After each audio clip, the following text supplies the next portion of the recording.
Yo, Atlas speaking, and welcome to part 4 of What If I Was Reborn in Naruto as a Prodigy half Yuki and Kaguya. Let the tale begin. Chapter 76. Welcome to the village hidden in the leaves. A hidden leaf ninja said to Kage and the others. Kimimaro, Haku and Koyoki stood at the gates of the hidden leaf, looking through at the village in wonder. The gate guard had checked over their paperwork, seeing they were here for the up-and-coming Chunin exams. Once approved, he handed them a map and a set of keys for the apartment they would be staying in. Kage could tell the guard was a Chunin himself, and that he was nervous in dealing with them. Kage understood. After all, the Mist and Leaf had been involved in many conflicts over the years, and many still held a grievance over the bloodshed. So this is the Leaf Village? Koyoki said, seeming impressed by how bright and warm it appeared. Haku also took a good look around, seeming impressed by the number of people coming in and out of the village. Kimimaro, on the other hand, couldn't believe the lack of security around, thinking how slack the place seemed so far. "Alright, you three, let's get a move on and find where we're staying," Kage said, leading the way. The three nodded, following him through the village.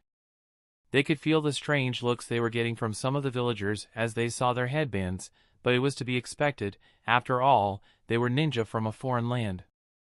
Still, they were guests of the Hokage, and as such, they were left to their own devices. Though Kage could feel eyes on them, knowing full well their movements would be under surveillance by the Umbu Black Ops. Kage was sure that the others hadn't noticed and would keep it to himself, not wanting to worry them. The four of them made their way through the village, eventually coming to their apartment that was located on the far side close to the river. The place was nice and had 3 rooms, more than large enough for all of them. Kage was also sure that the other teams from the Mist Village would be arriving shortly. After all, the Chunin exams started tomorrow, and he doubted they would be late. It was still early, and Kage didn't fancy sitting indoors all evening, deciding they should head out and get some food, even offering it as his treat before the exams. Haku and the others jumped at the chance, and the 4 of them got ready and made their way out. They headed into the village, making their way to the center, walking along the main strip. It was filled with all sorts of people and travelers, offering stalls and stand from all over, each selling something different and unique. Haku could smell meat grilling mixed with the scent of barbecue, while Koyoki could smell fried squid and grilled prawns. Kage laughed as they tried to agree on what they wanted to eat, with Haku and Koyoki not being able to come to a decision. "Hey, watch it!" A voice suddenly shouted, getting everyone's attention. Kimimaro and the others turned around to see a small blonde-haired kid running through the street, not watching where he was going either, as he was about to crash right into Kimimaro. The kid's eyes opened wide at the last second as he hadn't realized Kimimaro was standing in his path. "Look out!" he shouted as he closed his eyes, getting ready for the impact. However, no such thing ever came, and instead, the boy tripped over, opening his eyes in surprise to see that his face was hovering an inch off the floor, with Kimimaro holding the back of his t-shirt, stopping him from hitting the ground. The boy opened his eyes wide, looking around for the item he had dropped, wriggling to be let free as he panicked he had lost it. Kimimaro dropped him once he started wriggling, letting him shoot back to his feet quickly as he stared down Kimimaro with an intense look. "Hey, watch where you're going," he said before he noticed Kimimaro's headband, realizing he was a shinobi. "Who the hell is this kid?" Koyoki asked, laughing at his appearance. I am Naruto Uzumaki. And one day I'll be Hokage," he shouted, embarrassed. The 4 of them looked at him in even more surprise this time, not sure what he was on about. "Hey, you! Hold it right there!" A man suddenly shouted as he spotted Naruto from around the corner. Naruto almost jumped out of his skin before he looked into Kimimaro's eyes one last time. Kimimaro picked up the mask up off the floor and threw it to him, showing he wasn't so bad, even smiling at him. Naruto couldn't believe it and was almost lost for words at the kind gesture. "Whatever! I'm out of here!" he shouted as he turned away and ran, leaving Kimimaro and the others standing there confused. "Who the hell was that kid?" Koyoki said as she placed her hands on her hips. Kimimaro couldn't place it, but something inside him was telling him there was more to that kid than met the eye. "Hey, come on, Kimimaro, we're going to eat without you if you don't hurry up," Haku shouted from the distance, getting his attention. With that, Kimimaro headed off with the others to get some food, letting the thought pass out of his mind as the night grew late. The next day came quickly for the three Genin, with the day of the Chunin exams finally falling upon them. Kaga had given them one final good luck before he escorted them to the building where they would be starting their exams. "Remember, you three, work together and there is nothing you cannot overcome," Kaga said, wishing them good luck as he watched them enter the exam building. The three of them nodded and bid their sensei farewell as they walked into the building, heading inside and down the corridor where they eventually found their destination.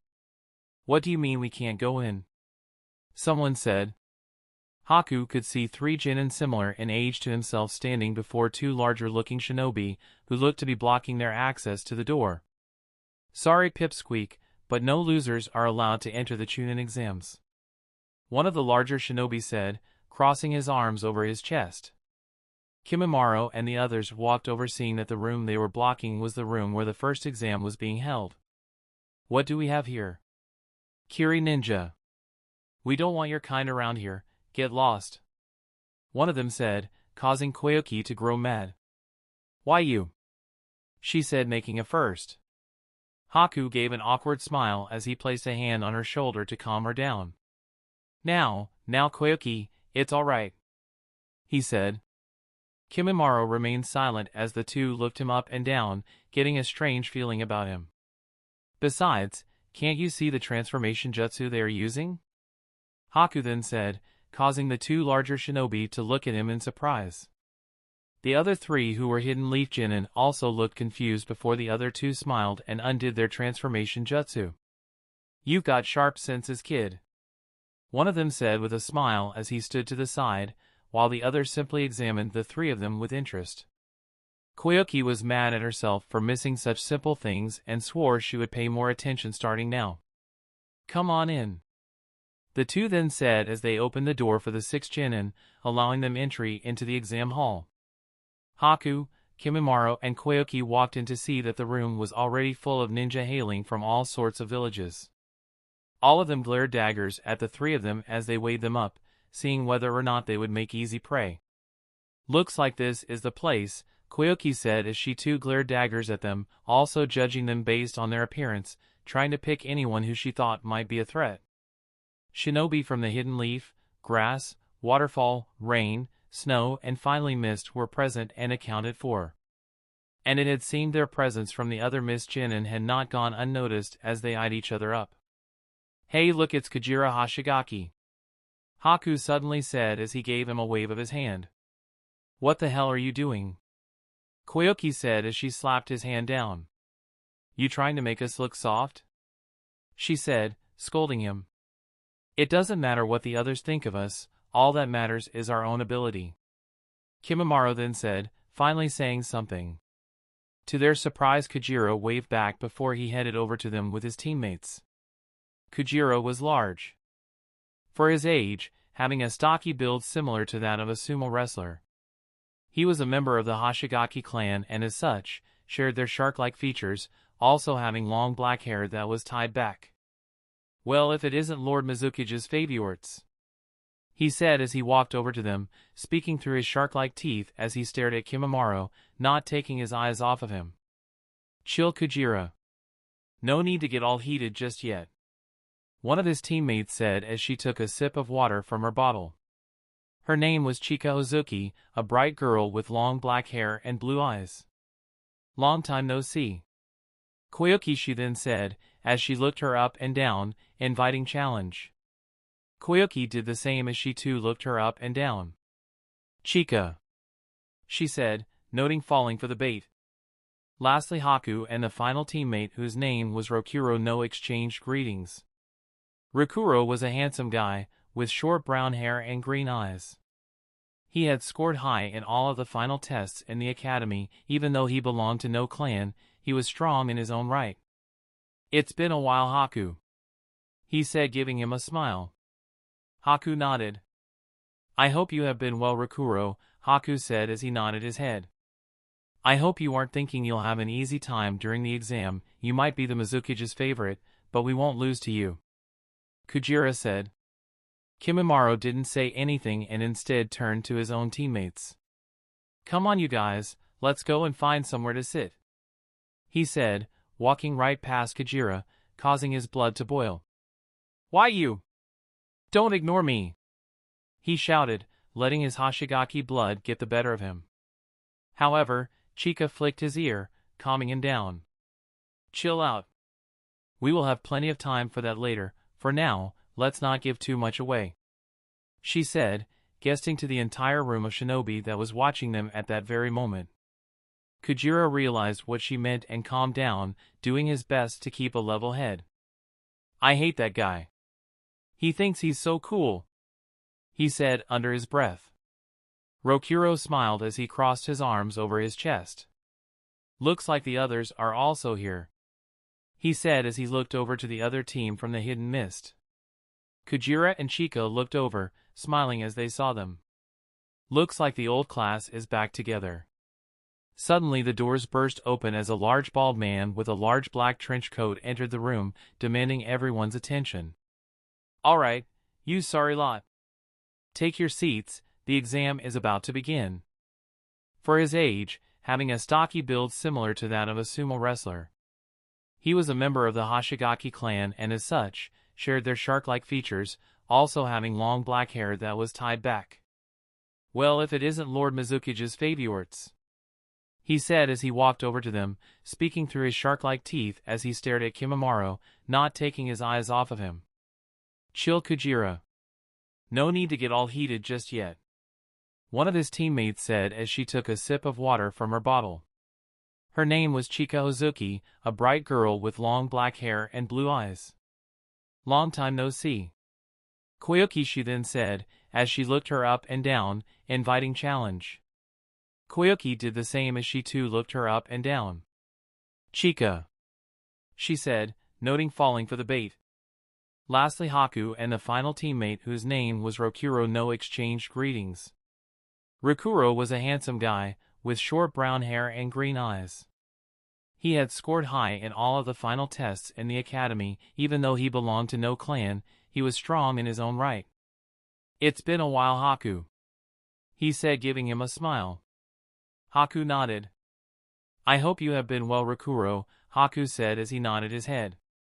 I hope you aren't thinking you'll have an easy time during the exam. You might be the Mizukage's favorite, but we won't lose to you, Kujira said. Kimimaro didn't say anything and instead turned to his own teammates. Come on you guys, let's go and find somewhere to sit, he said, walking right past Kujira, causing his blood to boil. Why you? Don't ignore me, he shouted, letting his Hashigaki blood get the better of him. However, Chica flicked his ear, calming him down. Chill out. We will have plenty of time for that later. For now, let's not give too much away, she said, gesturing to the entire room of shinobi that was watching them at that very moment. Kujira realized what she meant and calmed down, doing his best to keep a level head. I hate that guy. He thinks he's so cool, he said under his breath. Rokuro smiled as he crossed his arms over his chest. Looks like the others are also here, he said as he looked over to the other team from the hidden mist. Kujira and Chica looked over, smiling as they saw them. Looks like the old class is back together. Suddenly the doors burst open as a large bald man with a large black trench coat entered the room, demanding everyone's attention. Alright, you sorry lot. Take your seats, the exam is about to begin. Chapter 77. Take a number and take your seats, the large man said, his voice booming across the entire room, getting everyone's attention. Everyone did as he said, taking a number from the front of the classroom and then sitting down in a free space wherever they could find. Haku could already see that the tables had been lined out in an exam order, already expecting some sort of written test. My name is Ibiki, he said, introducing himself as he crossed his arms behind his back. Kimimaro took note of the scars on his face, already being able to tell that this man had been involved in war, and his fair amount of blood shed in the past. Welcome to the Chunin exams. I trust each and every one of you has been told what to expect. Well, I'm here to tell you otherwise, he said as a large smirk on his face appeared. This will be your first test and first exam as part of the Chunin exams. There will be no battle or any fighting of any kind, without the permission of one of us proctors, is that clear? Disobey and you will be disqualified immediately, he said, watching each and every person's reaction in the room with his cold and calculating eyes. One of the other instructors suddenly pulled out a large stack of paper, giving them a wave as he smiled. You will all take one of these tests, also taking one's pencil and one rubber each, he said as the instructors started to hand out the test paper. This test will consist of 10 questions. You will not start the test until you are told. You will not write on your paper until you are told, unless you want to be disqualified, he said as he walked back and forth, explaining the rules, while the genin watched the large amount of instructors sat surrounding them, keeping a close eye on all of them. You will also be sitting this exam as a squad, he then said, getting a mixed reaction from all. If any one of your teammates scores 0 points, then your entire team will fail the exam. Another mixed reaction spread over the large group of shinobi in the hall, some more confident than others, with most starting to panic over the thought of letting their teammates down. Ibiki put his hands into his pockets, before he pulled a piece of chalk out and started to write on the blackboard. Here is how this whole thing works. You will each be given 10 points from the start of the exam. For each question you get wrong, you will have a point taken away, he said, letting the information sink in. As I said before, you will be sitting this exam as a squad. So the results on whether you pass or fail will be determined by the overall score of your teammates. However, if one person on your team scores a 0, then you all fail. And finally, if any of you are caught cheating, you will be deducted 2 points for each time you are caught.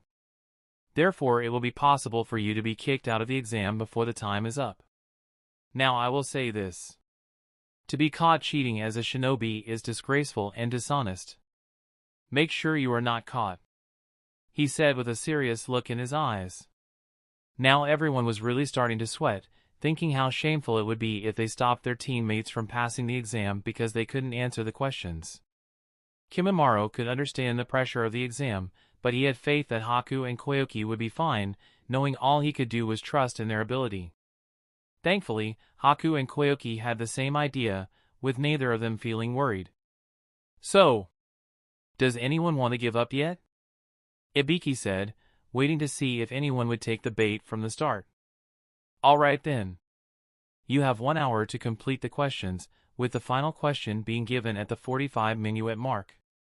You may begin, he said, giving them the signal to start the exam. The entire room fell silent except for the sound of paper turning and pencils being picked up of the desk. Oh, and don't forget to write your name and number on your exam, Ibiki said, placing his hands back into his pocket. Everyone flipped their exam paper over, taking a good look at the questions. Haku did the same, taking a quick look around the room, seeing the instructors watching everyone like a hawk. Guess we shouldn't try to cheat unless we absolutely have to, Haku thought as he looked at the first question. Haku studied the paper, reading the first question and what it was asking him to do. Looks like a coded text. This shouldn't be too hard, he said with a smile. Kimimaro did the same as he read through the questions, having already deducted that the questions only got harder the further down the page you got. He was happy he could answer the first 5 with his own knowledge, however, the rest was beyond him. Knowing the only way he would be able to answer them would be to find someone who had already done them and cheat, the only question was how. 15 minutes had passed now, and the room was starting to get warm. Koyuki had answered most of the questions she felt able to answer. But now she was starting to get stuck. Not good. At this rate, I might have no choice but to. Number 44. You're out. One of the instructors suddenly shouted, cutting her train of thought off. Well, what? But I didn't. The genin protested as he tried to argue his point. Suddenly a kunai flew across the room and hit his desk. Get out or you will be forced to leave, Ibiki said, only warning him once. After that, both his squad members stood up and the three of them left the exam hall, setting an example for the others. Koyuki could see that someone had already been caught cheating and had been thrown out of the exam, along with his whole squad, deciding she would hold off on cheating for now. Haku had made his way through to one of the lower questions, having had no trouble with most of them so far. This one is an integrated problem based on predictions of uncertain conditions and dynamic energy analysis application. He said to himself, impressed by how difficult the questions had become. This really is some high-level stuff. Haku thought, already knowing he would be able to answer this, but was unsure if Kimimaro and Koyuki would be. Number 57. You're out. Another of the instructors shouted, kicking out another squad for cheating. Number 88. Gone. Another said. No way. I didn't do it. He shouted. This time 2 instructors dragged him out by his arms and he kicked and screamed, showing no pride whatsoever. The time had passed at a steady rate now, leaving only 10 minuets until the final question to be revealed. More and more had been removed for cheating and now about just over half who had started were left. Haku had now finished all of the questions and was sure he was right. All that was left was to help Kimimaro and Koyuki copy his answers without getting caught. However, if all of them got a total of 10 points each, take away 2 points each for cheating only once, they could still come out with a total of 24 points, meaning a pass was still highly achievable. All right, Haku said, happy with his decision. Haku slowly made a hand sign under his desk, allowing a small ice mirror to form above his paper. One which he had also created above Kimimaro's and Koyuki's so they could see his answers. Kimimaro was impressed and quickly copied the answers down onto his paper, already having clocked that one of the instructors had noticed their actions. Never mind, Kimimaro thought, knowing it was only 2 points. Koyuki looked at the ice surprised. That Haku should have known he would be able to answer all of these questions, she said as she copied them down. 33. Fails. 67. Fails. The instructors continued to shout while Ibiki smiled as he watched them all try their best to get the answers any way they could. Haku, Kimimaro, and Koyuki weren't the only ones who had managed to figure out how to cheat. Kujira and his squad had also managed to cheat, with each of them finding their own way to do so, so far being lucky to not have been struck out. Rokuro was smart like Haku and had no need to cheat, however, Kujira lacked in the academic area of study, with his strengths lying in combat. Thankfully Chica had used her Hozuki clan jutsu to help him and herself cheat, copying the answers from another shinobi who had already finished the exam. Alright, listen up. It's time for the 10th and final question. Ibiki suddenly shouted. Everyone stopped what they were doing and looked up at him, waiting to see what he would say next in anticipation. But before that, I'm going to add one last rule for this final question. He then said. Let me explain. These are hopeless rules, he said, waiting to see everyone's reaction. But first you will have to make a choice. A choice on whether to answer the final question or not. What do you mean we have to choose whether to take the final question or not? Someone shouted, not sure what was going on. Ibiki simply smiled. Here it is. If you choose not to answer the final question, then you fail the exam, along with both of your teammates, he said with a smirk. Everyone in the room was shocked, including Haku and Kimimaro. But surely that means everyone here will choose to answer the question, Koyuki said, unable to contain herself. Ibiki smiled again, placing his hands into his pockets. The condition to the final question is, if you are unable to answer the 10th and final question, then you will never be allowed to take the Chunin exams again, he shouted, getting in complete and utterly shocked expression from everyone in the room. You can't be serious. Yeah, that's not fair, some of the students shouted. Ibiki started laughing. You have 2 choices. You either test your luck and knowledge as a shinobi who is worthy of becoming a Chunin, or you choose not to take the final question and come back next year. Who knows, you might even have a different examiner who gives you an easier time next year," Ibiki said, toying with their heads. The room was suddenly split into debate as everyone started to wrestle with their own doubts and worries on if they would be able to pass or not. The pressure of them never being able to take the Chunin exams again, being stuck a Jinin for the rest of their lives added in for extra effect, also added to the weight of their decision. "Now raise your hand if you do not wish to take the final question," Ibiki said, watching and waiting to see who would chicken out. A brief moment passed as everyone in the room thought about the outcome, not knowing whether to take the risk or not. I can't," someone suddenly shouted as he stood up and raised his hand. Ibiki's eyes narrowed in on the first one to give in, watching as more followed in his stead. "Me too. I can't risk that," another said. Kimimaro looked at Haku and Koyoki, seeing that Haku was calm. However, Koyoki seemed a little flustered. He could also see that the other Miss Jinin were in a mixed state, with Kajira looking like he was very flustered. But Kimimaro knew he was not one to back down over anything, knowing he would never be the first one to give up. Soon enough everyone who didn't want to take the risk had left, leaving only those who were brave enough to take the risk left. "Very well. It looks like you are all ready for the final question," Ibiki said as took one hand out of his pocket. Everyone waited in intense anticipation, unsure what it could be, not even able to guess at how extremely complex it might be. "All right. You all pass," Ibiki suddenly shouted, getting a surprised look from everyone. "What?" Chapter 78. You all pass, Ibiki shouted, surprising the hell out of everyone who was left inside the classroom. "We pass?" Just like that, someone shouted, not believing it. Ibiki smiled as he placed his hands back into his pockets. As a shinobi, it helps to be smart. It also helps to be able to conduct covert ops without being caught. Even such an act as cheating on a test, for example. The students had figured as much, having only survived this far by not being caught too many times. However, a true shinobi must have the guts to endure any challenge that they face, even if that means their life, he said, letting his words sink in. Ibiki could see that more than a few genin in the room had already seen and faced death, some more than once.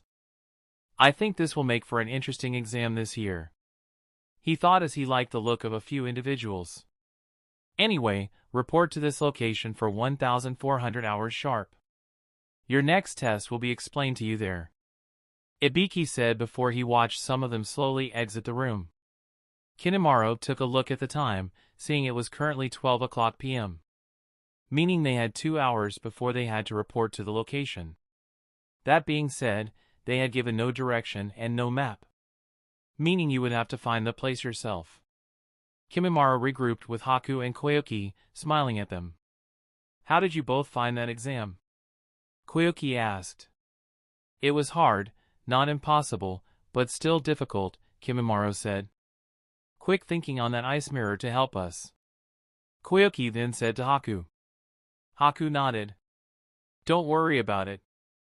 I was confident in my answers and thought you could both use a hand. Even if they caught us, it was only classed as cheating once each, something we could afford to do," Haku said.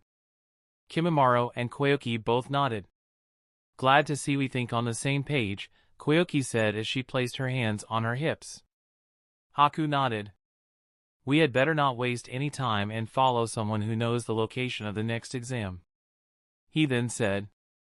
Kimimaro agreed, having already targeted a group of hidden leaf ninja. It was a safe bet after all, with it being their village, they would know it like the back of their hand. "Let's move out," he then said as they got ready to leave. "Hey, where you three off to?" a voice suddenly asked. Koyoki and the others turned to look who it was, seeing Kajira and the others on his team. Chica and Rokuro.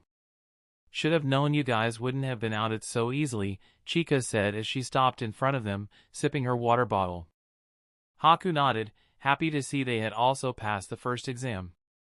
"We can all take the exam together," he then said, extending his hand.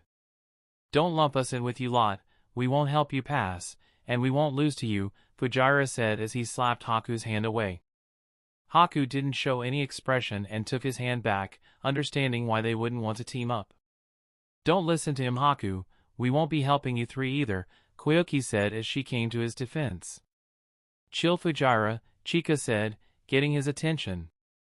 Besides, these aren't the only three we have to worry about, she then said as she looked over to another group of 3 mist shinobi.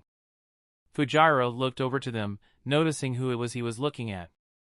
Hatori Toyotomi, he said under his breath.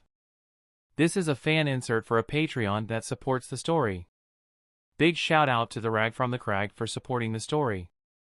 Kimimaro and the others also looked at him and his squad, noticing he was with 2 fierce-looking female shinobi, all of who looked to be older than themselves. Chica took another sip of her water bottle, watching as the 3 Kiri ninja walked out of the classroom, giving Fujiwara and Kimimaro a serious look.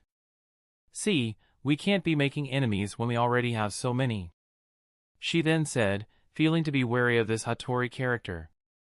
Rokuro agreed. Rumor has it, Hatori is an excellent swordsman and even has his name down to be entered for selection of the new 7 ninja swordsmen, he said, getting a surprised look from the others. Whatever. We won't lose no matter who we face, Kujira then said, barging past Kimimaro and Haku as he made his way to the exit. See you at the next exam, he then said through his sharp teeth, before he walked out. Chica smiled, giving a wave before she followed suit. See you there, she said following her teammate. Rokuro did the same thing, giving a nod to Haku and the others, acting nicer than his teammates before he followed them and left the classroom.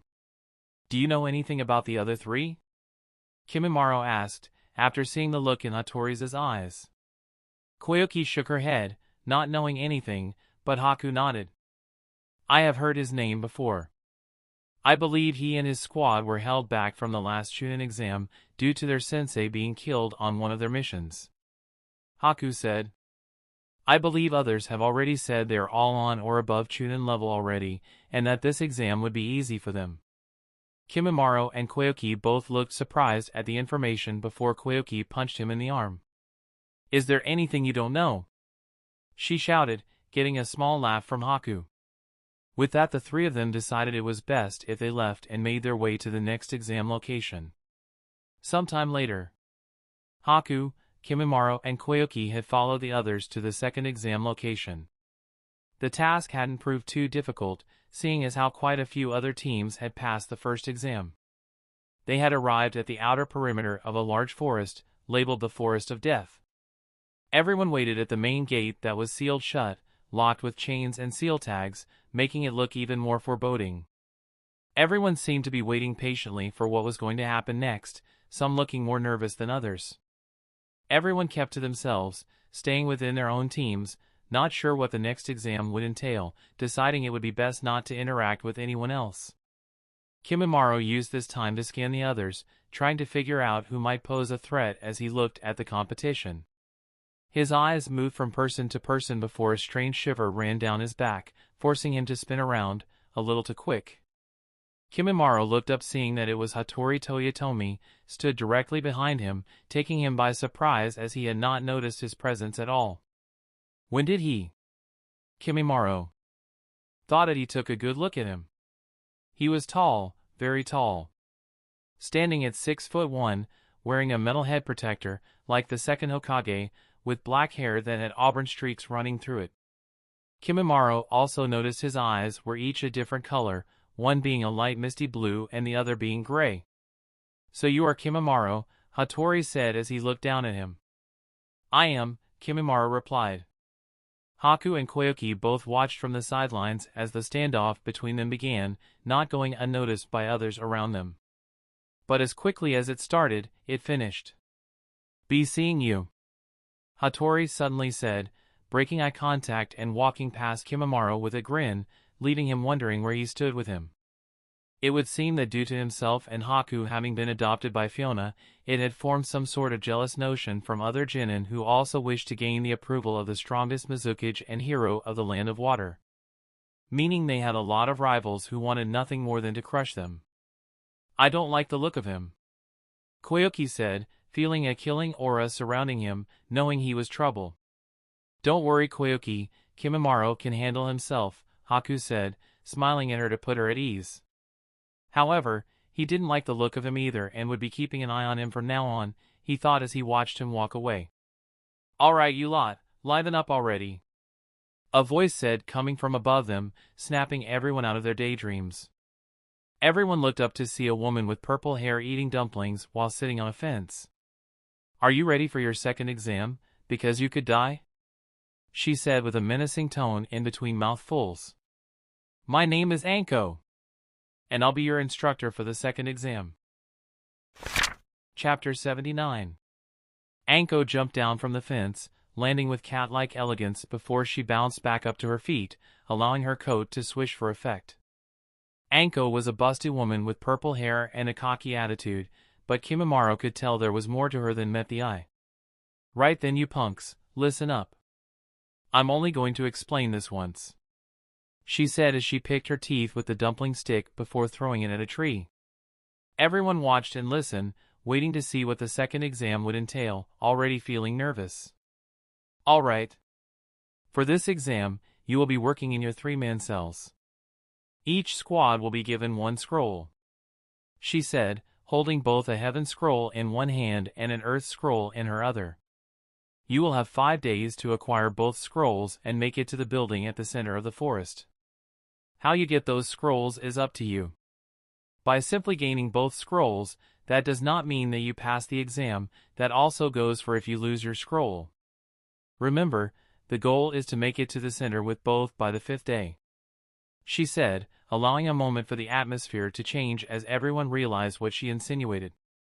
You have all had to sign a liability waiver before participating in this exam. So death is not unexpected. The forest holds many danger, and if you're not on your guard, then you will die. As I said, reach the center of the forest within 5 days with both scrolls to pass the exam and try not to die, she said, not seeming bothered if they lived or died. Oh, and one last thing, she then said, turning around before she placed her hand on the gate to undo the seals. You must not open the scrolls and look inside under any circumstances until you reach the finish line, that understood? She said, watching them all nod slowly. Good, she then said, finally opening the gate to the forest. Now each team come and take a scroll. You will each enter the forest with a 5-minute time between entries, only to give you all a fair chance. After that, the rest is up to you. Haku had already done a head count for the number of teams that were present. He counted a total of 20 teams, 60 genin in total, including his own. Meaning each squad would have 1 scroll, meaning only a maximum of 10 full sets would be available. That was if they even gave an even number of scrolls out in the first place. Koyuki was looked at the others with a serious expression, getting a nod from both of them as they too understood how dangerous this could be. With the nature of the exam and the scrolls not guaranteeing a pass or a fail, even if you lost your scroll, other teams could set ambushes around the finish line to steal them at the last moment, meaning you were not safe even up to the finish line. Alright, first squad step up, Anko said as she began to hand out 1 scroll to each squad. Once each squad had a scroll, some being quick to hide the identity of theirs, while others were less so as everyone tried to clock who had what. Alright, first squad enter, Anko said, allowing the first squad of genin, who was from the hidden grass village, to enter the forest. They entered the forest, looking a little nervous but quickly disappeared into the thick tree-line and dark setting. The time seemed to pass slowly, yet it came fast all the same. Now only half of the squads remained, with another being given the go-ahead to enter, each of them trying to make a strong start as they dashed off as quickly as possible. Screams could also start to be heard coming from inside the forest now, as battles between squads, either with each other or the monsters within, had begun. Kimimaro watched as Kujira and his squad were next to enter. Kujira locked his eyes with Kimimaro's for a moment, giving him a smirk before he entered the forest. See you in there. We won't lose, he shouted before the 3 of them disappeared into the forest. What's plan you two? What should we do? Koyuki said, not seeming worried but wanting to have a level head between the three of them. I think it would be best if we either went around, taking our time to assess the situation, rather than be dragged into a conflict that could involve more than one squad, Kimimaro said, coming up with a plan rather quickly. Haku agreed. The last thing we want is to engage in battle right from the start, he said, nodding his head. Koyuki also agreed. However, she couldn't help pout a little as she crossed her arms. I still think it would be easier to just kill another squad and steal their scroll from the get-go, but it'll play along for now, she said, wagging her finger. Haku couldn't help give a light-hearted laugh, whereas Kimimaro kept a serious expression on his face, watching as Hatori and his squad also entered the forest now. Kimimaro. Hello, you in there, Koyuki said as she waved a hand in front of his face. Kimimaro snapped out of it quickly, seeing Koyuki standing in front of him. Sorry, Koyuki, he said. We should keep our distance and head towards the center of the forest. I don't want to waste any time, Kimimaro said, getting serious all of a sudden. Koyuki was a little taken off guard as Kimimaro was usually so laid back. But this time he wasn't playing around. Haku also noticed his tone, knowing he was right. This wasn't the time to be playing around. It's time to get serious, Haku said as he placed a hand on Koyuki's shoulder, agreeing. Koyuki looked into his eyes, seeing the determination coming from him, knowing the look well. You're right. Let's do it. Alright you three, it's your turn. Hurry up and get a move on, will ya? Anko said as she turned to look at Haku and the others. Anko couldn't help but notice the serious look in their eyes, almost getting a smile out of her. This year's Jinin seemed very interesting. Especially these missed brats, she thought, examining the three of them. Alright team, move out, Kimimaro said to the others, leading the charge as they burst forth into the forest at full speed. The Chunin exams have begun. Chapter 80. Kimimaro, Haku and Koyuki all charged into the forest of death, heading deep into the thick and dense jungle. They could already see that this was no ordinary forest and that it contained many dangers hidden beneath the surface. The screams of some of the other students could be heard as sounds of battle echoed in the distance.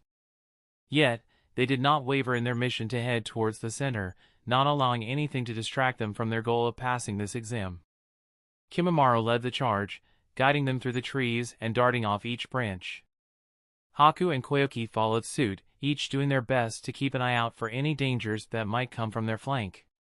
So far so good, Kimimaro said as he came to halt, giving the signal for the others to also stop. No sign of anyone this far in, should we not set an ambush?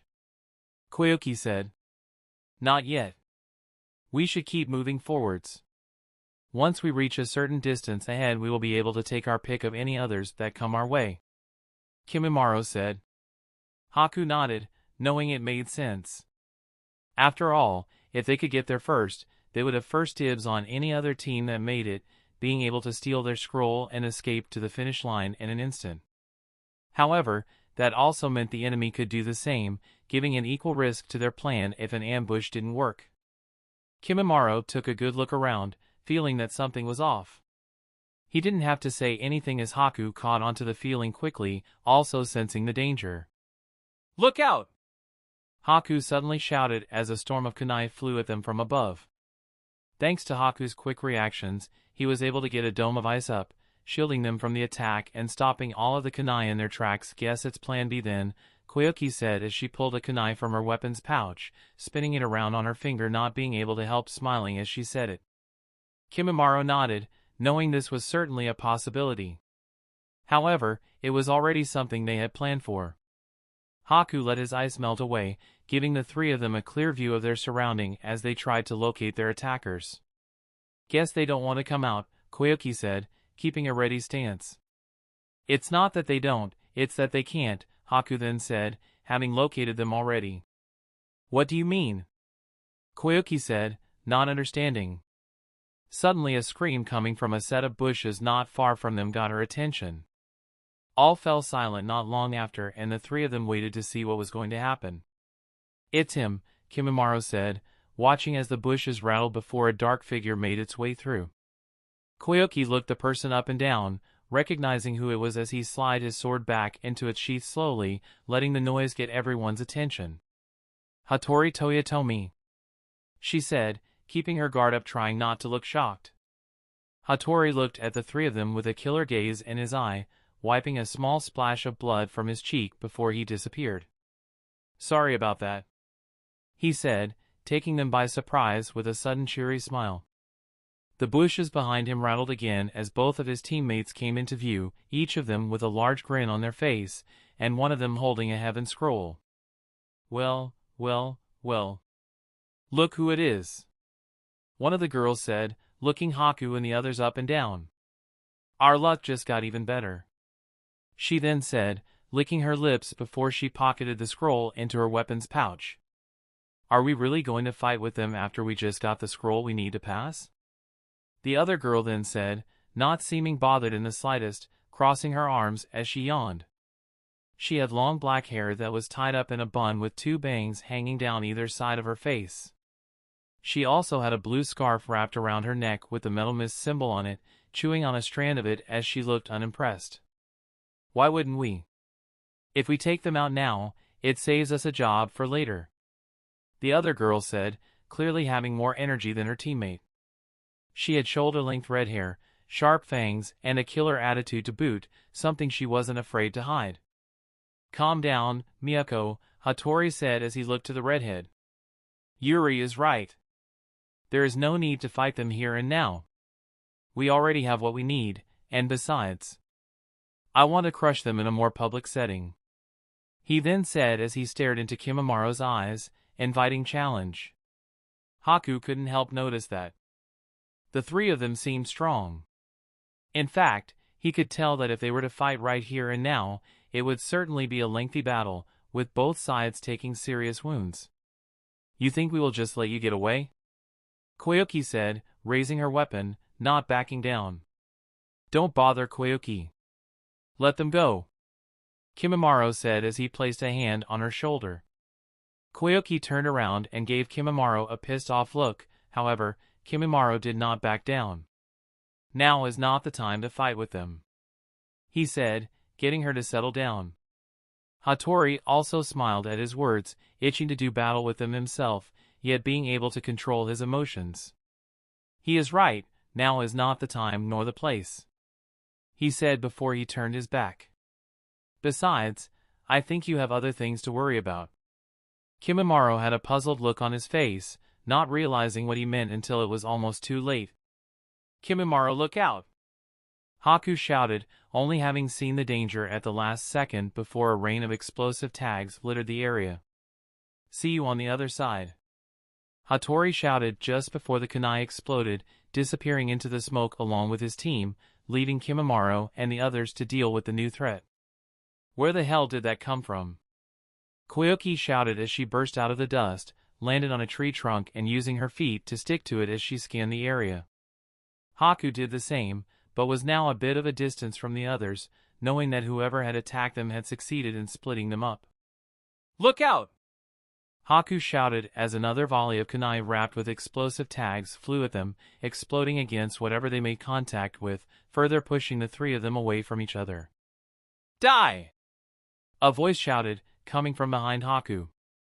Haku turned around, seeing a kunai swipe towards his neck as his attacker finally came out from the shadows to try and finish the job. However, Haku couldn't move fast enough and the kunai stabbed into his neck, cutting deep and getting a smile from the enemy. "That's one down," the hidden grass ninja said, watching as Haku's body fell to the ground. "You're right. That is one down," Haku said as he appeared behind the grass ninja, taking him completely off guard. "A clone!" he shouted, trying to retreat as he had completely let his guard down. However, it was far too late for that as Haku returned the attack, slitting his throat just like he had tried to do to him. Haku landed a perfect blow, watching as his blood fired out from the gash in his neck, knowing that it would all be over for him in a matter of seconds. Meanwhile, Kimimaro's opponent had fancied his chances in a head-on battle, not wasting any time to jump out and attack him, clearly favoring his hand-to-hand combat ability. Little did he know, he stood no chance against Kimimaro's skills, with his attacks seeming to fall short, never quite going the distance to make contact. "Why you? Stay still," the hidden grass shinobi said as he tried to punch him again and again, feeling like a fool as he grew desperate to land a blow. Kimimaro was growing tired now, dodging another punch and ducking under a spinning heel kick with ease. "I'm sorry, but I don't have time to waste on you anymore," he said as he caught his opponent's punch in the palm of his hand. With one swift motion, Kimimaro pulled his arm, taking him a step off balance and closed the gap, thrusting a bone blade through the center of his chest, landing a clean blow in not even a second. The grass ninja was wide-eyed with shock as he coughed a large amount of blood out of his mouth, falling to his knees before he took his final breath.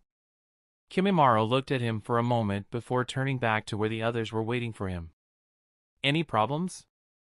he asked as both Haku and Koyuki walked over towards him. "Yeah. They have the same scroll that we do, so all of that was for nothing," Koyuki said as she showed them the scroll. Kimimaro nodded before he looked at Haku. "No.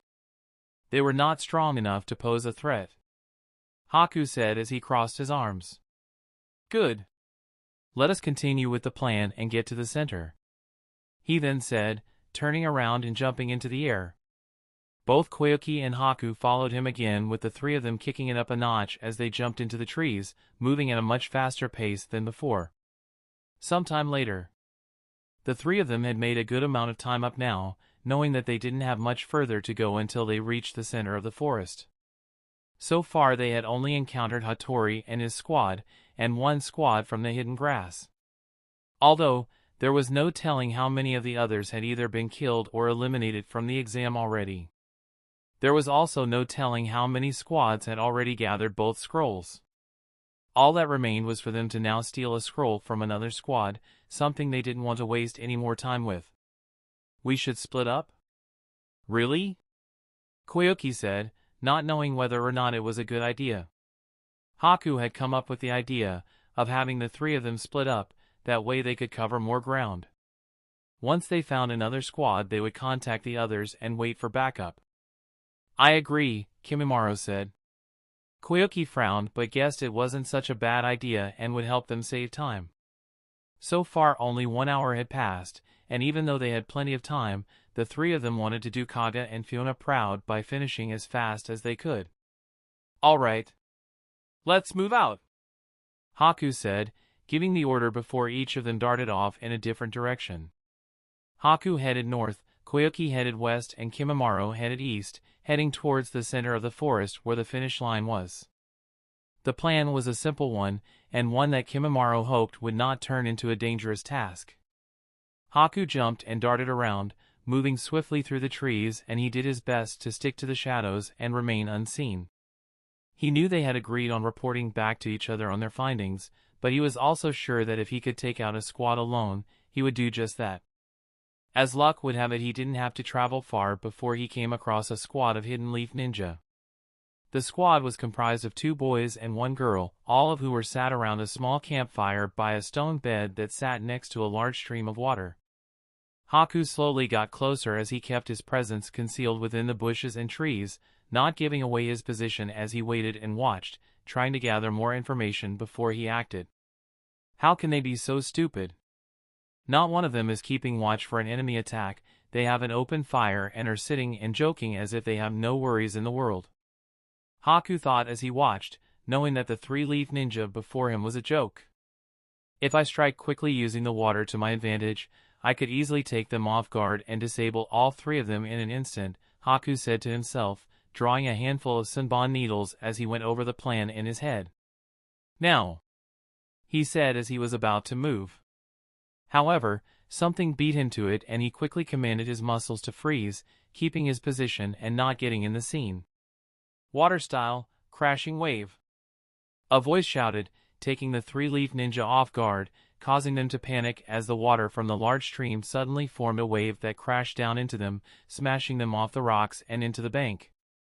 Haku watched as none other than Kajiro walked out of the tree line, his hands on his hips as he gave the three-leaf ninja a serious glare.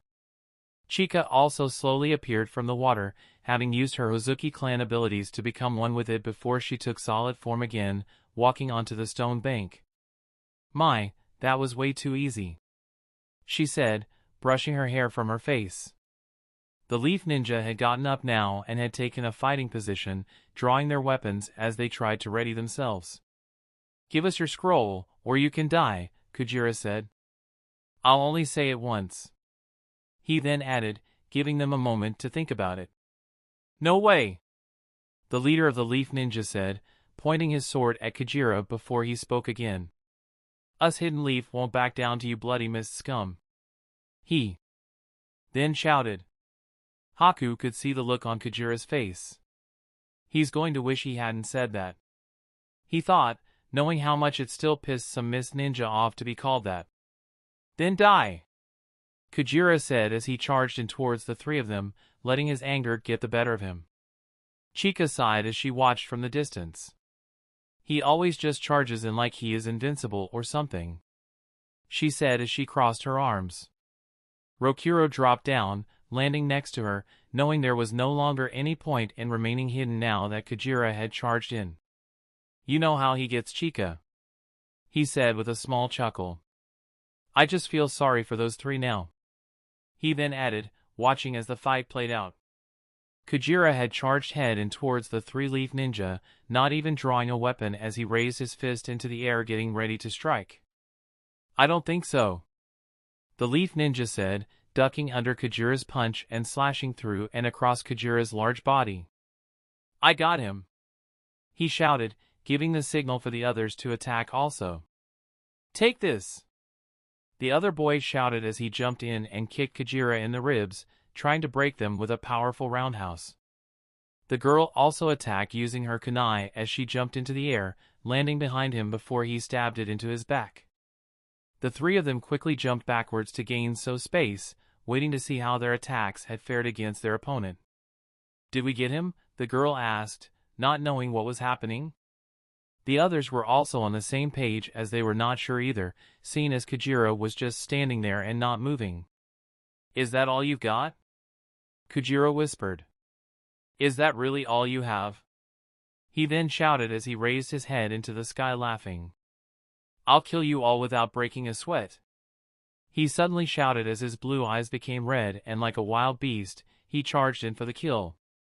Kujira suddenly moved like a tank with a jet engine, grabbing the face of one of the boys before he slammed his head into the ground, taking him out in one shot.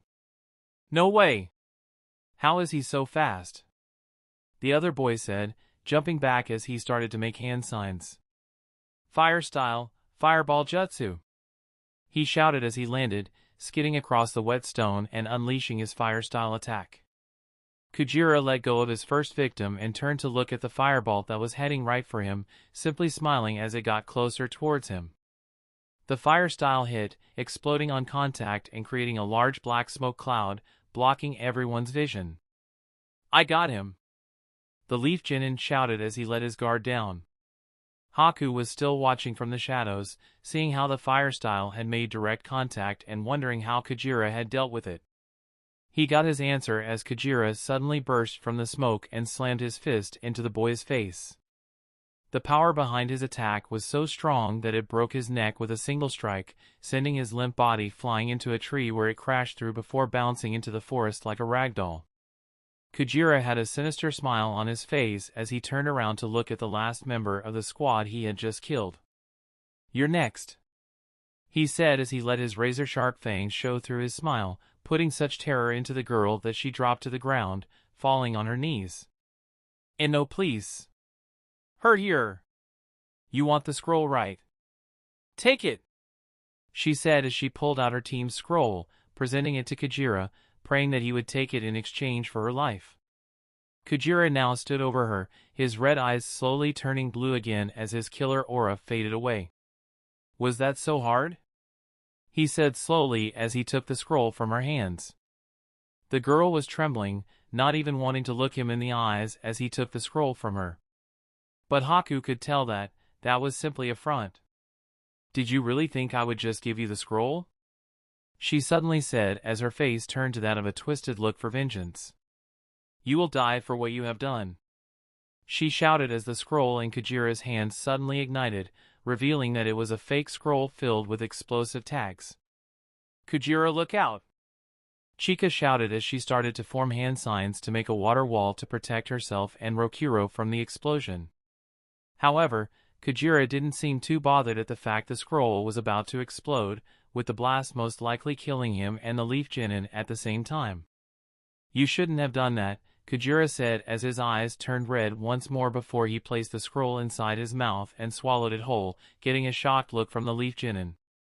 The scroll exploded from inside Kajira's stomach.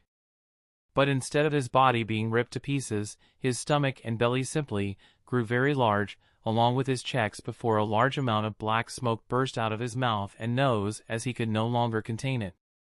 Slowly Kajira's body shrank back down to its normal size as he placed his hands on his stomach, letting out a large burp of fire unleashed from his mouth before he closed his it and pulled a funny-looking face. That tastes awful, he then said, spitting onto the ground. Haku couldn't believe what he had just done, deciding to keep watching as he hoped to find out more about Kajira's abilities.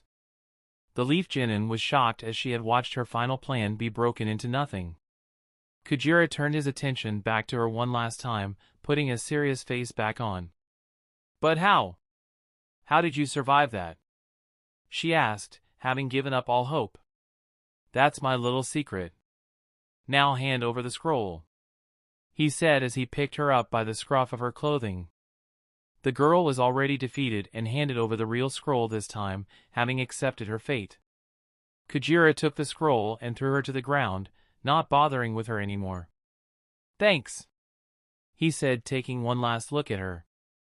If you hurry, you might be able to save your friend there, he then said, looking to the ones he had slammed into the ground. He then turned his back on her and walked over to his teammates. Let's get out of here, the work is done, he then said, getting a nod from both of them. Haku watched as the three of them jumped into the trees, leaving the scene and the leaf squad behind. Haku was pretty impressed after what he had seen and known that Kajira would not be an easy opponent to defeat. I guess I had better get back to the meeting point. Hopefully, the others had more luck than I did, Haku then said, slowly disappearing into the shadows and leaving. Chapter 81. Kimimaro was currently heading east, hoping he could track down another squad who would have a scroll for them to steal. As he jumped through the trees, he couldn't help think about Hatori and his squad. Kimimaro could tell that he was strong and wondered just how strong he was, becoming excited at the prospect of battling him in the future. The sound of battle seemed to catch his attention as he landed on a large tree branch, taking cover behind the trunk before he took a good look below. From what he could make out, a squad of hidden grass genin were currently fighting the squad from the hidden waterfall, with all three of them engaged in what looked like an intense battle. Each squad consisted of 2 boys and 1 girl each. However, Kimimaro could tell that the hidden waterfall was gaining the advantage as their movements seemed more coordinated and their teamwork more precise than the hidden grasses squad. Kimimaro watched the battle play out, and soon as he had predicted, the hidden waterfall shinobi had emerged victorious, demanding the scroll from the hidden grass rather than just killing them and taking it. The genin from the hidden grass did as they asked, knowing it was better to live to fight another day rather than die. This could be my chance to strike, Kimimaro thought as he watched him reach for his scroll, eagerly awaiting which one their team had as he tried to formulate a plan that would allow him to take them all down and steal the scroll. The grass genin finally pulled out his scroll, tossing it to the hidden waterfall ninja and waiting for their response. Kimimaro could see that it was a heaven scroll, just what he needed. All right, time to strike, he said as he got ready to go on the offensive. His plan was pretty simple, with the 3 hidden waterfall genin being solely focused on only the 3 grass ninja before them. He was certain he could attack the 3 of them at once with a surprise attack and take them off guard, giving him enough time to steal the scroll and get out of there. All right, time to attack, Kimimaro said to himself, crouching down as he let his chakra flow into his feet to boost his speed. Man, you gotta be kidding, another heaven scroll. We already have that one. One of the waterfall Jinin said as he sighed, resting his hand against his forehead. The one in the middle and the one who looked like the leader studied the scroll for a moment before he too sighed. A deal is a deal, get out of here, he said, looking at the 3 defeated grass shinobi, allowing them to whimper into the forest and escape alive. Should we really have let them go? The girl asked as she took a step forwards, having both of her hands behind her head seeming relaxed. She had long black hair with 2 bangs on each side of her face. She also wore her headband around her neck. They aren't a threat to use anymore, Hina, the leader said, pocketing the scroll as he turned around to look at his squad. Besides, it might come in handy to have a spare scroll, he then said with a smile. Suddenly Kimimaro appeared in the middle of the 3 of them, seeming to have moved much too quickly for any of them to be able to react. Sorry about this, Kimimaro said as he suddenly allowed blunt bones to fire from his body, hitting all 3 of them at the same time with his surprise attack. His attack hit Hina dead on, resulting in knocking her out with a single strike. The other boy had been able to react at the last second, managing to let the attack hit a non-vital spot and rolled back, recovering.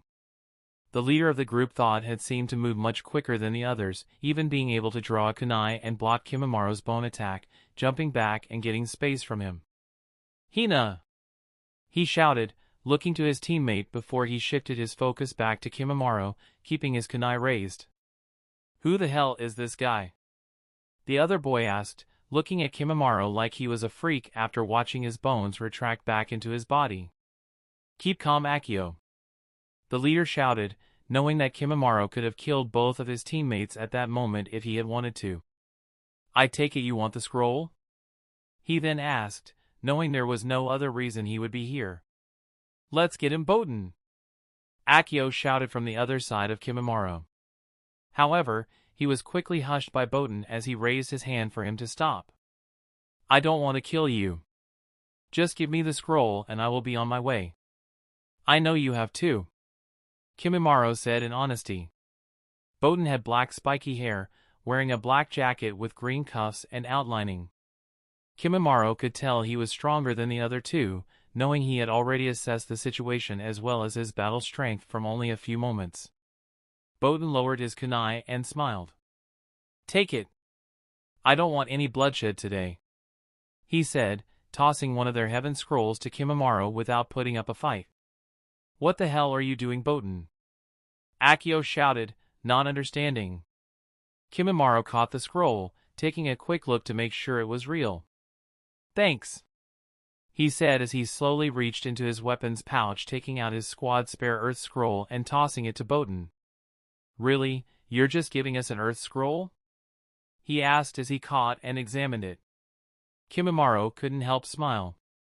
It's a fair trade, he then said before he suddenly vanished, dashing off into the distance. Akio rushed over to Boten, not believing what just happened. Why the hell didn't we attack him? He then asked, watching as Boten pocketed the scroll and headed over to check on Hina, who was just coming back around. Come on, Akio, you must have been able to tell that that kind of a fight would have resulted in one of us dying right there, Boten said as he slowly picked Hina up, letting her come to on her own. Akio was pissed off that he wasn't strong enough to do anything in this situation, clenching his fist in anger before he helped Hina up too. What happened? Hina asked as she finally woke up fully. Don't worry, Hina, we got an earth scroll, and no one got hurt, Boten said. But who the hell was that guy Boten? She then asked, the memory of what had just happened to flash in her mind. I'm sure we will meet whoever that was again soon, and hopefully we get another shot at him in the future. But for now, let's just get to the finish line without anyone dying, Boten then said, flashing both of the others a smile meanwhile. Koyuki had gone west, also in hopes of finding another squad with the scroll that they needed. So far she had made quite a bit of ground and she was getting to the point where it was time to turn back.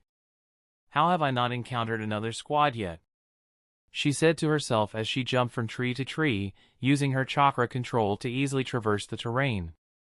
Hopefully Kimimaro and Haku have had better luck, she then said, landing on a branch that suddenly snapped, not being able to take her weight. Koyuki fell through the air, dropping down towards another tree branch. However, as she did, a sudden sense of danger washed over her, noticing a huge snake that had suddenly appeared, waiting for her to fall into its striking distance. Koyuki didn't like the look of the snake and quickly pulled out a kunai and rope, throwing it at the tree before pulling tight, catching herself and swinging out of the way of the large predator. That was a close one, Koyuki said as she watched the snake slither off into the forest, wondering why it had given up so quickly. Erfka! The scream sounded from the direction the snake had traveled to, most likely having already sensed an easier target. Looks like another squad is fighting that thing off, Koyuki said as she jumped higher into the trees so she could get a good vantage point. Maybe the snake will do my work for me. She also thought as she finally laid eyes on what was happening. A team of Hidden Leaf shinobi were currently doing their best to fight off the snake, however, struggling in their attempt as the creature was rather large. Koyuki, Haku, can you hear me? Kimimaro's voice suddenly said, coming through the small earpiece they had on so they could communicate with each other. Koyuki placed her hand to her ear, pressing the small button on it so she could talk. Koyuki, reading you loud and clear. A moment later, Haku's voice also came through. Haku, also reading you loud and clear. A moment passed before Kimimaro spoke again. I have both scrolls. I repeat, I have both scrolls. Meet back at the meeting location, he said before he cut the transmission. Koyuki smiled as she slowly stood up, suddenly no longer interested in the squad fighting the large snake below. I should have known he would have found another scroll. Ah well, time to get back then. She then said, watching as the snake suddenly swallowed one of the ninjas below as his teammates screamed in horror. This exam really is no joke, she said, not taking pity on them before she turned her back on them. Chapter 82. Not long had passed after Kimimaro had contacted the others before they had regrouped. They each reported their findings, with Haku telling the others about Kujira and how he had defeated a whole squad with relative ease. Koyuki said she didn't have anything worth reporting and was happier about them having acquired the remaining scroll they needed. Let's not waste any more time and get to the center. I'm sick of this forest already, Koyuki said as she placed her arms behind her head, resting it on her hands. Kimimaro agreed. Let's get going then, he said, not wasting any more time. Haku also agreed, and with that they started to make a move towards the center, aiming to finish the exam in good time. Only 4 hours had passed since they had entered the forest, having been given a total of 5 days to complete the assignment, something that seemed like too much time to the three of them. However, after seeing some of the other squads in action, they could understand that not everyone was as strong or as skilled. Soon a large building at the center of the forest came into view, and the three of them quickly headed towards the large doors at the front of it. Haku was on full alert as they approached, knowing that if another squad was going to attack them it would be now. But no attack came, and the three of them entered the building without any challenge whatsoever. Well, that was easier than expected, Koyuki said as she took a look around. Haku also agreed, doing a quick scan of the area. It would seem so, however, we are not alone, he then said as he sensed others inside, not having to wait long until the sound of footsteps could be heard. The three of them looked over to where the sound was coming from, seeing that none other than Hatori and his teammates were walking over towards them. Well, look who made it, Miyako, the one with red hair, said as she placed her hands on her hips. We still beat you though, she then said as she crossed her arms over her chest. Like that matters, Koyuki said, not letting her get one up on them. What did you say? Miyako suddenly said with a snarl. That's enough, Miyako, Hatori suddenly said, cutting her off before he looked at the three of them. I expected nothing less of you three. After all, everyone expects big things from the two adopted sons of the Mizukage, as well as the daughter of Lord Fourth. Haku could sense that the three of them were not the only ones here already, being able to detect 6 others, along with 2 Jonin-level shinobi. Were you the first squad to arrive? Haku asked, wondering who else was here so far. No, Hatori answered. But I think that is enough chit-chat for now. Perhaps you should open your scroll, everything will be revealed then. he then said as he turned around to walk away. Yuri, who had remained quiet, also turned around and walked away. However, Miyako remained in front of them, eyeballing Koyuki with serious intent to kill. "See you around, daughter of the monster," she then said, referring to her father. Koyuki suddenly drew a kunai and was about to attack her in a blind fit of rage. However, Miyako had been expecting such and was ready for it. "Come get some," she shouted as she was about to counterattack, drawing her own short blade as the two of them were about to go at it. Suddenly, in the blink of an eye, both Haku and Hatori had appeared before both of them, each stopping their attacks before they went too far. Hatori had half drawn his blade, blocking Miyako's attack, giving her a serious look as she told her to stand down. Haku, on the other hand, had formed a layer of ice around his hand, allowing him to grab Koyuki's kunai and stop it. "Calm down, Koyuki. Now is not the time," he said with a rather serious expression of his own, not a look he usually displayed. Koyuki bit her lip before she turned around and stormed off, leaving Haku and Kimimaro alone with Hatori and the others. "Whatever," Miyako then said as she took a step back, laughing as she watched Koyuki walk away. "If you ever say that to her again, I will kill you," Haku suddenly said, slowly turning around to look at the three of them, a deadly feeling washing over all of them. Even Kimimaro had to admit, this was very unlike Haku, and he knew when he became serious like this he was extremely dangerous. Miyako could feel the killing intent coming from Haku, cleaning her teeth as it almost made her feel afraid. However, Hatori didn't seem fazed at all, simply smiling as he looked into his eyes. "Whoa there, big guy. A simple misunderstanding," Hatori said as he put his sword away. "Besides, I would like to see you try," he then said, also getting serious, and the two of them locked eyes for a moment. "Be seeing you," Hatori suddenly said as he broke eye contact with Haku, turning around before he gave a small wave. "Don't forget to open that scroll," he also shouted from the distance as Haku and Kimimaro watched the three of them walk away. Haku calmed down before he turned around and started walking off to go and find Koyuki, with Kimimaro following him. "Are you okay, Haku?" he asked. "I'm fine. It's just, you know how she gets about her father," he said, looking at Kimimaro. "I know," Kimimaro said, deciding now was not the time to talk about the subject. Both of them found Koyuki, who still seemed pissed off at what had just happened, deciding to ask if she was okay. "Are you alright?" Kimimaro asked, seeing that she was still worked up over it. "It's fine," she said, knowing it would do her no good getting any anger over it. "We should focus on the mission," she then said, looking up at both of them, getting a nod.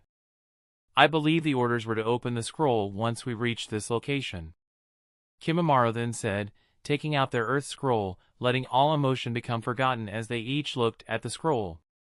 Haku and Koyuki also nodded in agreement, remembering the briefing they had been given from Anko.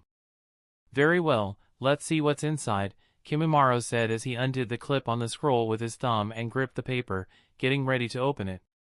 Koyuki and Haku seemed a little nervous, with Haku already thinking that it could be a trap.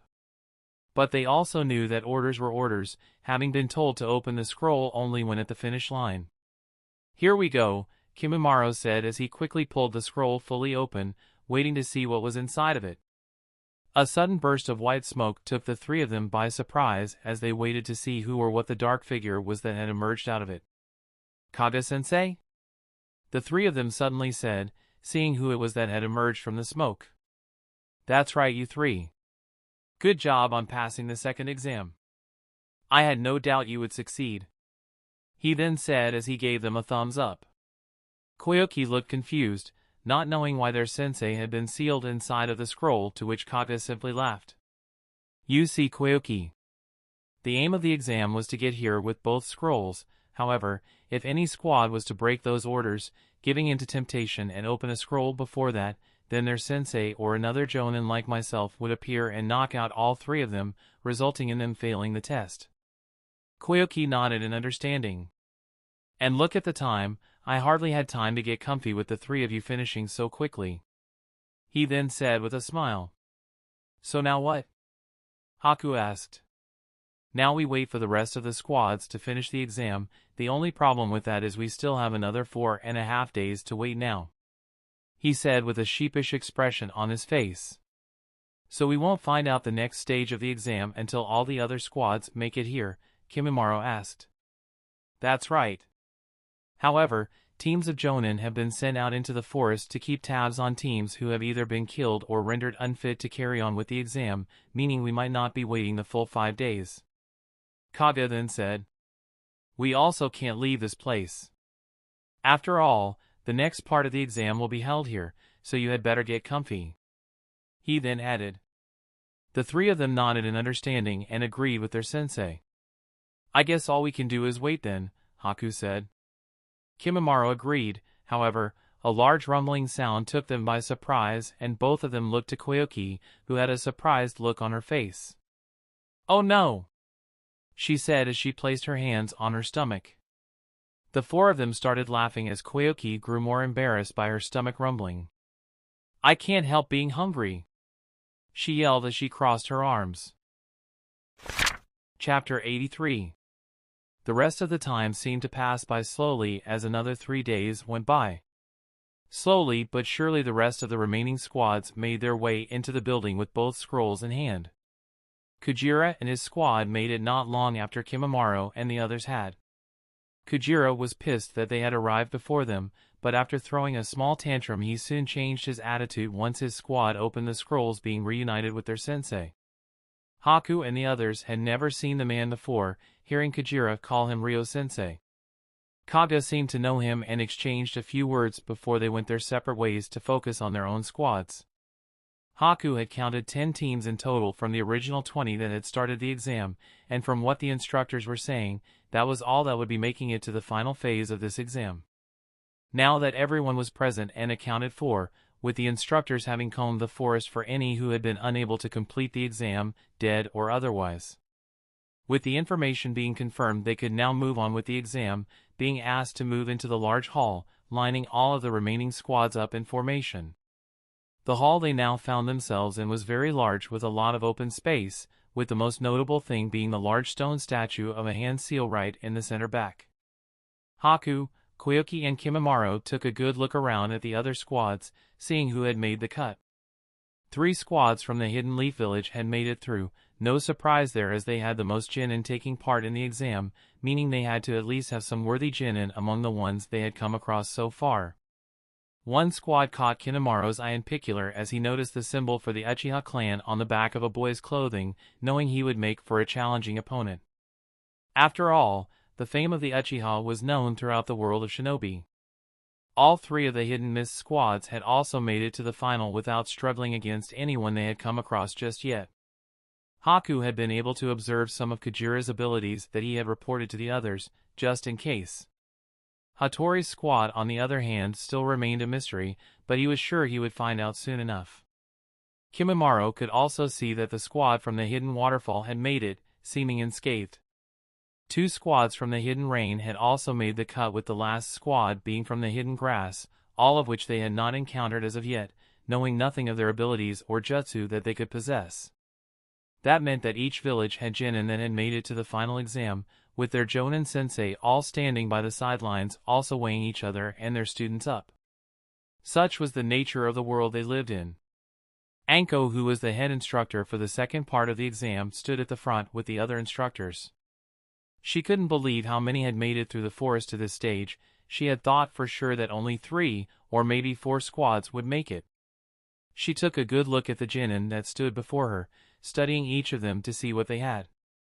This year's genin are certainly interesting indeed, she thought before she cleared her throat. All right, quiet up, she yelled, getting their attention. Everyone looked to the front to see that Anko was about to speak, standing at attention and waiting patiently. All right, you brats, she started. It looks like that many of you passed the second stage of the exam, that we have too many of you for the finals, she said with a smile on her face. Everyone broke out into whispers, confused as to what she meant. Suddenly a shadow appeared from the back of the hall, getting all of the instructors' attention as the figure came into view. Lord Hokage, Anko said in surprise as she suddenly bowed her head, not expecting him. Everyone else in the room bowed their head, with the Genin squads following suit to show respect. Now, no need for that. The third Hokage said, giving a wave of his hand before he placed his pipe back into his mouth, taking a good look at the Genin once he got to the front of the hall. Anko and the other instructors made room for him and Anko gave him the floor, moving to the side so he could address the Genin. Well done on getting this far. I know that it wasn't easy, and you have become a credit to your village and your sensei for getting this far.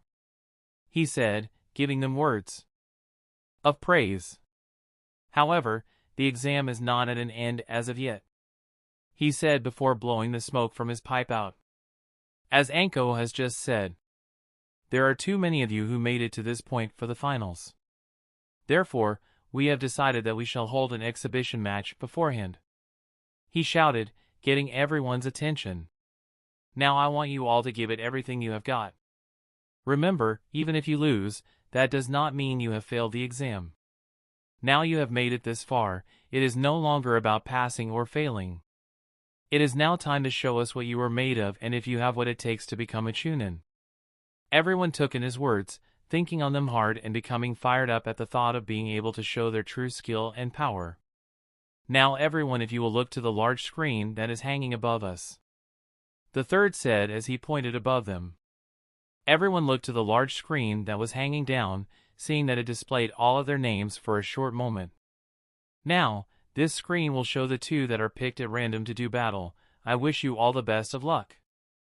The Hokage said before he passed them over to another instructor from the hidden leaf. The leaf Jonin stepped out, thanking the Hokage before he looked over to the Genin that was standing before him. My name is Shibi Aburame. I will be your instructor for this part of the exam.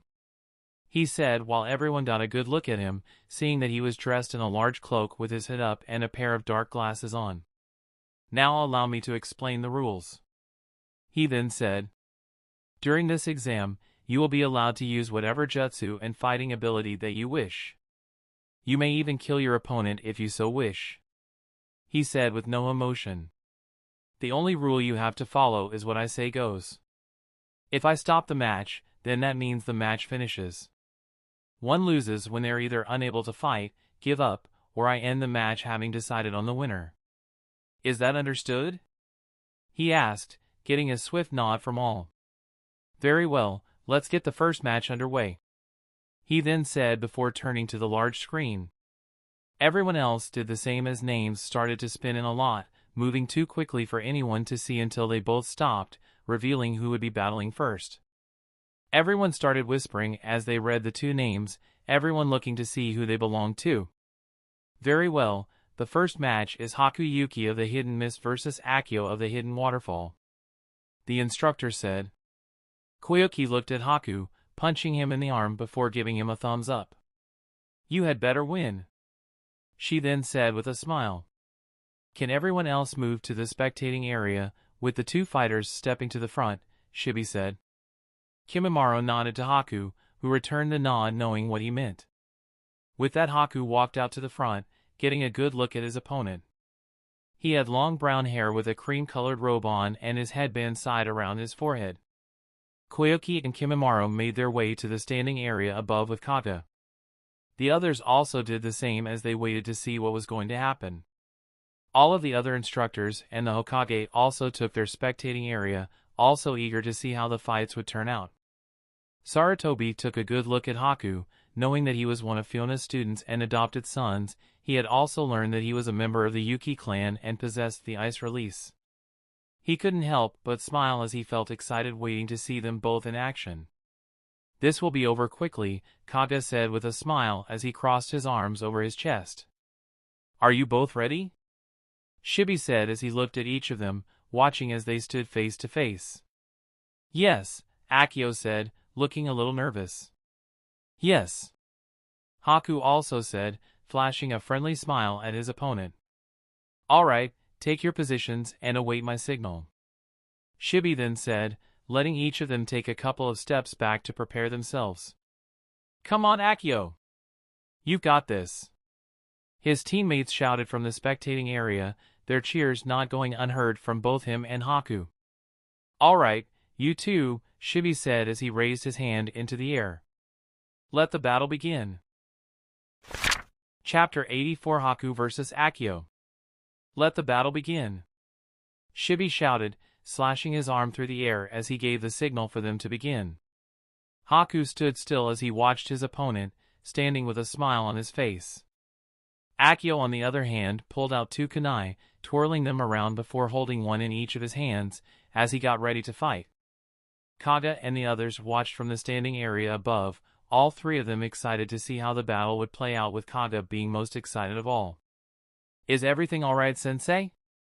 Kimimaro asked, noticing that he seemed a little tense. Kage smiled, not taking his eyes off of his student. "Kid doesn't miss a thing," he thought before giving him an answer. "I'm just looking forward to seeing Haku go all out," Kage said, getting Kimimaro to also smile. "He won't need to against this opponent," Kimimaro then said, turning back to the fight. Kage knew how strong the 3 of them were to a point, having seen them in action on multiple missions and training exercises. However, Fuyona had told Kage that Haku tended to hold back due to his kind nature, always saying that his true ability was indeed amazing, and once he shut off his emotion he was a force to be reckoned with. "I'm done standing around," Akio then shouted as he charged forwards, crossing both kunai in front of his face. Haku didn't even flinch as he waited until the last second, not even blinking as Akio sprang into action, aiming a cross X-slash with both kunai at Haku's face. At the last possible second, Haku ducked under Akio's right arm, spinning around with a perfect sidestep, getting clear of him. It all happened so fast that only those with a very keen eye had even seen what really happened. "What's he doing just standing there? Come on, Akio, get him!" Hina, another of the hidden waterfalls, shouted, unsure why her teammate wasn't doing anything. "It's already over, Hina," her sensei said as he watched with his arms crossed, not seeming happy. She looked at him confused before turning back to look at Akio. Akio stood still with his hands by his sides as Haku turned to Shibi. "It's over," he said before he started walking away. "So it would seem," Shibi said, having already seen what had happened. Akio suddenly dropped to the floor, landing face first as he dropped both of his kunai onto the ground. Everyone who hadn't seen what happened was shocked, however, so was everyone who had.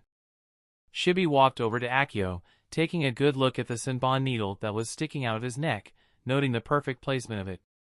To hit the pressure point with such speed and accuracy without killing him.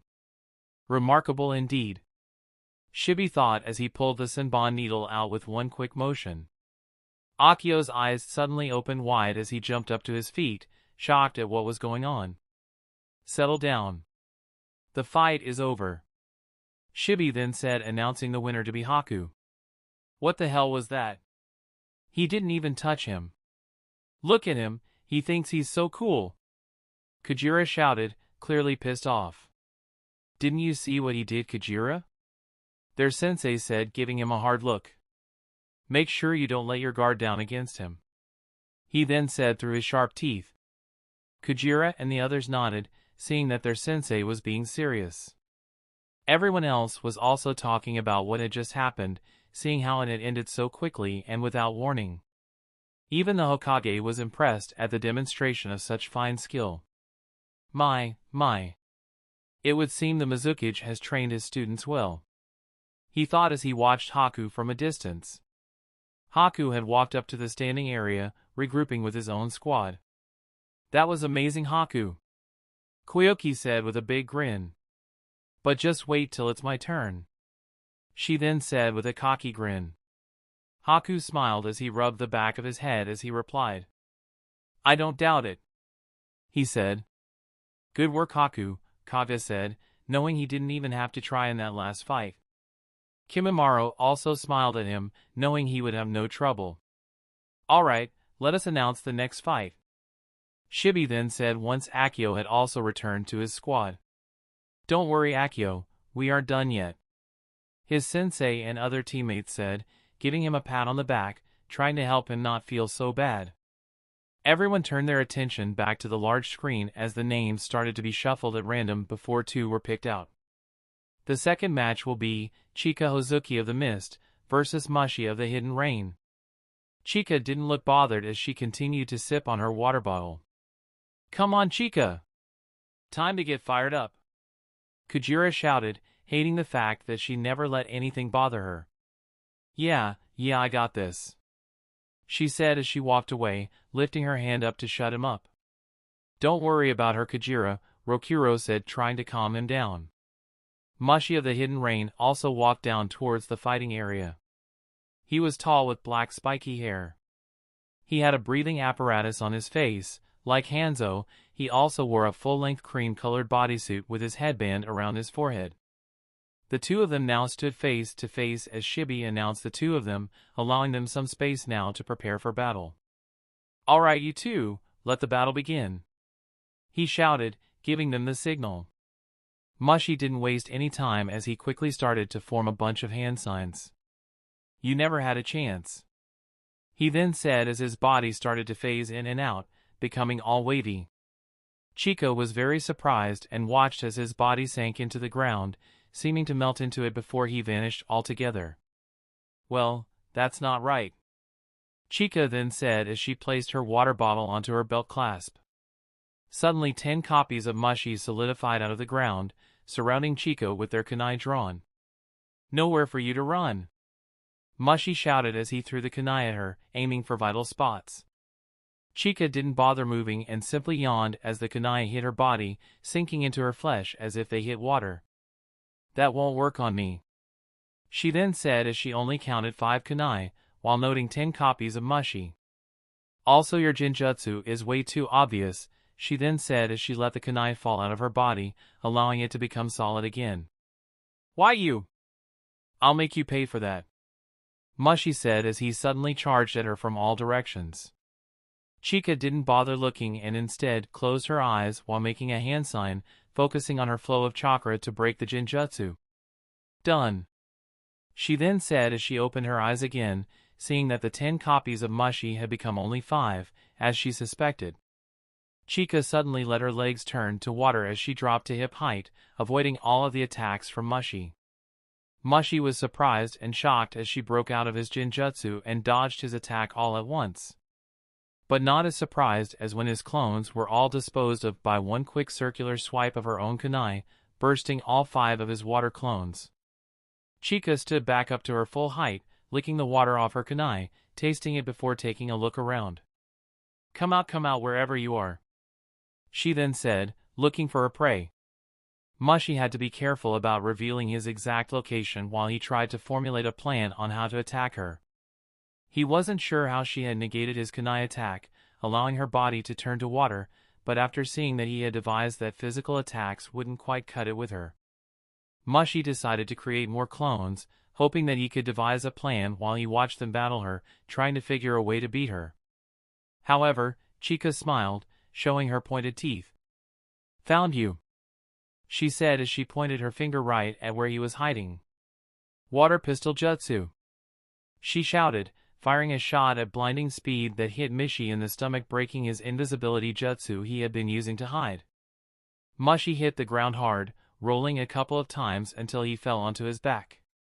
All of Mushi's clones also burst and vanished, unable to take solid form any longer as he fell unconscious.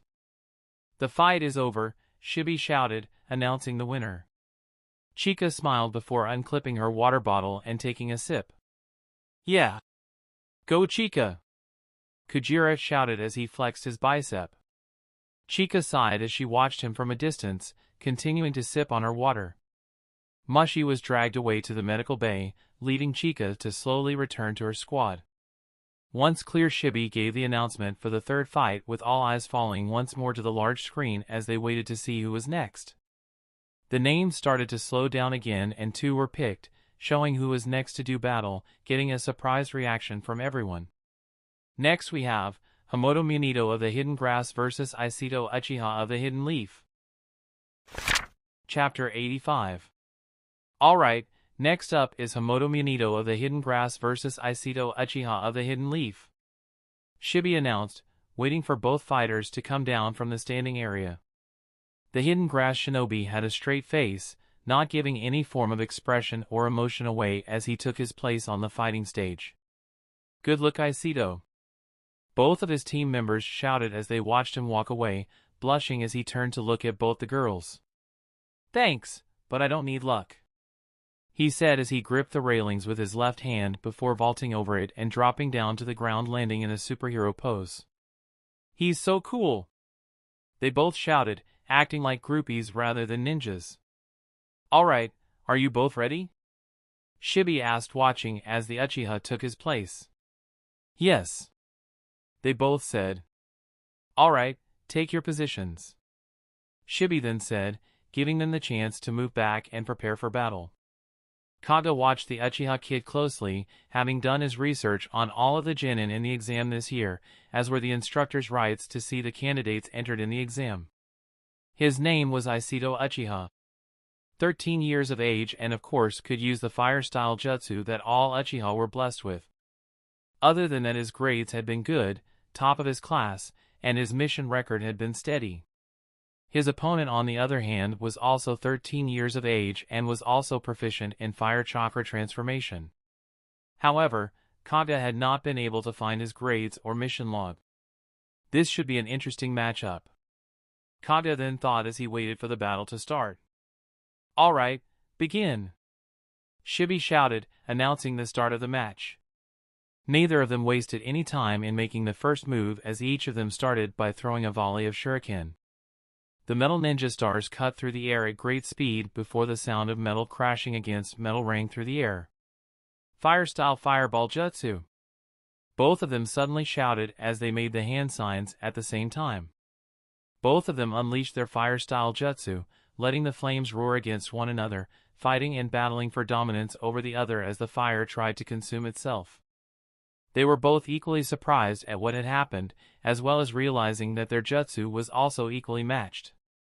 The Uchiha wasn't happy and instead broke off his jutsu, quickly jumping into the air as he reached inside of his weapon's pouch. Hamoto watched as Aikido leapt into the air, his fire style taking full control and crashing into the wall behind where Aikido had been standing. Aikido quickly threw another round of shuriken at his opponent before he flipped in the air and threw some more. Hamoto quickly jumped back and pulled a kunai from his own weapon's pouch, using it to deflect the incoming shuriken. However, he had not seen the shuriken that Aikido had thrown behind him, assuming that he had simply missed and had not given it a second thought. He had not missed, he had in fact done this on purpose and with excellent skill, used another shuriken to alter the trajectory of said shuriken to re-aim it at Hamoto from behind him.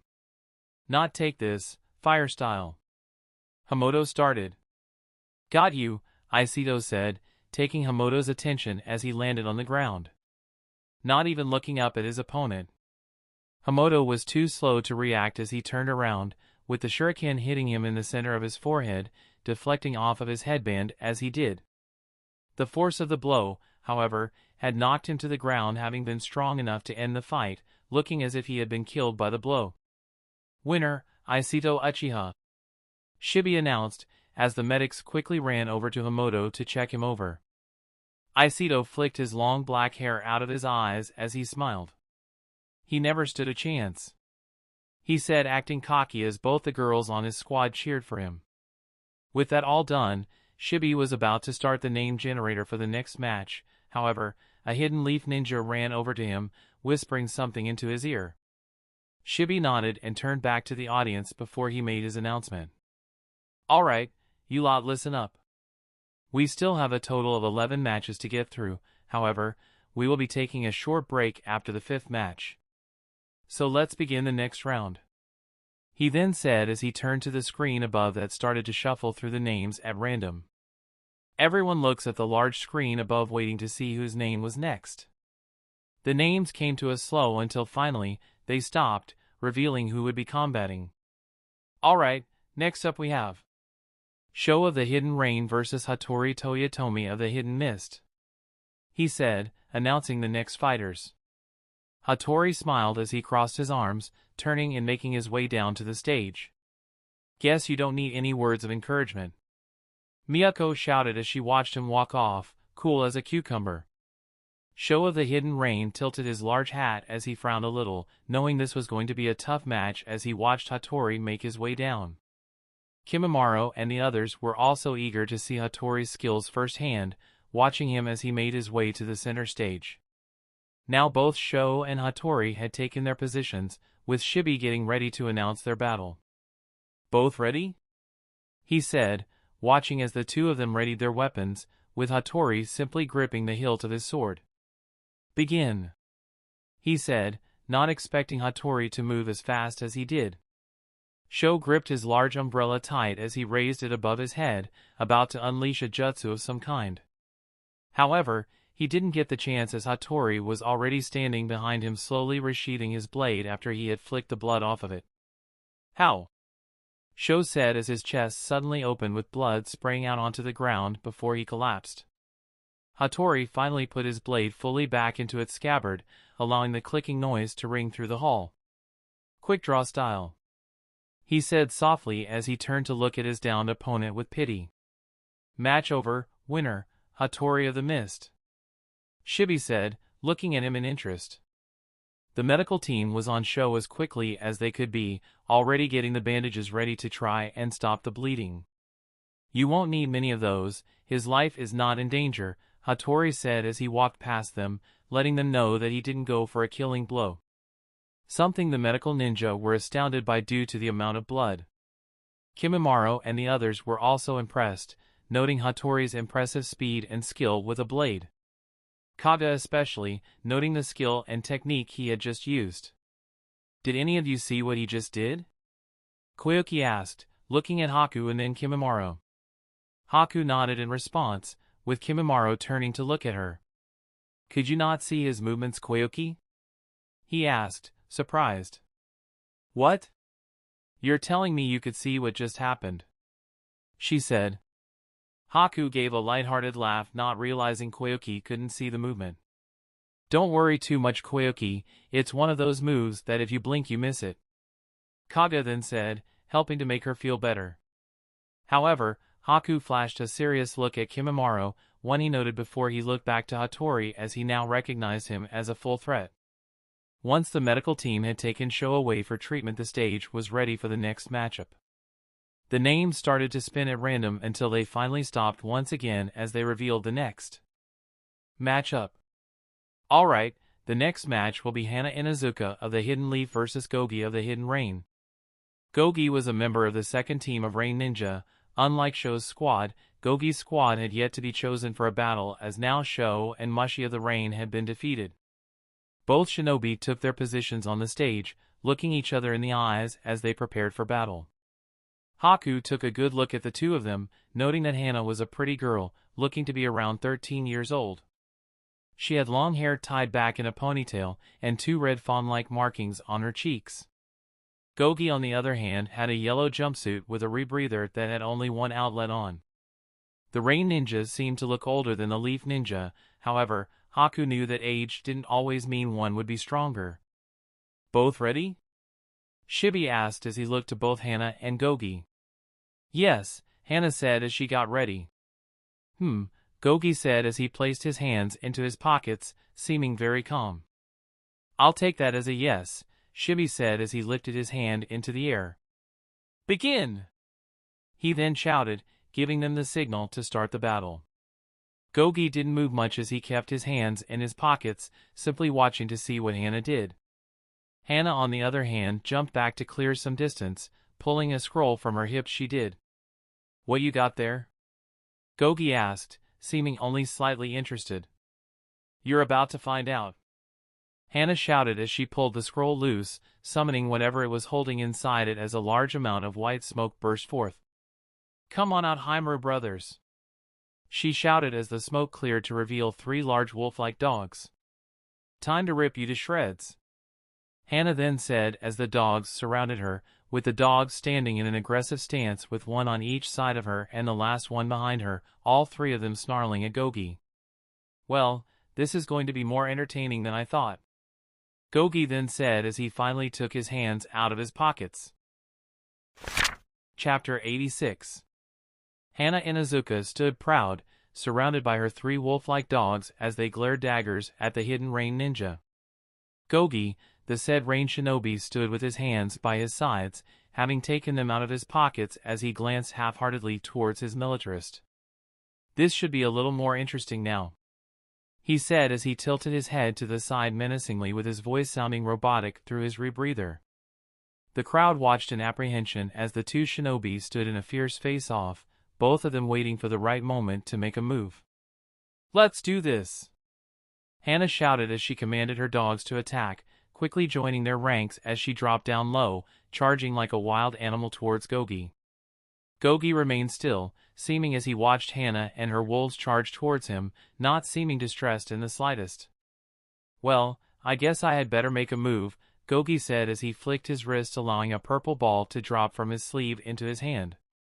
Hana noticed it in his hand, seeing that it was a poison smoke bomb, and quickly orders her dogs to retreat to safety as she tried to throw a volley of shuriken at him. "Your poison can't hurt me if I don't breath it in," she said with a smile. Gogi didn't move as the shuriken flew towards him, simply tilting his head to the side as he let the ninja stars pass his head by mere millimeters. Hana watched as he dropped the smoke bomb onto the ground, bouncing twice before it burst and released the poison gas, causing Shibi and the other exam invigilators to also take a step back away from the poison smoke. Gogi raised his hand slowly as the poison smoke rose around him, making a few hand signs very slowly before his body seemed to disappear into the smoke. Hana and her ninja hounds waited and watched carefully as the smoke cleared, revealing no trace of Gogi's location. However, Gogi did not know that the Inuzuka clan had a tremendous sense of smell and could track their prey by scent alone. "Behind us!" Hana suddenly shouted as she got a whiff of his scent from behind, quickly jumping out of the way of a volley of kunai that was headed right towards her. "Not bad," Gogi said from behind her. Hana quickly pivoted in her heel as she spun around to counterattack. Her ninja hounds had already done so, having 4 legs they had been able to counter much quicker. However, Gogi quickly dropped another poison smoke bomb, fading back into the purple mist as he disappeared again.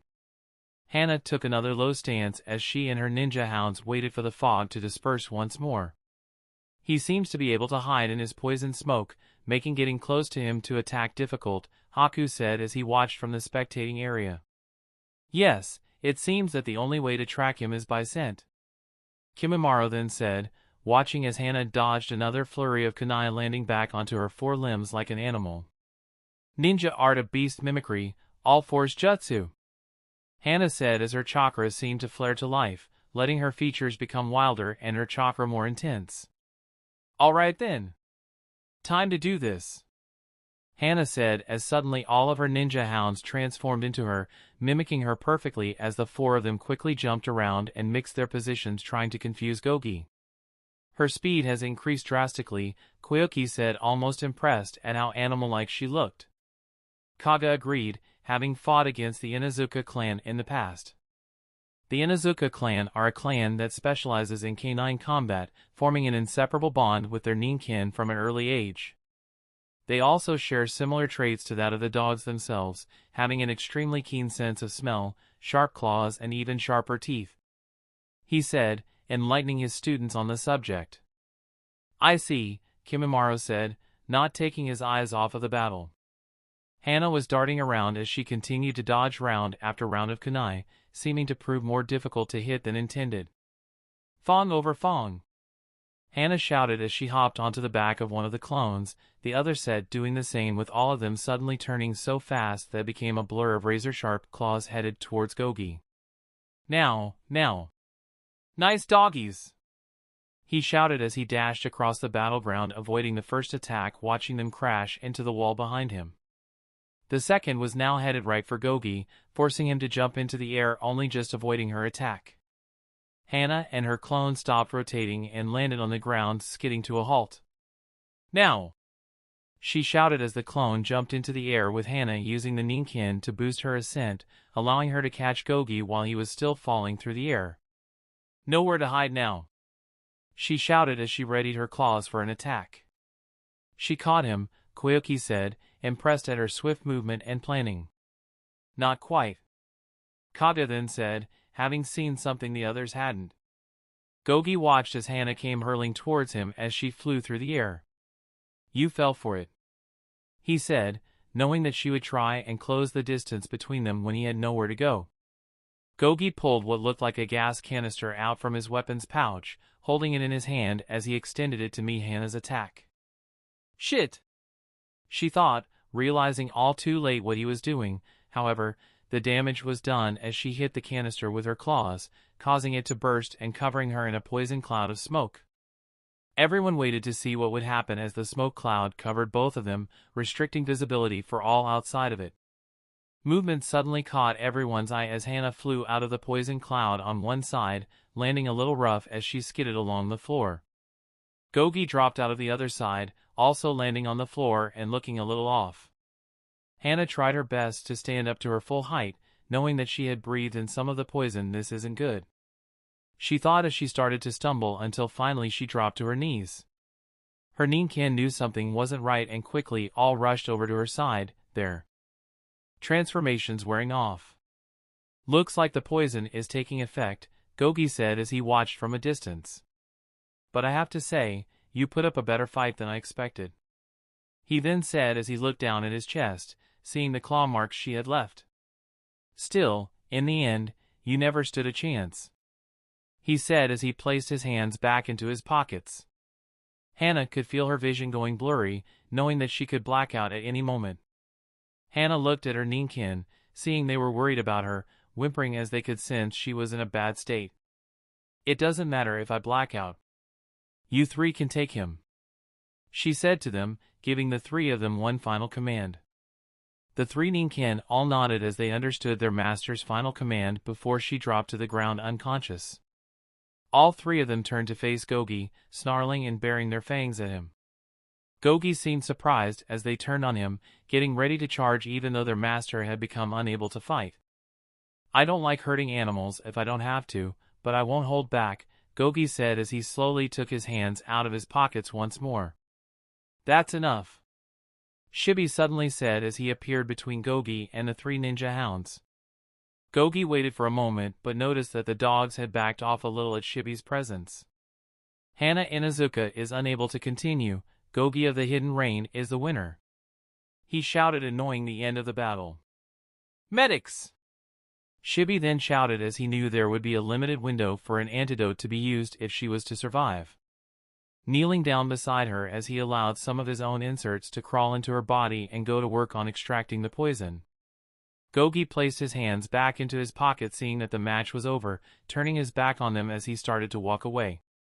However, the ninkin were not happy with the result, and as their master had commanded, they were going to try and finish him for good. The three of them suddenly charged towards Gogi, snarling as they were about to try and rip him to pieces. Gogi turned around as he tried to react in time, not expecting the dogs to lung past the instructor. "Whistle!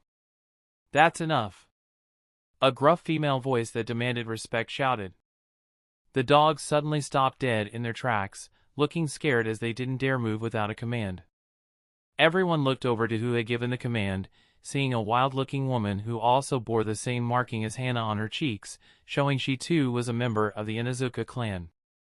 She whistled once more, this time getting the three wolfhounds to turn around and retreat with their tails between their legs without so much as a grunt, clearly being feared as the alpha. Everyone was surprised but also impressed as they watched the whole thing happen, noting that the woman did not look impressed in the slightest. Even Sarutobi giggled to himself as he pulled his hat down over his face a little. "That's she never changes," he thought as he watched the ninkin return to her side before the medics carted Hana off to treat her, seeing that she was already improving thanks to Shibi's intervention. Once everything had calmed down, Shibi returned to the center of the hall so he could give his announcement. "That concludes the 5th match, and as stated before, we shall hold a small interval before the next match is announced." No one seemed overly bothered by having a break but welcomed the chance to rest regardless. "Alright, the next match will be held here in half an hour," Shibi said, letting them all know. With that, all said and done, everyone seemed to go about their own way, with others simply remaining in their current spot, not seeing the point in moving. Others used the time to stretch their legs or head to the bathroom. However, Kimimaro used this time to inspect the behavior of the other, making mental notes of things they did so he might be able to use it against them later. Haku wasn't all too bothered as he had already won his match, earning himself a place in the finals. Koyuki on the other hand used this time to eat something, not realizing how hungry she was after watching all of the matches so far. Kage remained with them, however, soon took his leave as he had a small task that needed completing. "I'll be back soon," he said, taking his leave. Haku and the others didn't seem bothered and simply nodded as they watched him leave. Kage headed into the back of the hall until he came to the entrance of the building itself. He headed outside into the forest, all while making sure no one was watching or following him before he pulled out a small scroll from his weapons pouch. Kage took one more look around to make sure no one was watching him, and once happy he opened the scroll and placed it down on the ground. The scroll had lots of writing on it, containing a seal of some sort. Kage started to make a few select hand signs that unlocked the seal and activated it before he placed his hand onto the scroll. Slowly the air around the scroll grew colder and colder until it started to freeze, forming what looked to be a mirror, growing and growing in size until it was large enough for a person to walk through like a door. A moment or two passed as Kage stood up, waiting patiently by the ice mirror's side until finally, it started to ripple as a foot passed through first, followed by the rest of its owner body. "Good to see you, Lord Mizukage," Kage said as he bowed his head ever so slightly. Fuyona stepped fully out of the ice mirror, placing his foot onto the grass beneath him as he adjusted the tip of his Mizukage hat with his thumb and index finger, allowing him to look Kage in the eye. "So this is the Forest of Death," Fuyona then said with a smile on his face, taking a look around in awe as it looked just how he had imagined. "I'm looking forward to watching the remaining matches in person, now that I have taken care of business back in the village," Fuyona said as he turned to Kage with a smile on his face. "Of course, sir, allow me to show you inside," Kage said, offering to lead him to where the matches were being held. Fuyona nodded. "Lead the way." Chapter 87. Exactly 29 minutes had now passed, and everyone except for Kage had returned to the combat area. Kage's presence had gone unnoticed by all except for Kimimaro and the others naturally. Now that all the instructors were ready and could see that all of the genin were back, it was time to announce the next round of the preliminary matches. Shibi walked back into the center, having been given the nod of approval by the Hokage himself. "Alright everyone, it's time to announce the next battle," Shibi said, not caring if anyone was missing. "Where the hell is Kage-sensei?" Koyuki asked as she placed her hands on her hips, clearly not happy that he hadn't returned in time. "I'm sure he's fine," Haku said, not feeling overly concerned about their sensei's well-being. Kimimaro didn't say anything, and instead, he turned his attention to the screen, watching and waiting to see which names would be next. The names slowly came to a halt and everyone took a good look at what the screen displayed. The next match will be Suba of the Hidden Leaf versus Boten of the Hidden Waterfall, Shibi announced. Everyone looked to see who the fighters were as they made their way down to the battleground, coming face to face next to Shibi. Kimimaro watched Boten with interest, remembering how he could have killed him with ease earlier in the exam and wondering if maybe there was more to him than met the eye. He also took a good look at the Hidden Leaf shinobi Suba. He was tall and seemed older than most here, having a bald head with his headband tied around his forehead. His clothing was simple, but he had a serious look on his face that meant business. "Are you both ready?" Shibi asked, seeing how each of them had their game faces on. "Yes," they both said. "Alright then, begin," Shibi said, announcing the start of the battle. Suba of the Leaf didn't waste any time, pulling a set of kunai from his weapons pouch on his leg and charging forwards. Boten kicked back off the ground, taking a couple of steps back as he tried to get some space to react. Suba threw the first kunai, aiming for Boten's face. Boten was able to dodge the attack, having been lucky to see it coming before he pulled out his own weapon and blocked Suba's reverse slash. Both Boten and Suba fought for dominance as their fists shook in strain, each of them pushing as hard as they could as the kunai ground against one another, sparking from the clash. Suba was the first to pull back, causing Boten to almost fall forwards as he wasn't expecting him to move just yet. Suba used this to his advantage.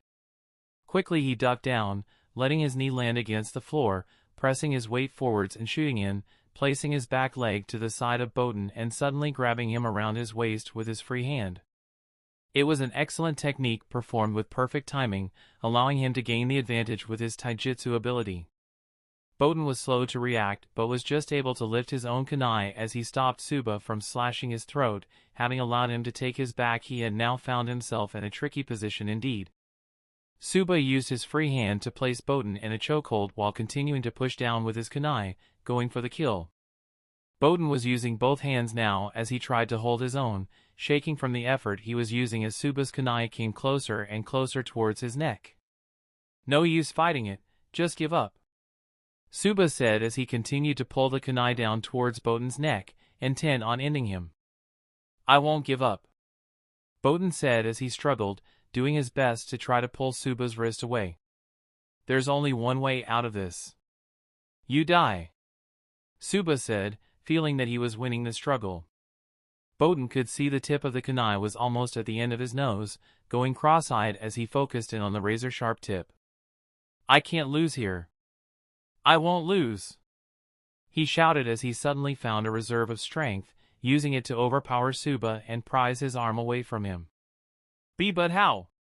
Suba shouted in shock, trying with all his might to pull the kunai back down and finish the job.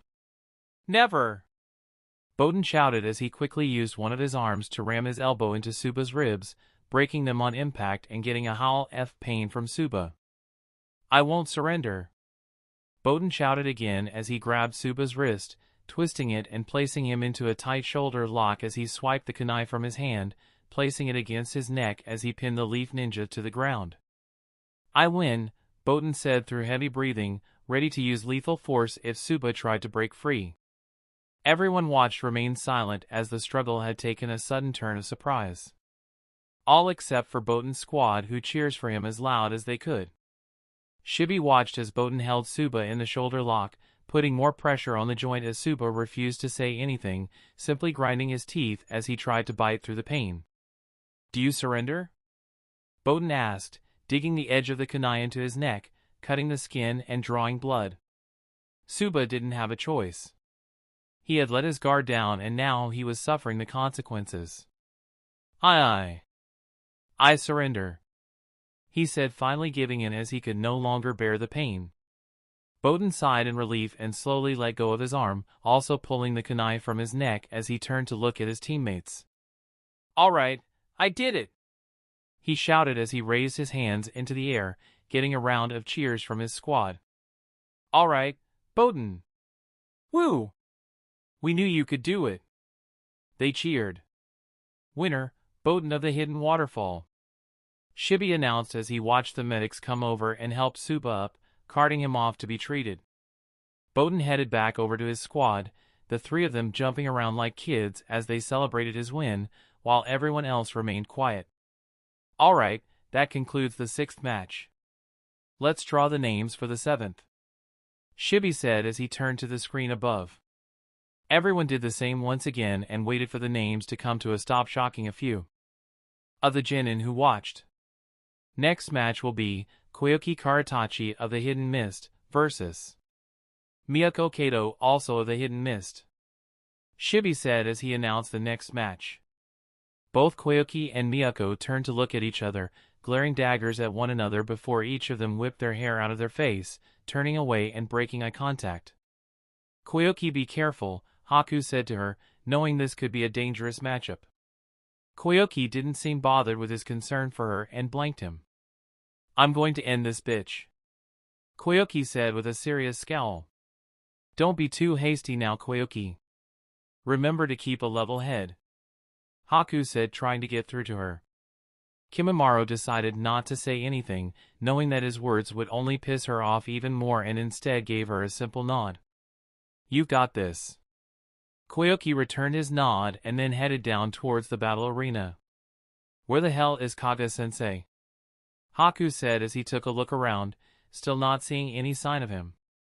"I don't know, but all we can do is watch and support her from here," Kimimaro said as he crossed his arms, spotting a look from Hatori from across the room. I know. I just don't want her to lose control. Haku then said as he stepped towards the railings, gripping them with both hands as he watched her from above. Both the girls were now standing on the battleground, glaring at one another from the other side, neither of them coming any closer. Shibi could already tell there was tension in the air between these two, and he knew it was going to be some sort of grudge match. I can see you are both ready. But, remember the rules. What I say goes. He said to remind them before he got ready to start the match. All right. B. Just as he was about to announce the fight, Shibi's words stopped as the doors to the exam hall opened, revealing a rather imposing guest.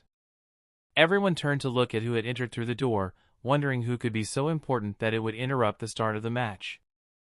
A tall man dressed in a blue cloak stood in the doorway with a hat similar to the one the Hokage wore, except this one was blue and had the kanji for Mizukage on it, getting a surprised gasp from everyone who noticed. Well. Looks like I made it just in time. Fuyona said as he raised his Mizukage hat, allowing his face to be seen by all. Chapter 88 Koyuki vs. Miyako. The entire hall burst into a murmur as they realized who it was standing before them, especially those genin from the hidden mist, who had a much more excited expression on their faces. It's Lord Mizukage! Kujira shouted in enthusiasm. Everyone was still chattering amongst themselves as Fuyona walked towards the center of the hall, seeing both Koyuki and Miyako standing there with a shocked look on their faces. Looks like I made it in time, Fuyona said as he gave the two of them a simple wave, sensing the tension between them. Fuyona carried on walking past them, heading over towards the Hokage and the other instructors. Good of you to join us, Lord Mizukage. The Hokage said with a smile coming to his face, even though he had not been expected. Fuyona could tell that the jonin and chunin surrounding the Hokage were nervous and on guard, however, after seeing the Hokage's reaction they seemed to relax a little. My apologies for dropping in like this, Lord Hokage, however, I was able to finish business back in the hidden mist and couldn't resist the temptation of watching some of the exam matches, Fuyona said as he approached Sarutobi. Please, Lord Mizukage, it's not a problem at all. Please join me. The Hokage said, extending his offer to Fuyona. Fuyona smiled, gladly accepting his offer and swiftly disappeared and reappeared next to the Hokage, getting a good look from above at the battleground. Everyone in the exam hall was still in shock. Not only was the third Hokage watching the matches, but now the fifth Mizukage too. It's Fuyona-sensei! Haku said as a large smile came to his face. Kimimaro was also excited as he thought about showing his skills off to him. After all, both Kimimaro and Haku saw Fuyona as a father figure and the chance to impress him would not be wasted if it presented itself. Once everyone had calmed down with the arrival of Fuyona seeming to rile everyone up, Shibi was finally able to proceed with the next match. Don't think that just because Lord Mizukage is here I will go easy on you, Miyako said as she placed her hand on her hip. Koyuki frowned. It's a good job he is, that way he will be able to stop me from killing you. She then replied, getting a raised eyebrow from Miyako, who was not impressed. We'll see who the one to die is soon. She then said as she turned her back to get some distance before Shibi announced the start of the match. Meanwhile, Fuyona chatted to the Hokage about the matches that had already taken place.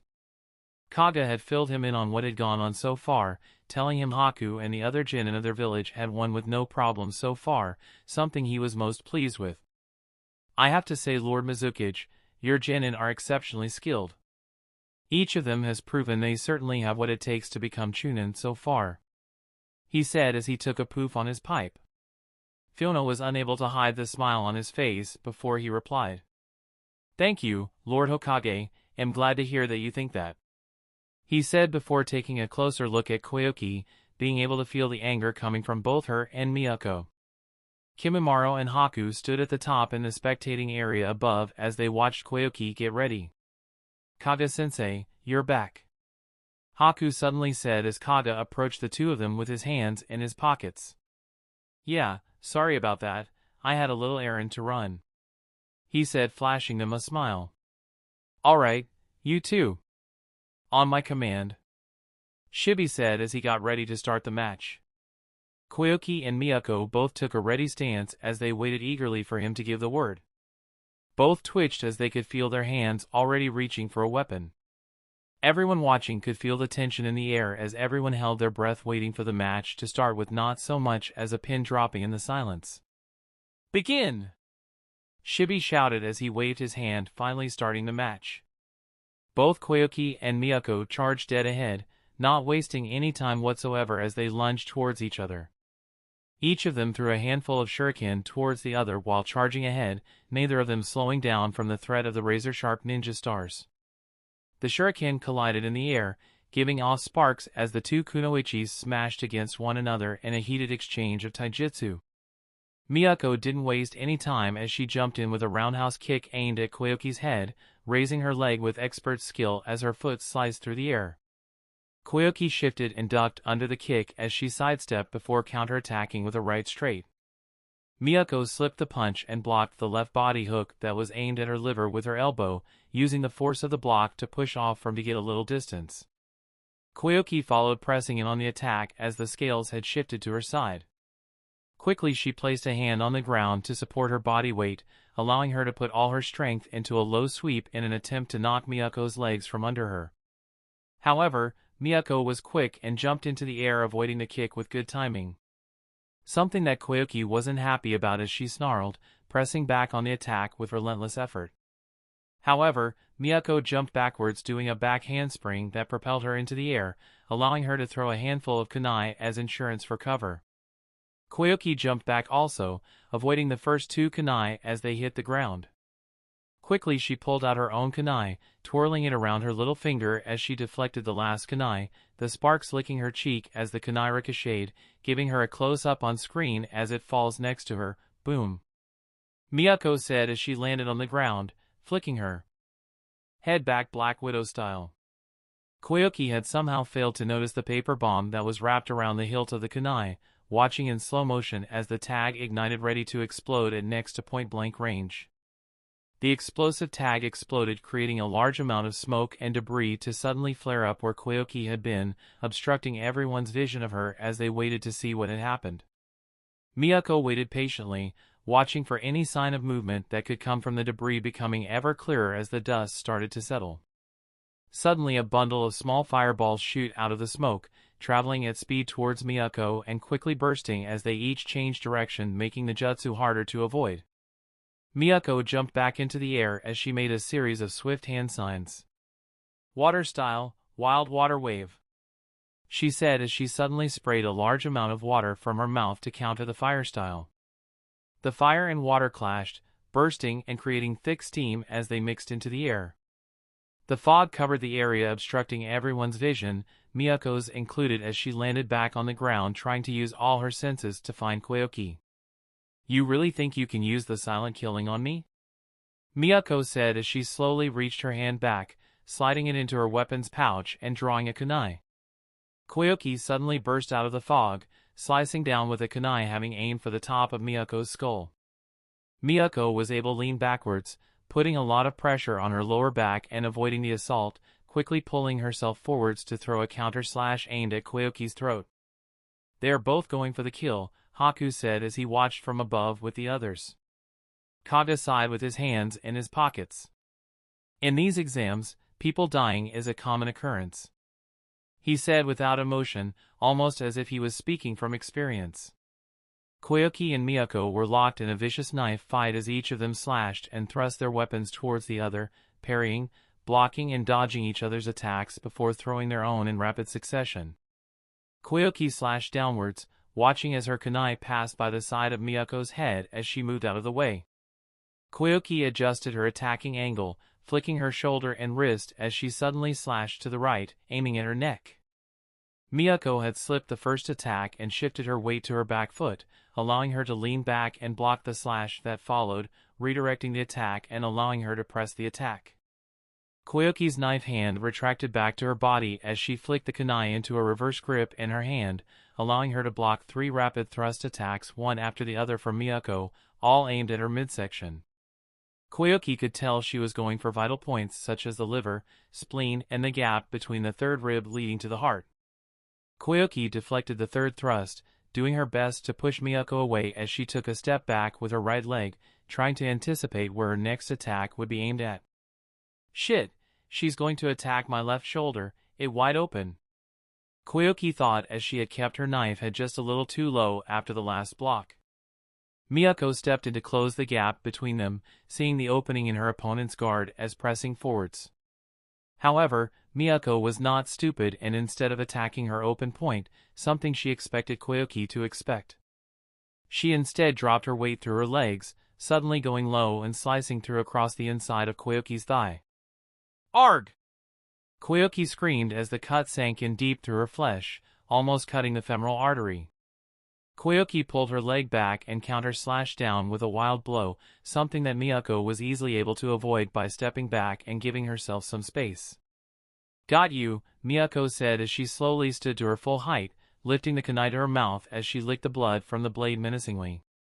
Koyuki knew she wouldn't be able to move properly now, having had the muscles sliced on her inner leg would affect all of her movement, leaving her feeling trapped and angry.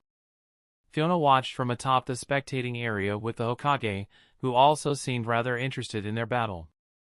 This is proving to be a tense battle, he said, not taking his eyes off of the two.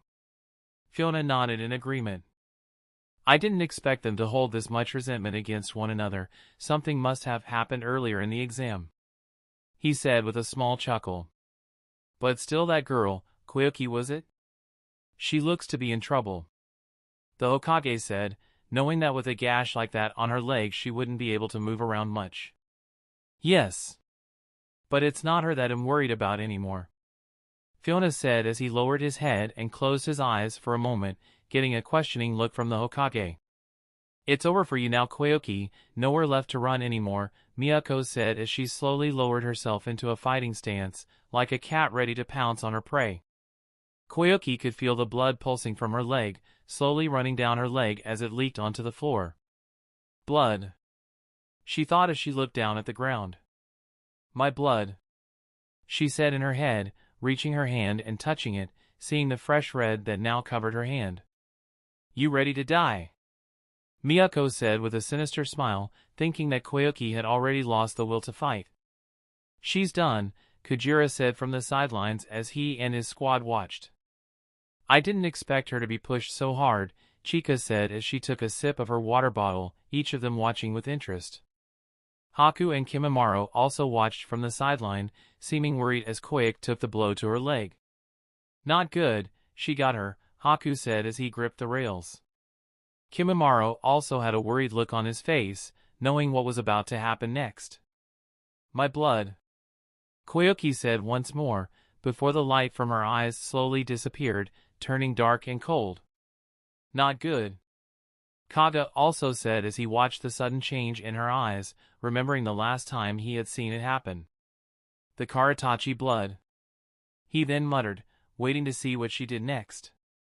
Time to finish this, Miyako shouted as she rushed forwards, raising her kunai for the kill.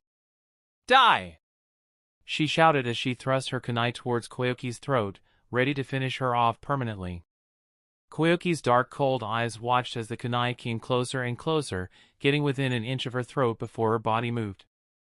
It was as if she had become possessed, moving almost unnaturally as it twisted at an angle allowing her to avoid the blow. Miyako was shocked that she had moved at the last second, having already fully committed to the strike and being unable to do anything as Koyuki countered with a kunai that was about to puncture her own throat. Miyako's eyes went wide as she watched Koyuki's merciless eyes reflect her own horror, watching in almost slow motion as the kunai moved so fast she couldn't react. No! I don't want to die like this. The words echoed through her mind as the final moment came upon them.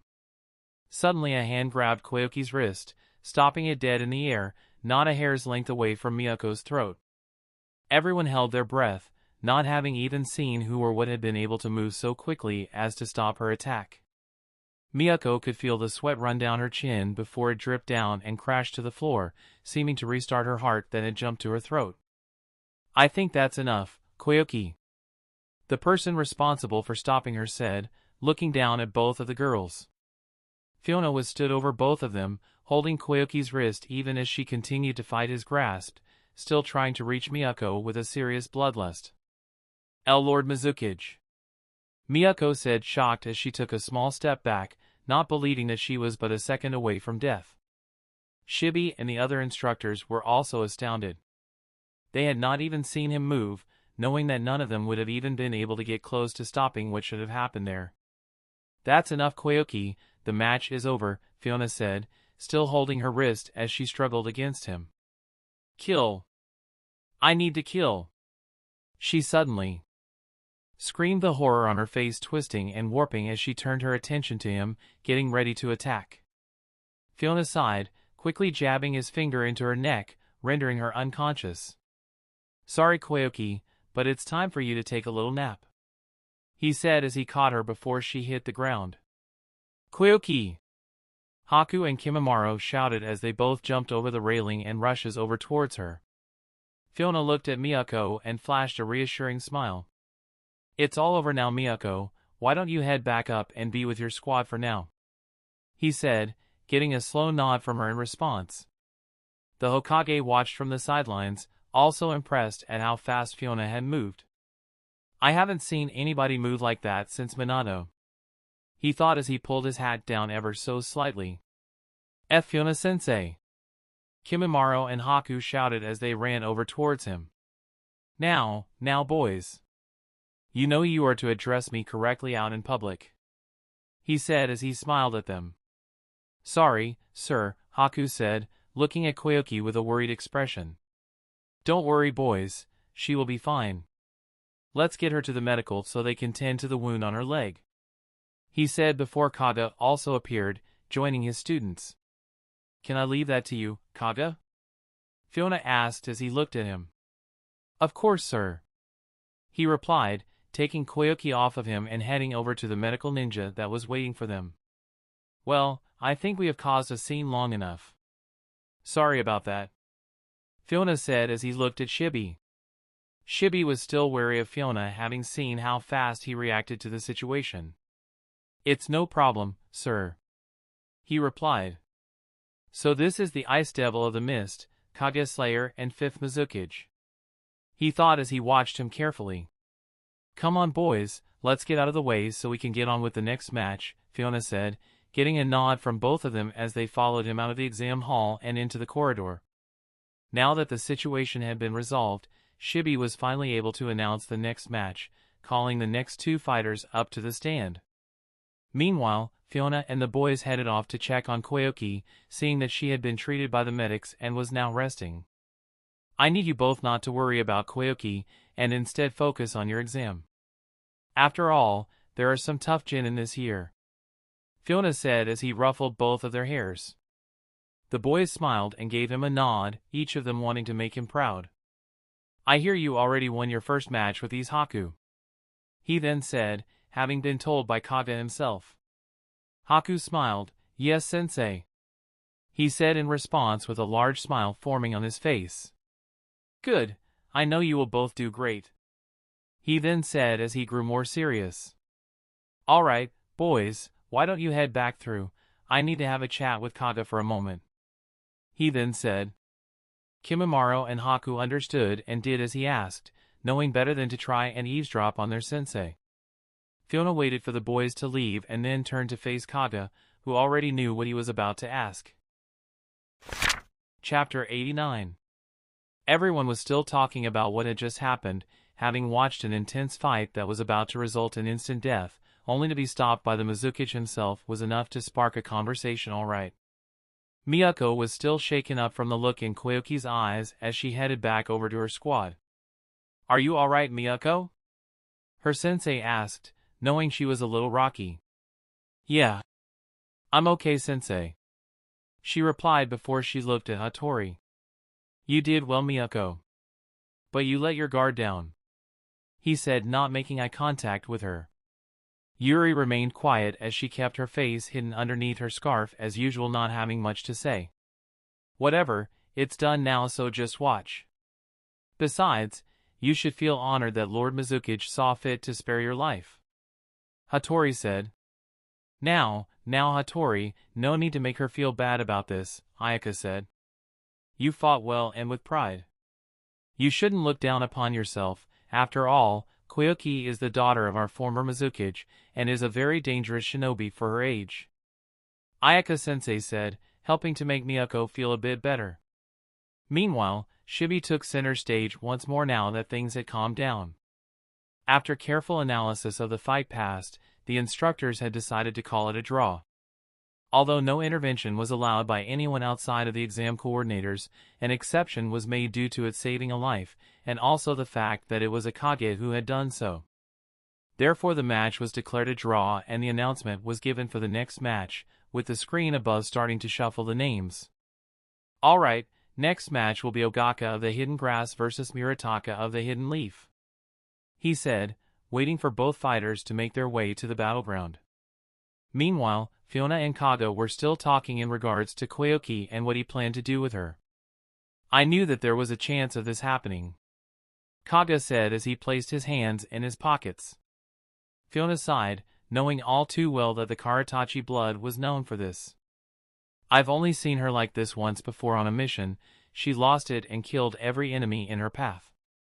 It's as if a monster lurking within her comes out, Kaga said with a small chuckle. I mean, it's not exactly a bad thing, Kaga then added. After all, a shinobi needs to be able to kill without letting their feelings get in the way every now and again. Fuyona also nodded. Yes. However, it is always better to have control over that power, he said as he looked at the sleeping girl. When she enters these blood-fueled traces, she fails to recognize between friend and foe. I'm worried that one day she might kill someone she cares for, and I know what it would do to her, he said. Kaga agreed. What is it you're thinking then? He then asked as he looked into his eyes.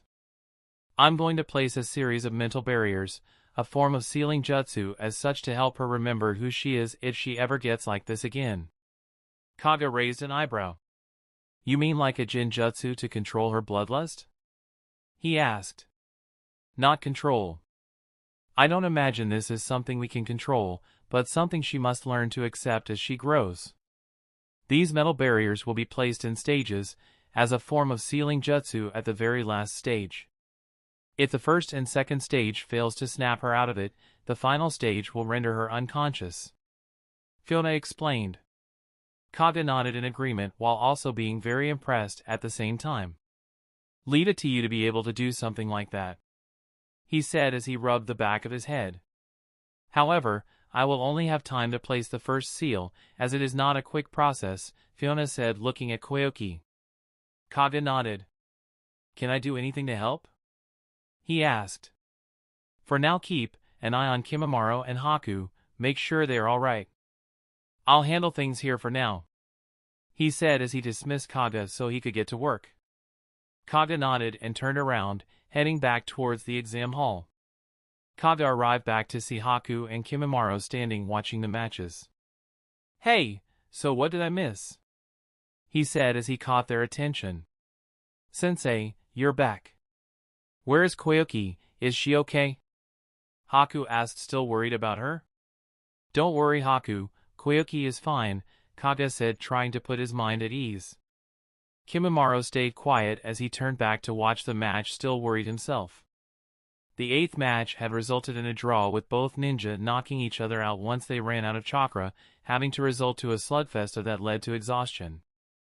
The 9th match was currently underway with Yumi of the Mist and a member of Team Hatori was fighting against Hina of the Hidden Waterfall. The match was rather one-sided though, as Yumi was clearly the stronger of the two, being extremely precise with her attacks as she used Senbon needles to slowly stop Hina's movements. Not good, at this rate Hina won't be able to move, Boden said as he squeezed the railings.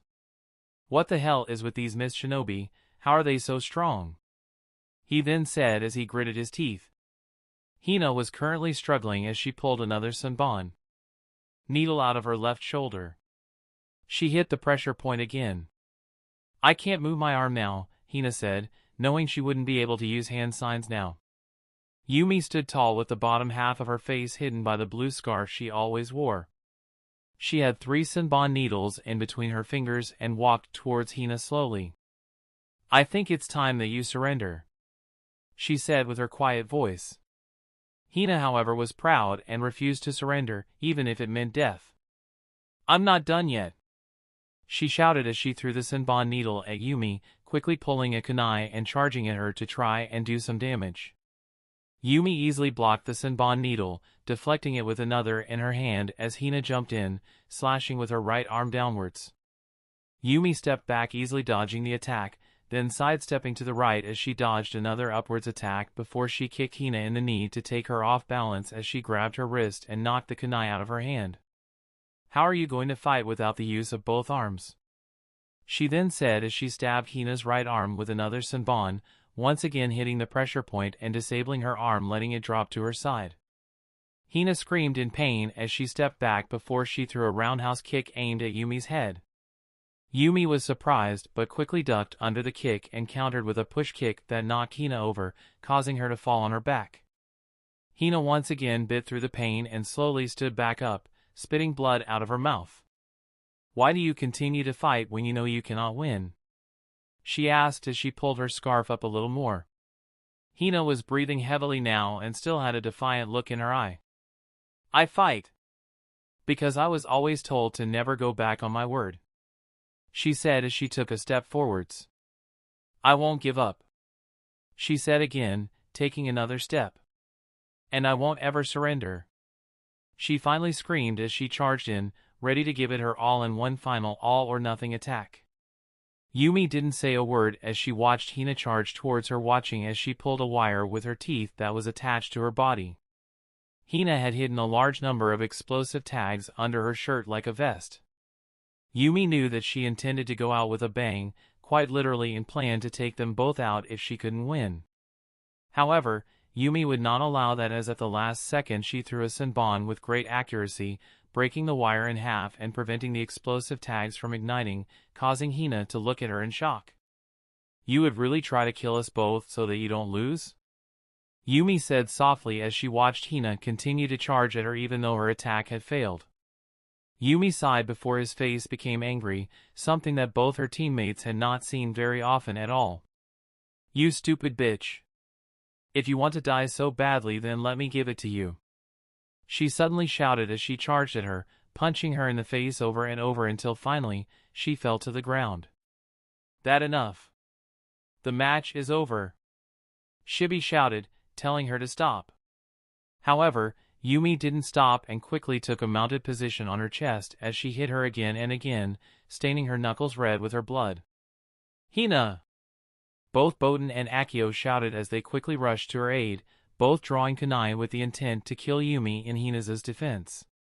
However, before they could even get anywhere near her, Hatori had appeared and grabbed Yumi's wrist, pulling her off of Hina and standing between the three of them. "That's enough, Yumi. Do you want to get disqualified?" he said, giving her a sharp look that snapped her out of her daze. Boten and Akio knew they didn't stand a chance against Hatori, but they were not about to let their teammate be treated like that and do nothing about it. "I said that is enough," Shibi suddenly said as he now appeared between them, stopping both of them in their tracks. "Move another inch and you will all be disqualified and sent back to your villages." "I mean it, don't push me," he said, getting angry. All of them could feel the pressure coming off of the Jonin and knew he was no joke and could easily squash all of them at the same time. "Of course, sir," Hatori said before he turned to Yumi, getting her to do the same and heading back up to the spectating area, almost dragging her with him. Boten and Akio had stopped for now and quickly turned their attention to Hina, rushing over to her side. Her face was a mess and they could hear her wheezing as she did her best to breathe through her broken nose and jaw.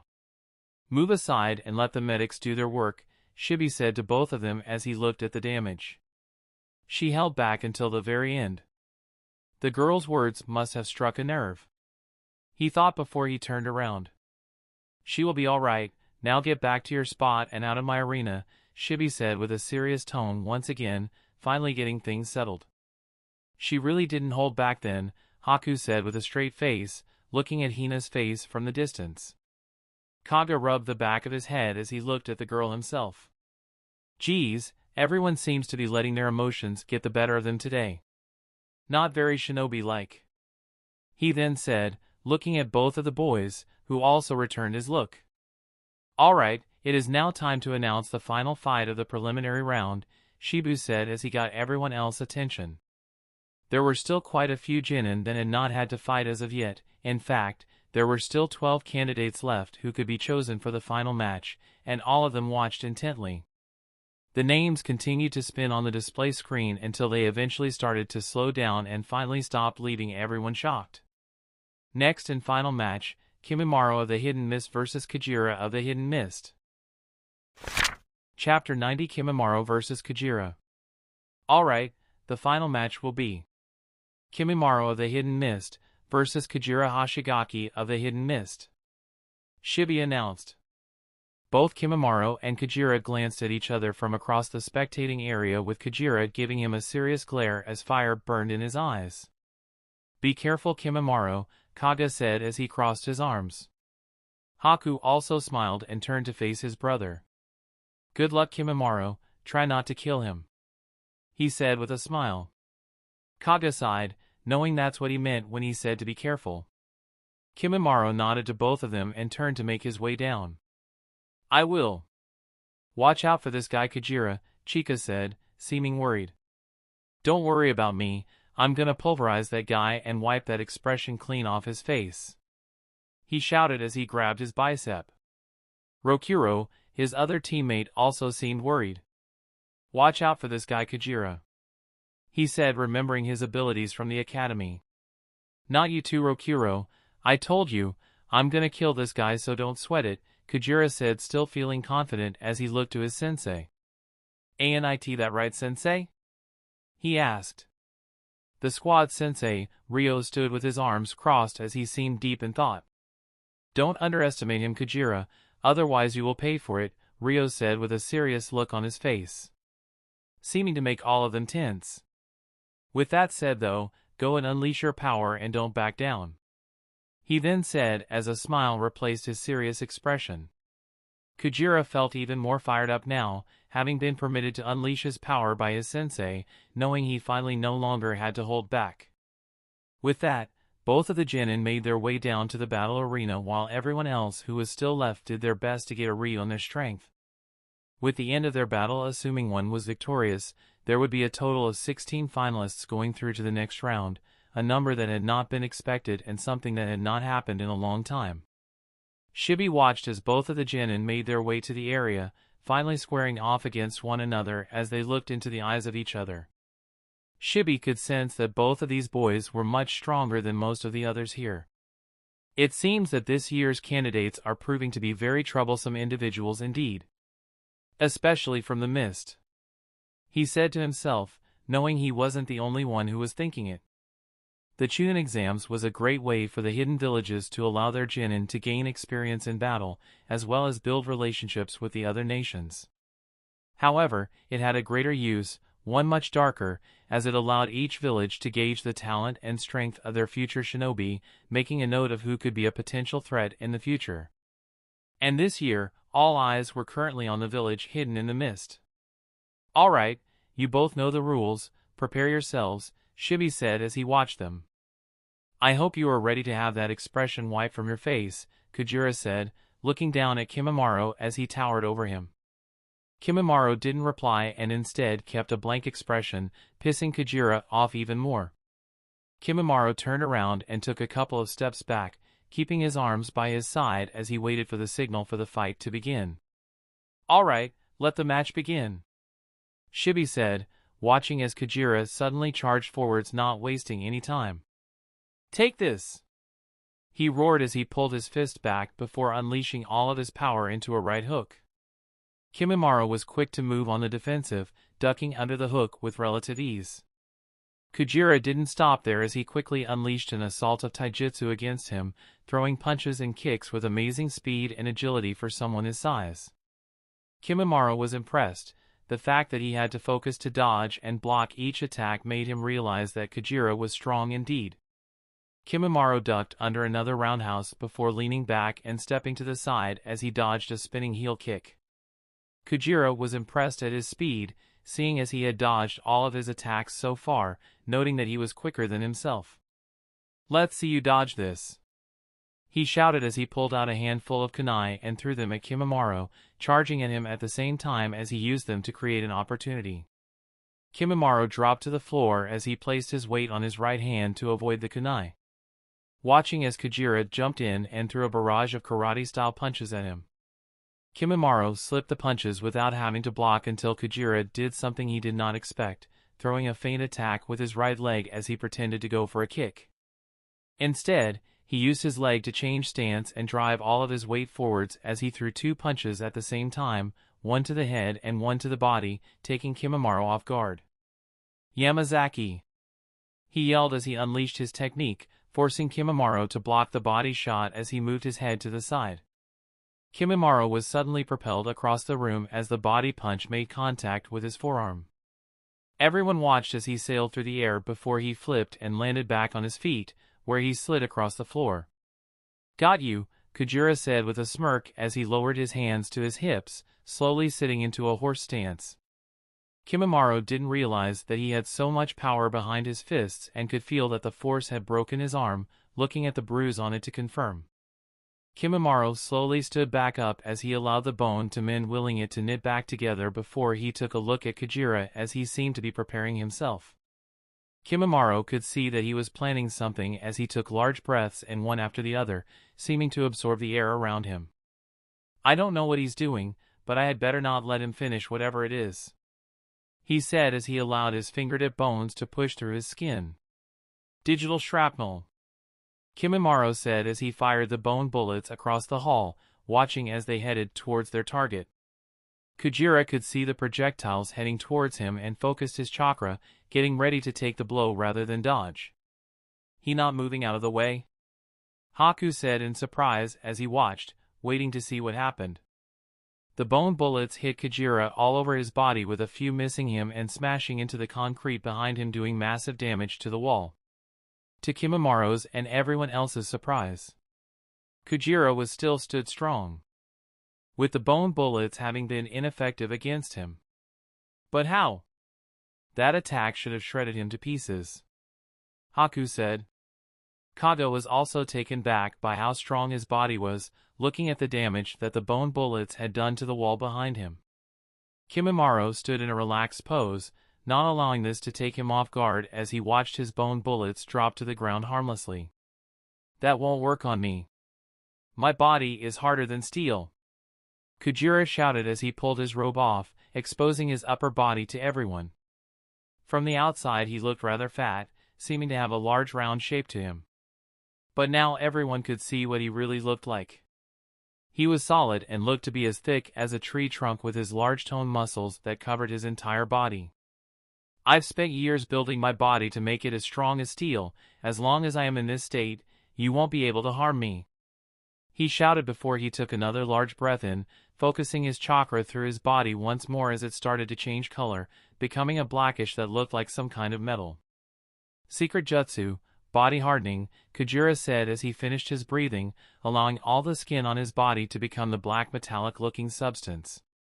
Kimimaro frowned a little as this time he readied both hands. "Let's put that to the test," he said as he jumped into the air, unleashing a storm of bone bullets, shooting round after round at him. Kujira remained in his horse stance, unflinching as he was bombarded by the bullets, each of them bouncing off of him as if they had hit bulletproof glass. "I told you that won't work," Kujira shouted as he suddenly charged towards Kimimaro, seeming to move at a much faster speed than before. "What the?" Kimimaro thought as Kujira closed the gap on him fast, attacking with serious power. Kujira threw a right straight that Kimimaro only just moved out of the way of. He then attacked with another punch that Kimimaro had to block, this time reinforcing the bones in his arm so they didn't snap. Kujira was surprised he had blocked his attack without taking damage, but quickly used this to make his next move, grabbing Kimimaro's robe with his left hand and quickly pulling him over his shoulder as he attempted to slam him into the ground. "It's over!" he shouted as Kimimaro sailed clean over his shoulder and was headed towards the ground. However, Kimimaro wouldn't make it that easy. "Arg!" Kujira shouted as he was suddenly forced to let go, quickly jumping back as he looked at his hand to see it was bleeding, even though the black substance his body was covered in. Kimimaro flipped gracefully in the air and landed on his feet before he lifted his head up to look at Kujira, who looked at him in surprise. "What are you?" he said as he watched the bones from Kimimaro's shoulder retract back into his skin. "So you are a monster," he said as a smile appeared on his face. "Seems you're more like me than I thought," Kujira said as he took a fighting stance, letting his chakra flare to life. However, Kimimaro didn't share his excitement as he just slowly pulled his robe away from his torso, exposing his own upper body. "You are nothing like me," he said as he allowed bones to grow from all over his body, giving him a frightening look. Everyone watched in horror as Kimimaro revealed his Kekei Genkai, showing them his true self. "What the hell is that?" Chica shouted as she watched from the sidelines. "That can't be normal," Rokuro also said as he gripped the railings. Ryo also watched before explaining it to his students. "That boy is one of the last surviving members of the Kaguya clan. Like Lord Fifth himself, he possesses a deadly Kekei Genkai, one that has been feared in the Land of Water for generations," he said, getting an alarming look from both the others. "So what if you can do some weird shit? I bet I can break all the bones in your body, no matter how many you try and make." Kujira shouted as he charged forwards, getting ready to slam his fist into Kimimaro's face. Meanwhile, the Hokage also watched from the spectating area as Kimimaro grew bones around his body. "So that is the Kekei Genkai of the Kaguya clan. A frightening ability indeed," he thought as he paid close attention. Kimimaro lifted his arm as he allowed 3 bones to spring out, acting as a shield as they absorbed Kujira's punch, only cracking a small bit, causing Kimimaro to increase their strength of them. "I can control the osteopaths in my body, allowing me to create new bones anywhere at will. I can even control the density of my bones and forge them to be harder than steel. No matter how strong your punches are, you will not be able to break my bones," Kimimaro said as he stared into Kujira's eyes with a lethal expression, putting him on his back foot. Quickly Kimimaro pushed his arm aside and swiped his free hand that now had a bone blade in it at Kujira's head, planning on finishing the battle once and for all. However, Kujira refused to back down. He had spent so long training, put so much time into his taijutsu ability over the years, never coming across something he couldn't punch through with enough hard work. He had forged his body into a shield and constructed his fists into spears with nothing but sheer hard work. "I don't accept that," he suddenly shouted as he blocked Kimimaro's arm with a karate-style block. "I can break anything with these fists," he roared as all of the black around his body suddenly concentrated at his fist. He unleashed his right hand, putting all of his power into it, aiming for Kimimaro's chest with a perfect karate-style 360 punch. The punch hit Kimimaro in the center of his chest, and even with all of the bones he had grown in the area to defend himself, the punch had still broken through, cracking them all. Everyone watched as the punch hit, taking Kimimaro off his feet as he sailed through the air, spinning violently before he crashed into a wall, delivering a large rumble that echoed through the exam hall. Kujira was panting heavily now as he had put all of his power into that final strike, watching as the black substance around his fist started to fade. "He did it!" Rokuro shouted as he cheered from the sidelines. "Yeah! He did it! He won!" Chica also shouted as he couldn't see any sign of Kimimaro. Both Kage and Haku were also surprised as they had watched Kimimaro get smashed into the wall. "That's not like him," Haku said as he watched from above, seeming worried. Kage also nodded, feeling the same way as Haku. "What is he thinking?" Kujira could feel that his fist had taken damage as he lowered it to his side and stood back to his full height. His body-hardening technique used a large amount of chakra, something he had a lot of thanks to his clan's heritage. He could also focus that chakra into any part of his body to make it harder, using it on his fists to make them as strong as steel. However, using the technique burnt a lot of energy, and concentrating it all into one part of the body used even more. Kujira looked at his hand, seeing that his knuckles were bruised. He knew that by his fist taking damage that these bones of Kimimaro's were no joke, as he couldn't remember the last time his fist had been hurt. He's not done yet, Kujira then said as he looked at the debris cloud, sensing that the fight wasn't finished yet. Meanwhile, Kimimaro was still stuck in the wall, having taken the full force of the blow to his chest. His ribs had been cracked and the external bones he had produced had also been broken. However, thankfully he had reinforced his sternum, allowing it to absorb all of the damage and leave him mostly unscathed. Still, he had to admit that Kujira wasn't a simple opponent and not someone he could best without getting serious. With that, Kimimaro freed himself of the stone prison around him and dropped back to the ground before walking back into view of everyone. The crowd erupted into a whisper as no one could believe he had taken such a punch and walked away seeming unharmed.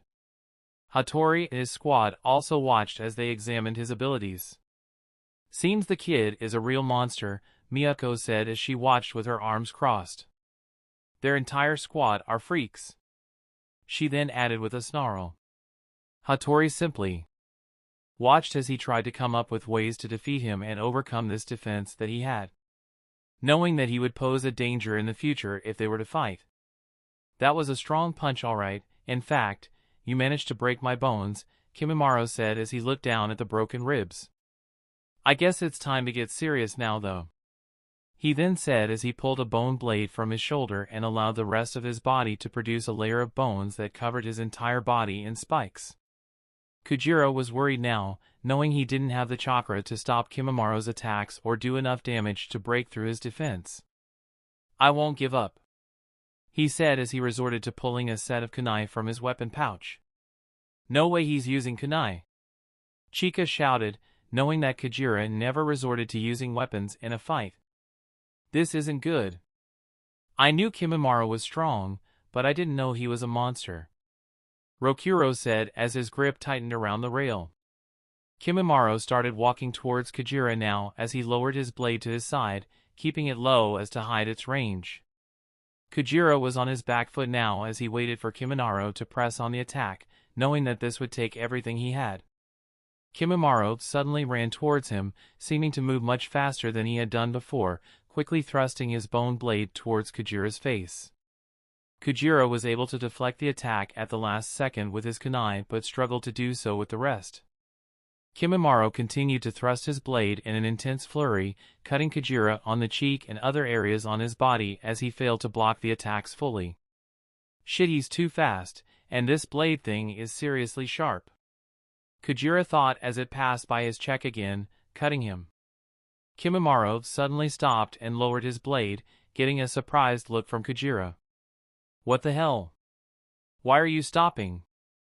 he shouted, getting angry as he felt as if Kimimaro was getting bored. "This fight is over," Kimimaro said as he allowed the bones around his body to go back inside. "What? I told you I'll never surrender," Kujira shouted as he raised his kunai to attack with.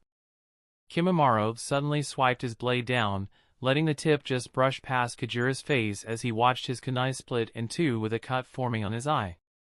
"You have exhausted your chakra and are no match for me now," Kimimaro said, causing Kujira to get angry. "I don't want to have to kill you, so please surrender," he said.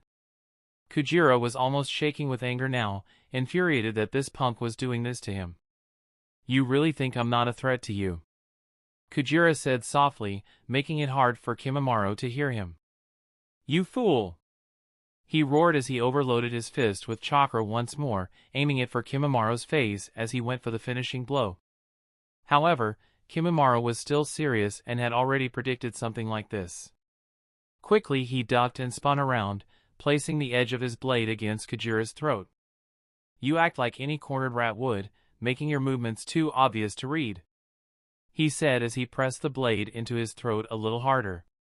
"Now surrender." Kujira couldn't believe it, his final attempt had failed, making a fool of himself as he lowered his head in shame. "That's enough, Kujira, give up and fight another day," Ryo suddenly shouted from above, getting all of their attention. Kujira bit his lip and had to fight tears back as he felt like a failure. "Live to fight another day. And become even stronger," Ryo shouted again, getting his student to nod in acceptance. Kimimaro lowered his blade as Kajira finally admitted defeat, allowing Shibi to announce the winner. Winner, Kimimaro. Shibi shouted as the final match was now over. You are really strong, Kajira. If you had hit me with your full power from the start, you would have beaten me, Kimimaro said as he extended his hand. Kajira couldn't believe how friendly he was being towards him, even after all of the abuse he had given him in the lead up to this battle. Being forced to swallow his pride, Kajira extended his hand, taking Kimimaro's and giving him a toothy grin. You beat me this time, but next time I won't lose, he said, giving Kimimaro his full respect. I don't doubt it, Kimimaro said, returning his smile. With that said and done, both of the genin returned to their squads, each getting praise where it was earned. You had me worried for a moment there, Kimimaro. How come you let the fight drag out for so long? Haku asked, knowing he could have finished it much quicker. No reason, I just wanted to see what he could do, he said. Kage laughed at the response, knowing that no matter what he said he wouldn't listen anyway. Well, considering you took that hit like a champ, I would say a congratulation is in order. For both of you, Kage said, smiling at his students. Now that the last fight had been decided and all of the battle complete, Shibi handed over to the Hokage, who took center stage. Well done to all that have made it to the final round. I can confirm that the second stage of the Chunin exams is complete, he said, watching every one of the genin's reactions.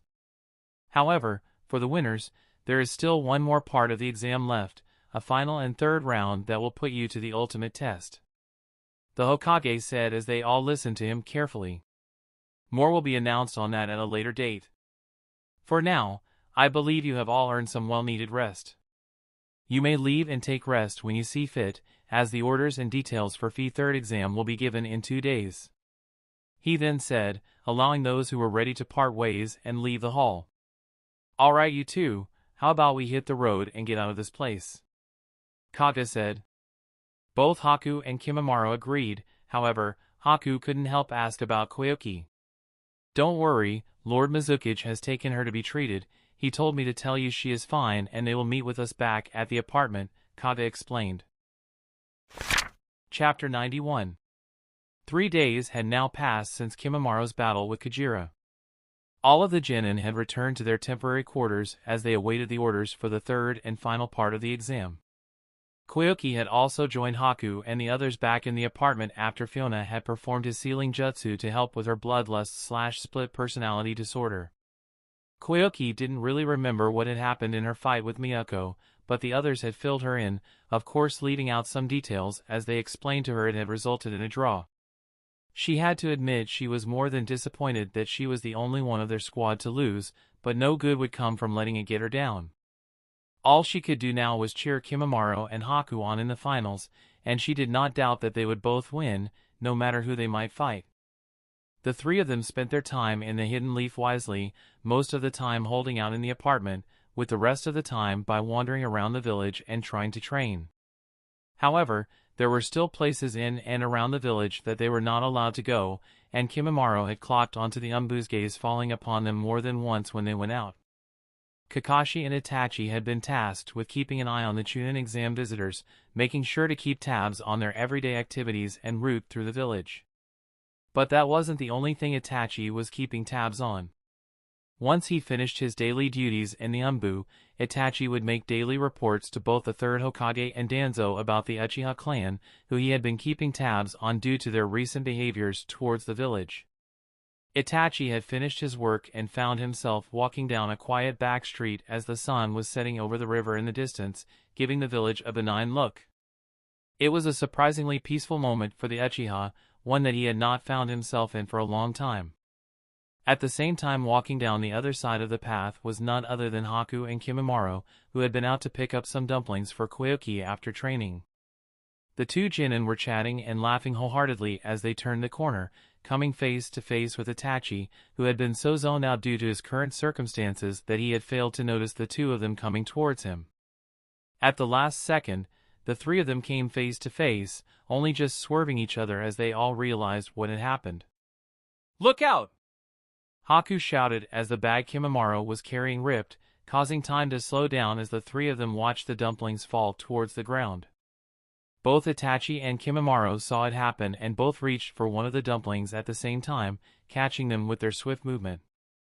"That was a close one. Koyuki would have killed us if we had dropped them," Haku said as he rubbed the back of his head in relief. Itachi handed the dumpling back to Kimimaro as he flashed a kind smile at him, not being able to not notice his ability as he looked at him closely, knowing who they both were. "Sorry about that," Itachi said.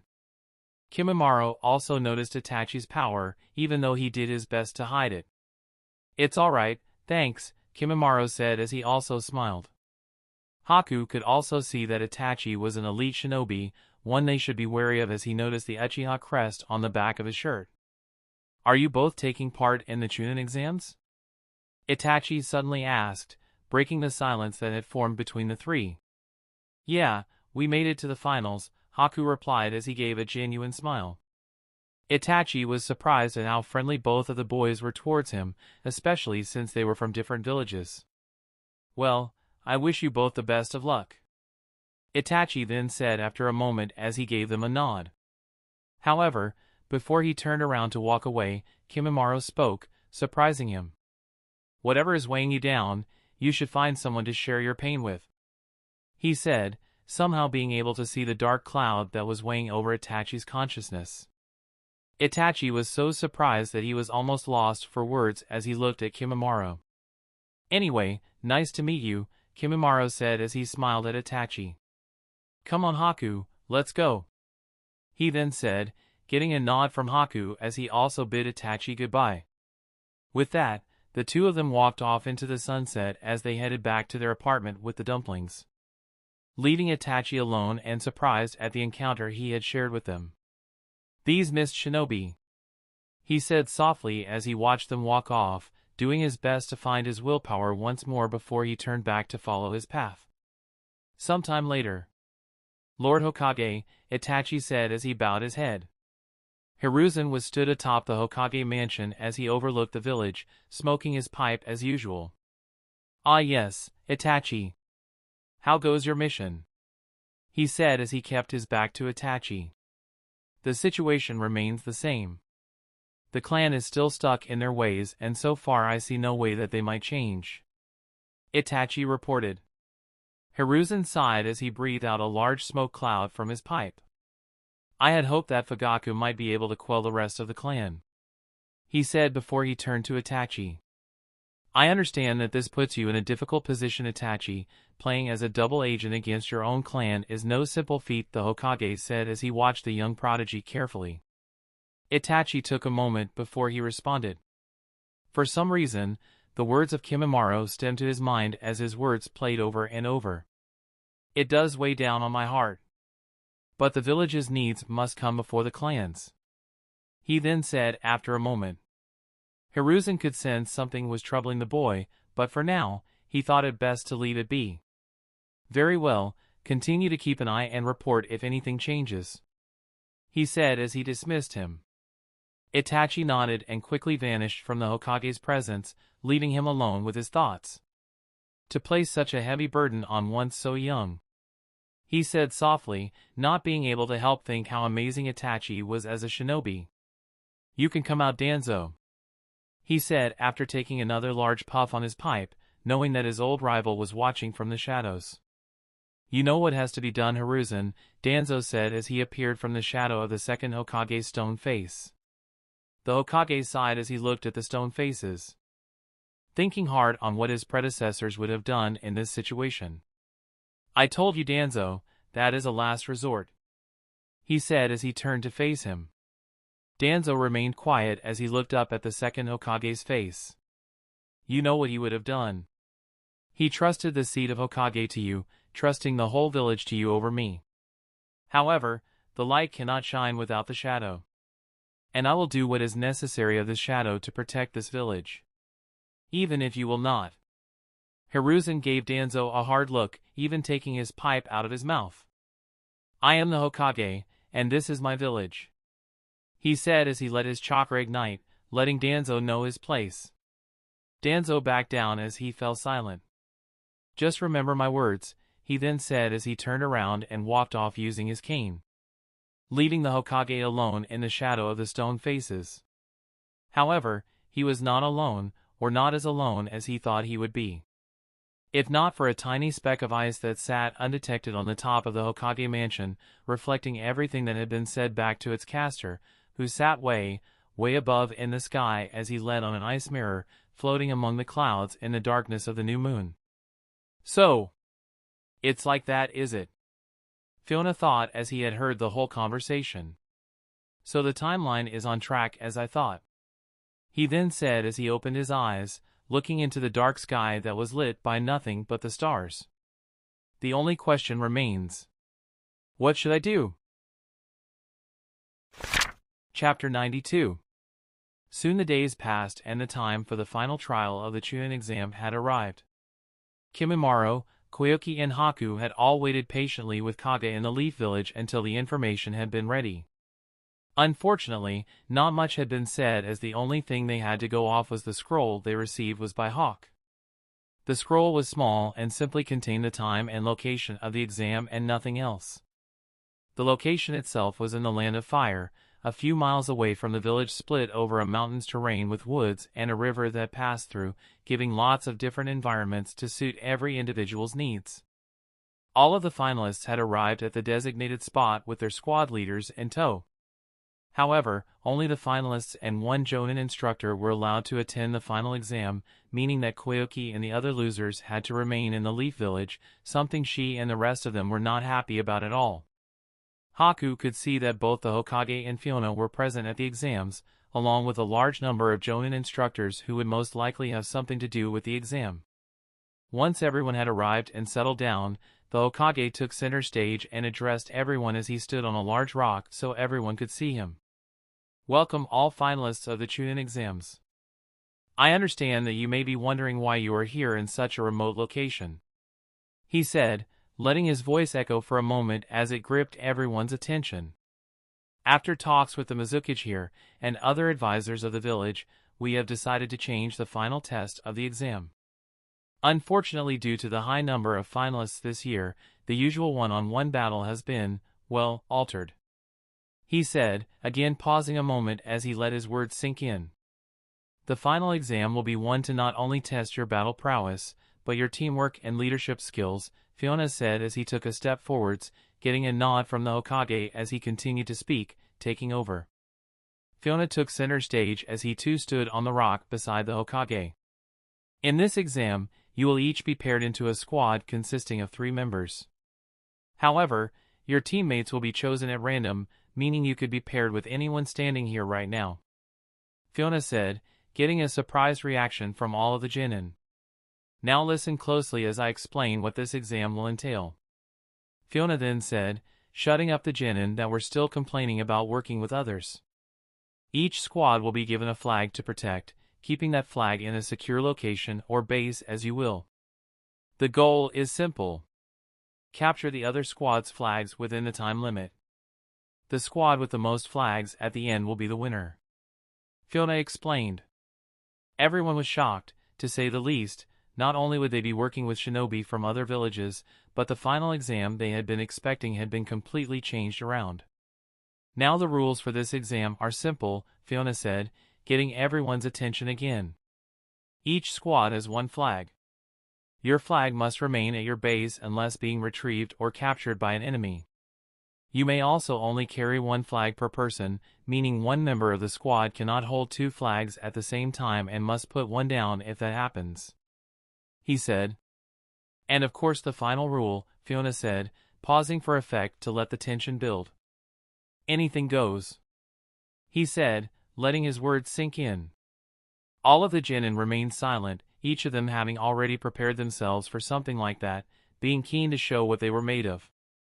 All right then, if no one had any questions, we shall begin by selecting the members for each squad, the Hokage said, taking over from Fuyona now that he was finished explaining the exam and rules.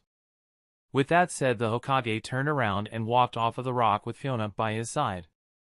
I must say, Lord Mizukage, I was surprised when you suggested changing the final exam. Still, I have to say I am looking forward to watching how this little idea of yours plays out," he said with a small smile on his face. Fuyona had come up with the idea last minute, deciding that something like this would be better suited for a larger number of students.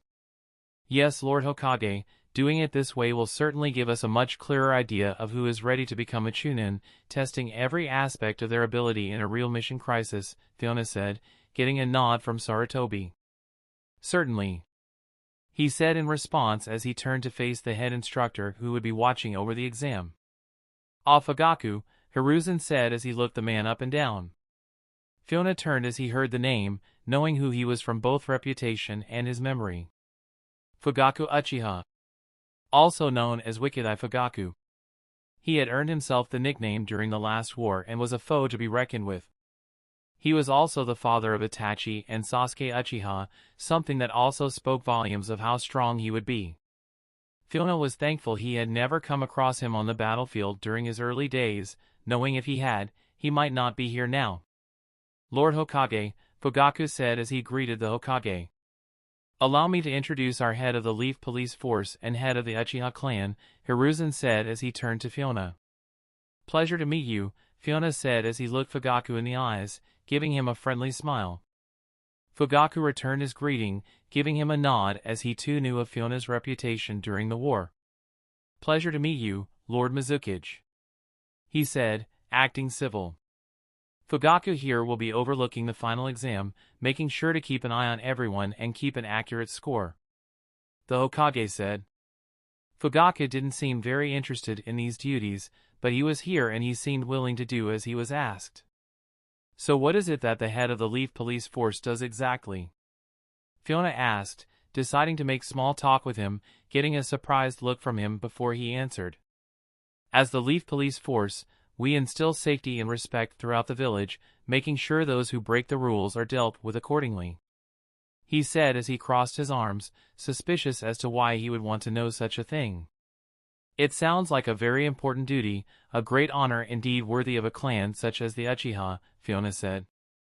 Fugaku raised an eyebrow at his response, not sure what he was getting at. "Yes, in fact it was the second Hokage himself who gave the Uchiha such a great responsibility," Hiruzen said as he puffed on his pipe, remembering his former teacher. "It has always impressed me how so many clans can work together in such a way without fighting," Fuyona said, this time getting a surprised look from both the Hokage and Fugaku. Fuyona knew he had to be very careful with his words, not letting too much slip that either would become suspicious that he knew something of the Uchiha's potential to rebel. "When I was growing up in the land of water and became a shinobi, the various clans of my land were always at war with one another, never being able to see eye to eye. In fact, they caused so much bloodshed that the very people they were supposed to protect began to hate them, turning on them and killing as many as they could in the last civil war. In fact, my own clan was nearly wiped out for this very reason," Fuyona said, knowing he had cleared any suspicion they might have held a moment ago. "It was a dream of mine for a long time to be able to unite my homeland and stop the fighting between us all. However, it would seem that you had achieved that very feat long ago," he said as he smiled, tilting the tip of his hat down a little. Both Fugaku and Hiruzen remained quiet as his words sank in, reminding them both of the peace the Hidden Leaf had endured for many years. "That dream is now a reality," Fuyona then said as he looked up with a defining expression on his face. "And I will never let anything change that again." "Yes. Well, shall we get this exam started?" Fugaku said after a moment, unsure of what else to say. Fuyona and the Hokage both agreed. "Of course, I believe I have waffled on for long enough," he said as he rubbed the back of his head. With that, Fugaku walked off, leaving the Hokage and Fuyona alone, bidding them goodbye for the time being. The land of water has always been filled with bloodshed and war. Only the strongest ruled the lands, dating back to the first Mizukage himself, who was only able to bring the clans together due to his power. Hiruzen suddenly said as he placed his pipe back into his mouth. "The fact that you have managed to achieve the same with not only your strength but your love for your village speaks more words to me than you need to say," he said as he turned to look Fuyona in the eye. "That's why I know I can place my trust in you, Lord Mizukage," he said with a smile. Fuyona nodded as he returned his smile. Something that we agree on, Lord Hokage, Fuyona said. Meanwhile, Fugaku had made his way over to the Genin who were currently standing in their own squads with their senseis keeping an eye on them. Alright you lot, listen up. He shouted, getting their attention in an instant. Your names will be drawn at random to decide what squad you are placed into. Now I don't want any complaint about where you end up, as I simply don't care. Anyone who complains will be removed from the exam at once. Do I make myself clear? He said, not getting so much as a whimper from the Genin as they knew he meant business. Good, Fugaku said as he turned to the Chunin who would be assisting him in running the exam. Alright, let's see who will be placed with who, Fugaku said, giving the go-ahead for the Chunin to draw the first 3 names. Everyone remained silent as they waited to see whose names would be drawn for the first squad. One of the Chunin placed his hand into the large tub that contained the names of all the Genin and slowly pulled out 3 names before he read them out loud. Alright, the first squad will be Hatori of the Mist, Gogi of the Rain and Botan of the Waterfall. He said. Everyone was shocked at the first 3 names read out, already having pitted 3 strong members together. Alright, first squad, come with me, one of the Chunin said before he led them away from the others. Okay, next squad will be. The Chunin said as he drew another 3 names. Haku of Mist, Tomo of the Grass and Sino of the Leaf. He said. Kimimaro turned to Haku, and Haku turned to him, each of them knowing that they might have to fight one another in this exam. I'm looking forward to facing you, Haku. Me too, brother, Haku said before the 2 of them bumped fists and Haku walked off. Oh no! Does that mean I have to go against you, Aikido? Sino said with a worried look on her face. Don't worry, Sino, if we come face to face, I'll go easy on you, Aikido said as he flashed her a smile, making her blush. What about me, Aikido? Horime, the other girl on his squad said. Of course you too, Horime, I could never hurt either of you. He said as he placed a hand on each of their shoulders causing them to go weak in the knees. That's enough you 3, get moving. Their instructor said, interrupting them from their embarrassing moment and snapping them back to the situation. With that, the second squad followed another Chunin and the remaining Genin waited to see who would be next. Alright, the third squad will be Kimimaro of the Mist, Aikido Uchiha of the Leaf and Yuri of the Mist. He said. Oh man, I really have to work with these blood mist scum, Aikido muttered under his breath. He was quick to shut up though as he got a serious look from Fugaku, knowing that his clan leader was watching him, also expecting good things. Good look, Kimimaro, Kaga said as he gave his student a nod, having done the same for Haku. With that the 3 of them went off and everyone waited for the next squad to be called. The fourth squad will be Chica of the Mist, Muse of the Rain and Horime of the Leaf. He said before the 3 of them slowly made their way towards the Chunin instructor that was waiting for them. Fifth squad will be Rokuro of the Mist, Ohata of the Rain and Sakasuji of the Leaf. He said, leaving the last 3 standing as they looked at who they would be working with. And that leaves the last squad consisting of Ebonaka of the Rain, Takajima of the Leaf and Adagai of the Leaf. He said as he announced the final squad. Alright, good. Make sure you get all the squads in position before you let me know, Fugaku said to the Chunin he was leading. Yes, sir. They said before they vanished to check on all positions, leaving only the Jonin instructors and Fugaku. All that is left is to set the traps around the battleground. Fugaku then said as he spoke through his earpiece. Chapter 93. All of the Genin squads had now been led to their individual bases, where they were given a flag to protect. As stated, the flag had to remain in the base and could only be carried by if captured by an enemy or when retrieved from one. Haku and his squad consisted of Tomo, who was a shinobi of the Hidden Grass, one who had not fought in the preliminary matches. The other was a girl called Sino, one of Aikido's Uchiha teammates. Haku wasn't sure of their combat ability, but he had no choice other than to work with them if he wanted to try and pass this exam. Let's work together, and put aside our differences, he said as he offered a friendly smile. Sino slowly nodded as she returned his smile, not quite believing how handsome he was. While Tomo nodded, not saying a word as he covered his head with the hood of his large coat. Haku could tell he wasn't the type for conversation, and instead, he jumped right to formulate a plan. Meanwhile, Kimimaro had arrived at the area where he and his team would call base. It was slap center in the middle of the wooded area and had a good amount of cover from the large trees. However, at the same time, it also offered the same to any enemies that were good at stealth, leaving them vulnerable to an ambush. Kimimaro had been placed on a squad with Yuri, who was a member of Hatori's squad. Of course, she didn't say much, but he could tell that she was prepared to work together. However, he could not say the same for his other squad mate. "Look, I don't know what they are thinking putting me with you, but it's your lucky day. I'll have a flag for us in no time," Isito said with a cocky attitude. Kimimaro wasn't sure how this would play out if they only worked alone rather than as a team, but only time would tell now. "That's the last of the genin in position, sir," one of the Chunin exam proctors said through the radio to Fugaku. "Good, how are the traps coming along?" Fugaku then asked, waiting for a response. "The traps have now been completed, sir," another of them reported, meaning he could now give the go-ahead. "All right, good work," Fugaku said as he crossed his arms. Fuyona and the Hokage watched from a distance, having taken up position on a large cliff that overlooked the entire terrain that the genin would be using as their battlefield. The addition of laying out traps along the battlefield was indeed a smart suggestion. A voice said, causing both of the kage to turn around. It was Danzo, the so-called shadow kage of the village. "Ah, Danzo, have you come to watch the finals?" Hiruzen asked as he puffed on his pipe. "I have," he said as he walked over towards them using his cane.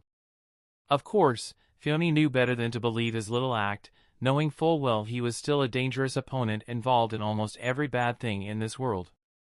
"I must admit, this is an excellent addition to the Chunin exams. Being able to test the young genin in a more realistic battlefield situation is something that has been long needed," Danzo said as he looked at Fuyona. "Yes, well, it was a dual effort on both parts," Fuyona said, looking back to the Hokage. Danzo remained quiet for a moment before he looked to Hiruzen and then back to Fuyona. Although the Leaf and the Mist had allied and were working on the details, there was still a large concern among the villagers and in the ranks of the shinobi, on both sides. After all, there was a long history of bloodshed between both, and to simply put that aside was something that would happen overnight. Not only that, but other villages had seen their alliance as a potential threat to their own national security, something Danzo had also come to speak about. "It has come to my attention that the Sand is holding a secret meeting with the Stone and the Cloud. Seems that the alliance between our two villages is not being endorsed well by the other nations," Danzo said. Hiruzen sighed. "I feared this might happen," he said, taking a good look over the terrain. "I had hoped our alliance would not cause this, but I know the Sand still wish vengeance upon me and the Mist," Fuyona said, remembering his meeting with the current Kazekage, Pakura. "If you don't mind, I would prefer to speak alone, Hiruzen," Danzo suddenly said, not caring if his words came out as rude. The Hokage nodded and turned to Fuyona. "Of course, don't mind me," Fuyona said as he turned around and walked off, leaving the two of them to converse and not taking any offense. Danzo waited for Fuyona to get clear of the area before he spoke, not trusting him in the slightest. "What is it that you wish to speak with me about, Danzo?" Hiruzen asked, knowing whatever it was, it most likely would not be good. "It's about Shisui Uchiha," he said, getting Hiruzen's attention. "What about him?" the Hokage asked. "It has come to my attention that the Uchiha are becoming more and more impatient in their potential to rebel against the village. Even though Shisui is still working for us, I fear that he cannot put the village above his clan," Danzo said. The Hokage gave a heavy sigh as he knew something like this might happen. "I am therefore pushing Itachi Uchiha's promotion to Umbu captain ahead of schedule." Hiruzen turned to face Danzo now with a concerned expression on his face. "The boy is only 12 years old, Danzo. Have you forgotten that he is too young to become an UMBU captain? He is almost 13 years of age. Something we can easily overlook. Danzo said, getting another sigh from Hiruzen. The whole disaster of the Uchiha Kin was weighing heavy on his heart, knowing that no matter what he tried to do, nothing seemed to be working. And you have the proof that Mukai is selling village's secrets? The Hokage then asked, referring to one of Danzo's own UMBU captains. I do. Having Itachi assassinate him will prove whether or not he is ready to become an UMBU captain, and whether or not he can put the village above his clan. Danzo said. Hiruzen sighed as he exhaled a large puff of smoke. Thinking hard on the matter before he gave his answer, very well. See it done. Hiruzen said. Danzo knew that the two of them never agreed on much, however, when it came to the safety of the village, there was nothing they wouldn't do to protect it. Danzo didn't say anything as he turned his back and started walking away, leaving Hiruzen alone with his thoughts. Meanwhile, Fugaku, the head of the Uchiha clan, was getting ready to announce the start of the final exam, having been given the all-clear that all of the genin were now in position. Fugaku reached up to his earpiece, pressing the button in for him to speak through it. All right, everyone, let the final part of the Chunin exams begin, he said, giving the order for the Chunin to give the signal.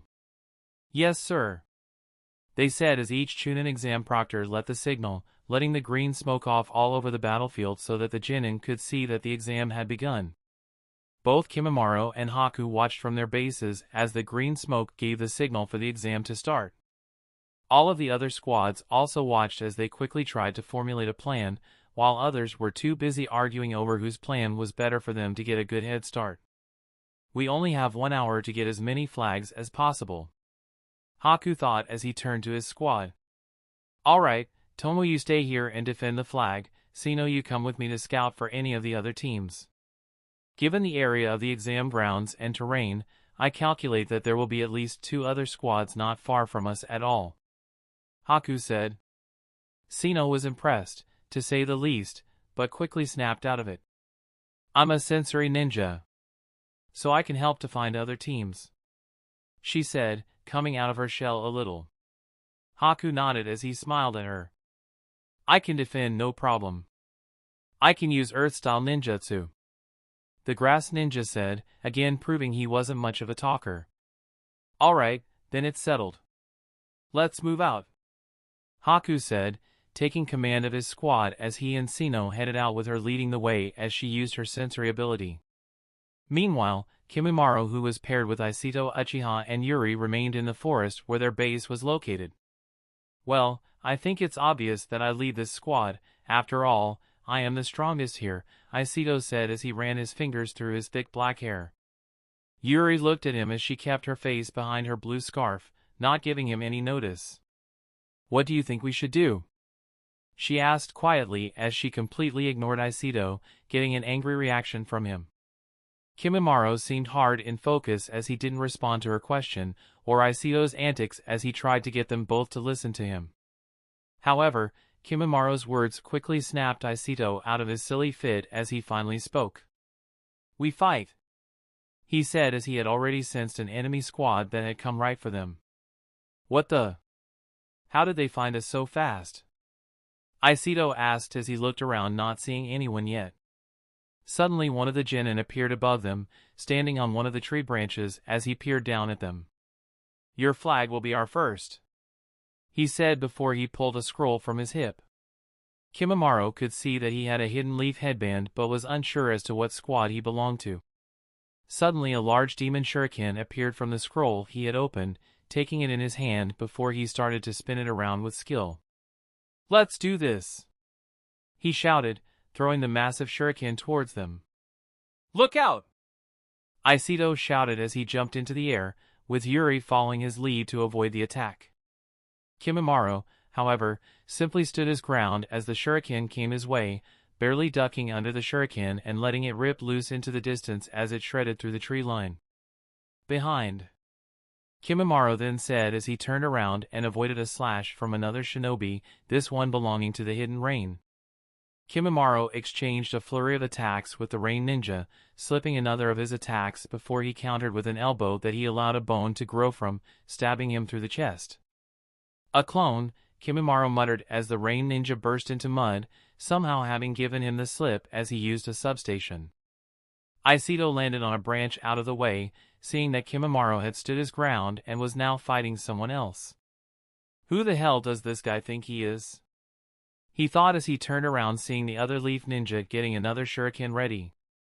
I'll show him he's not the only one who can fight, he said as he jumped into the air, dodging another demon shuriken and flipping off another branch as he tossed a handful of his own shuriken. The Leaf Ninja quickly dropped from the tree branch, using it for cover as he grabbed on with his hand to hang from it, letting the shuriken slam into the wood one after the other. Aikido could see where he was and knew he would be planning a counterattack. However, he had his own plan and quickly formed his hand signs. Fire style, fireball jutsu, he shouted as he unleashed his fireball, aiming it from above the Leaf Ninja who had not seen him coming from above. Shit! He shouted as he was forced to let go of the tree branch and fall through the air as the fireball followed him towards the ground. Yuri had also taken cover from the large shuriken, letting Aikido go and deal with the Leaf Ninja. She was not stupid though and knew that his attack was a simple diversion, along with the Rain Ninja who Kimimaro was fighting, meaning that there was still one more of them. Got you, she said as if on cue. The third ninja of their squad jumped down from his cover and grabbed the flag. Yuri acted fast and rushed down from her vantage point, throwing a barrage of Senbon needles at him, causing the Genin to panic as he struggled to deflect the small projectiles. Yuri landed and quickly kicked the boy in his chest, knocking him flying into a tree where he hit his back and head hard, getting knocked unconscious. That's one down, she said as she turned around to see Aikido shoot his fireball. The Leaf Ninja quickly landed on the ground and rolled, using his body weight to dash out of the way of the fireball as it hit the ground not a moment after, exploding and scorching the ground. Damn, even with an ambush these guys are still too strong, he said as he knew they had no choice other than to retreat. Ebanaka, grab Adagai and let's get out of here, he shouted as he suddenly tossed a smoke bomb onto the ground, using it for cover as he ran away. The Rain Ninja Ebanaka suddenly appeared next to the downed Leaf Ninja that Yuri had taken care of and quickly dashed off with him, leaving the three of them alone, for the time being. Alright, we showed them, Aikido shouted as he regrouped with the other two, flexing his arm as he ran it through his hair. For now, but we should be more careful from now on, Kimimaro said before he looked at Yuri. Haku and Sino were running along the riverbank as Sino used her sensory ability to guide them to another squad's base. Suddenly Sino skidded along the ground as she came to a stop, having sensed something. Haku noticed and also stopped, turning to face her. What is it, Sino? He asked, noticing the look on her face. I can sense 4 chakras coming from that way. They are fighting, she said, seeming a little nervous. Haku also had some sensory ability, and now that she had told him, he was starting to pick up on it. How the hell is this guy so strong? Rokuro of the Mist said as he stood panting.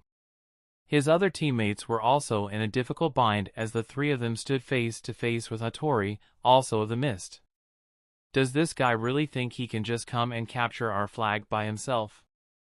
Sakasuji of the Hidden Leaf said as he took a kunai in his hand. I'll kill him where he stands, he shouted as he charged in, giving a loud battle cry. No, wait, Rokuro shouted, trying to warn him. However, Sakasuji didn't listen to his warning and tried to attack Hatori, taking a swipe at his head. Hatori easily parried the attack with his sword, and in what seemed like an instant he cut Sakasuji down, not giving it a second thought. Shit, Rokuro said as he watched his teammate drop to the ground. Give me the flag and I will let you live. We are from the same village after all, Hatori said as he sheathed his blade. Rokuro looked to his other teammate, Ohata, who was of the Hidden Rain village. Ohata also looked at Rokuro and then back to Hatori, knowing that they couldn't defeat him.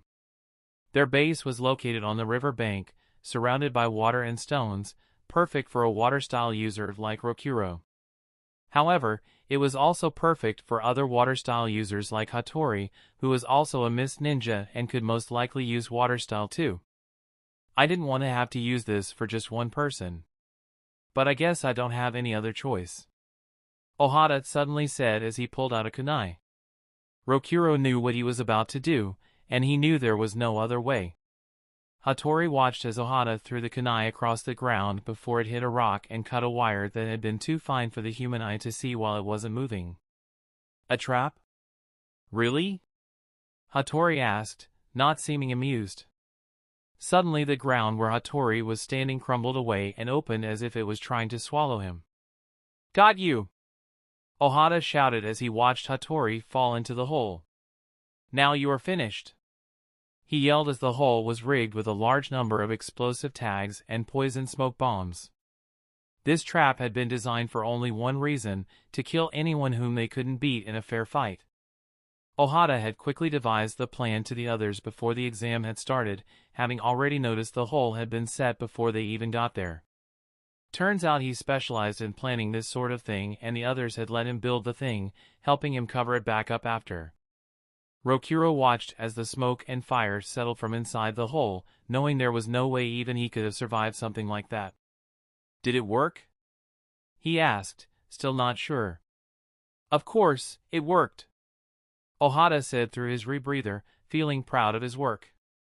This guy might be a big shot back in your village, but he never stood a chance against me. He said as he laughed at his handiwork. Suddenly his laugh was cut short as a blade unexpectedly pierced right through his stomach from behind him, causing his eyes to open wide in pain and surprise. How did you? Ohata said before Hatori pulled his sword back through his torso, letting him drop to the ground. You really think I would fall for such a simple trap? He then said as he looked up towards Rokuro. Now, will I be taking the flag, or will I be taking your life too? Hatori asked as he looked into Rokuro's eyes with a serious glare. Rokuro knew he had no choice now, being left alone with this guy was not a good thing and he knew he couldn't win. Just take it, Rokuro said as he raised his arms. I surrender. Hatori smiled and turned around as he headed over to the flag. This makes one, Hatori said as he reached his hand towards the flag as he was about to take it. However, Hatori sighed and abruptly turned around and with expert skill deflected a flurry of sunbon needles that were aimed right at him. You! Hatori shouted as he spun around, ducking under a kick from Haku before the two of them planted their feet onto the ground and turned to clash once again, with Hatori holding his sword as he pressed it against Haku, who held him off with a sunbon needle in his hand. I didn't expect to get to fight you just yet, Hatori said, being impressed at how strong he was.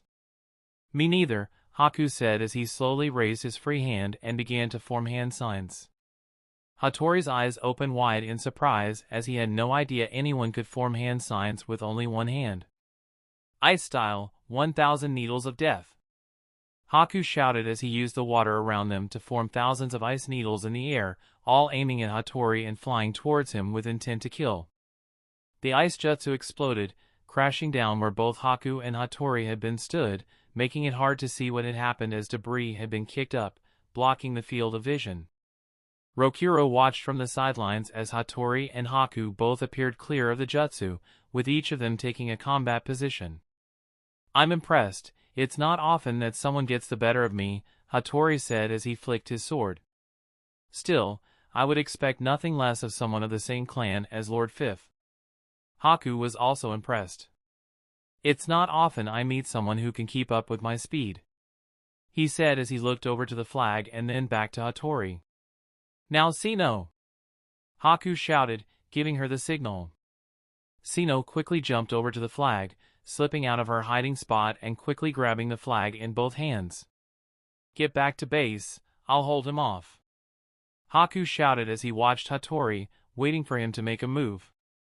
However, Hatori simply smiled and sheathed his sword.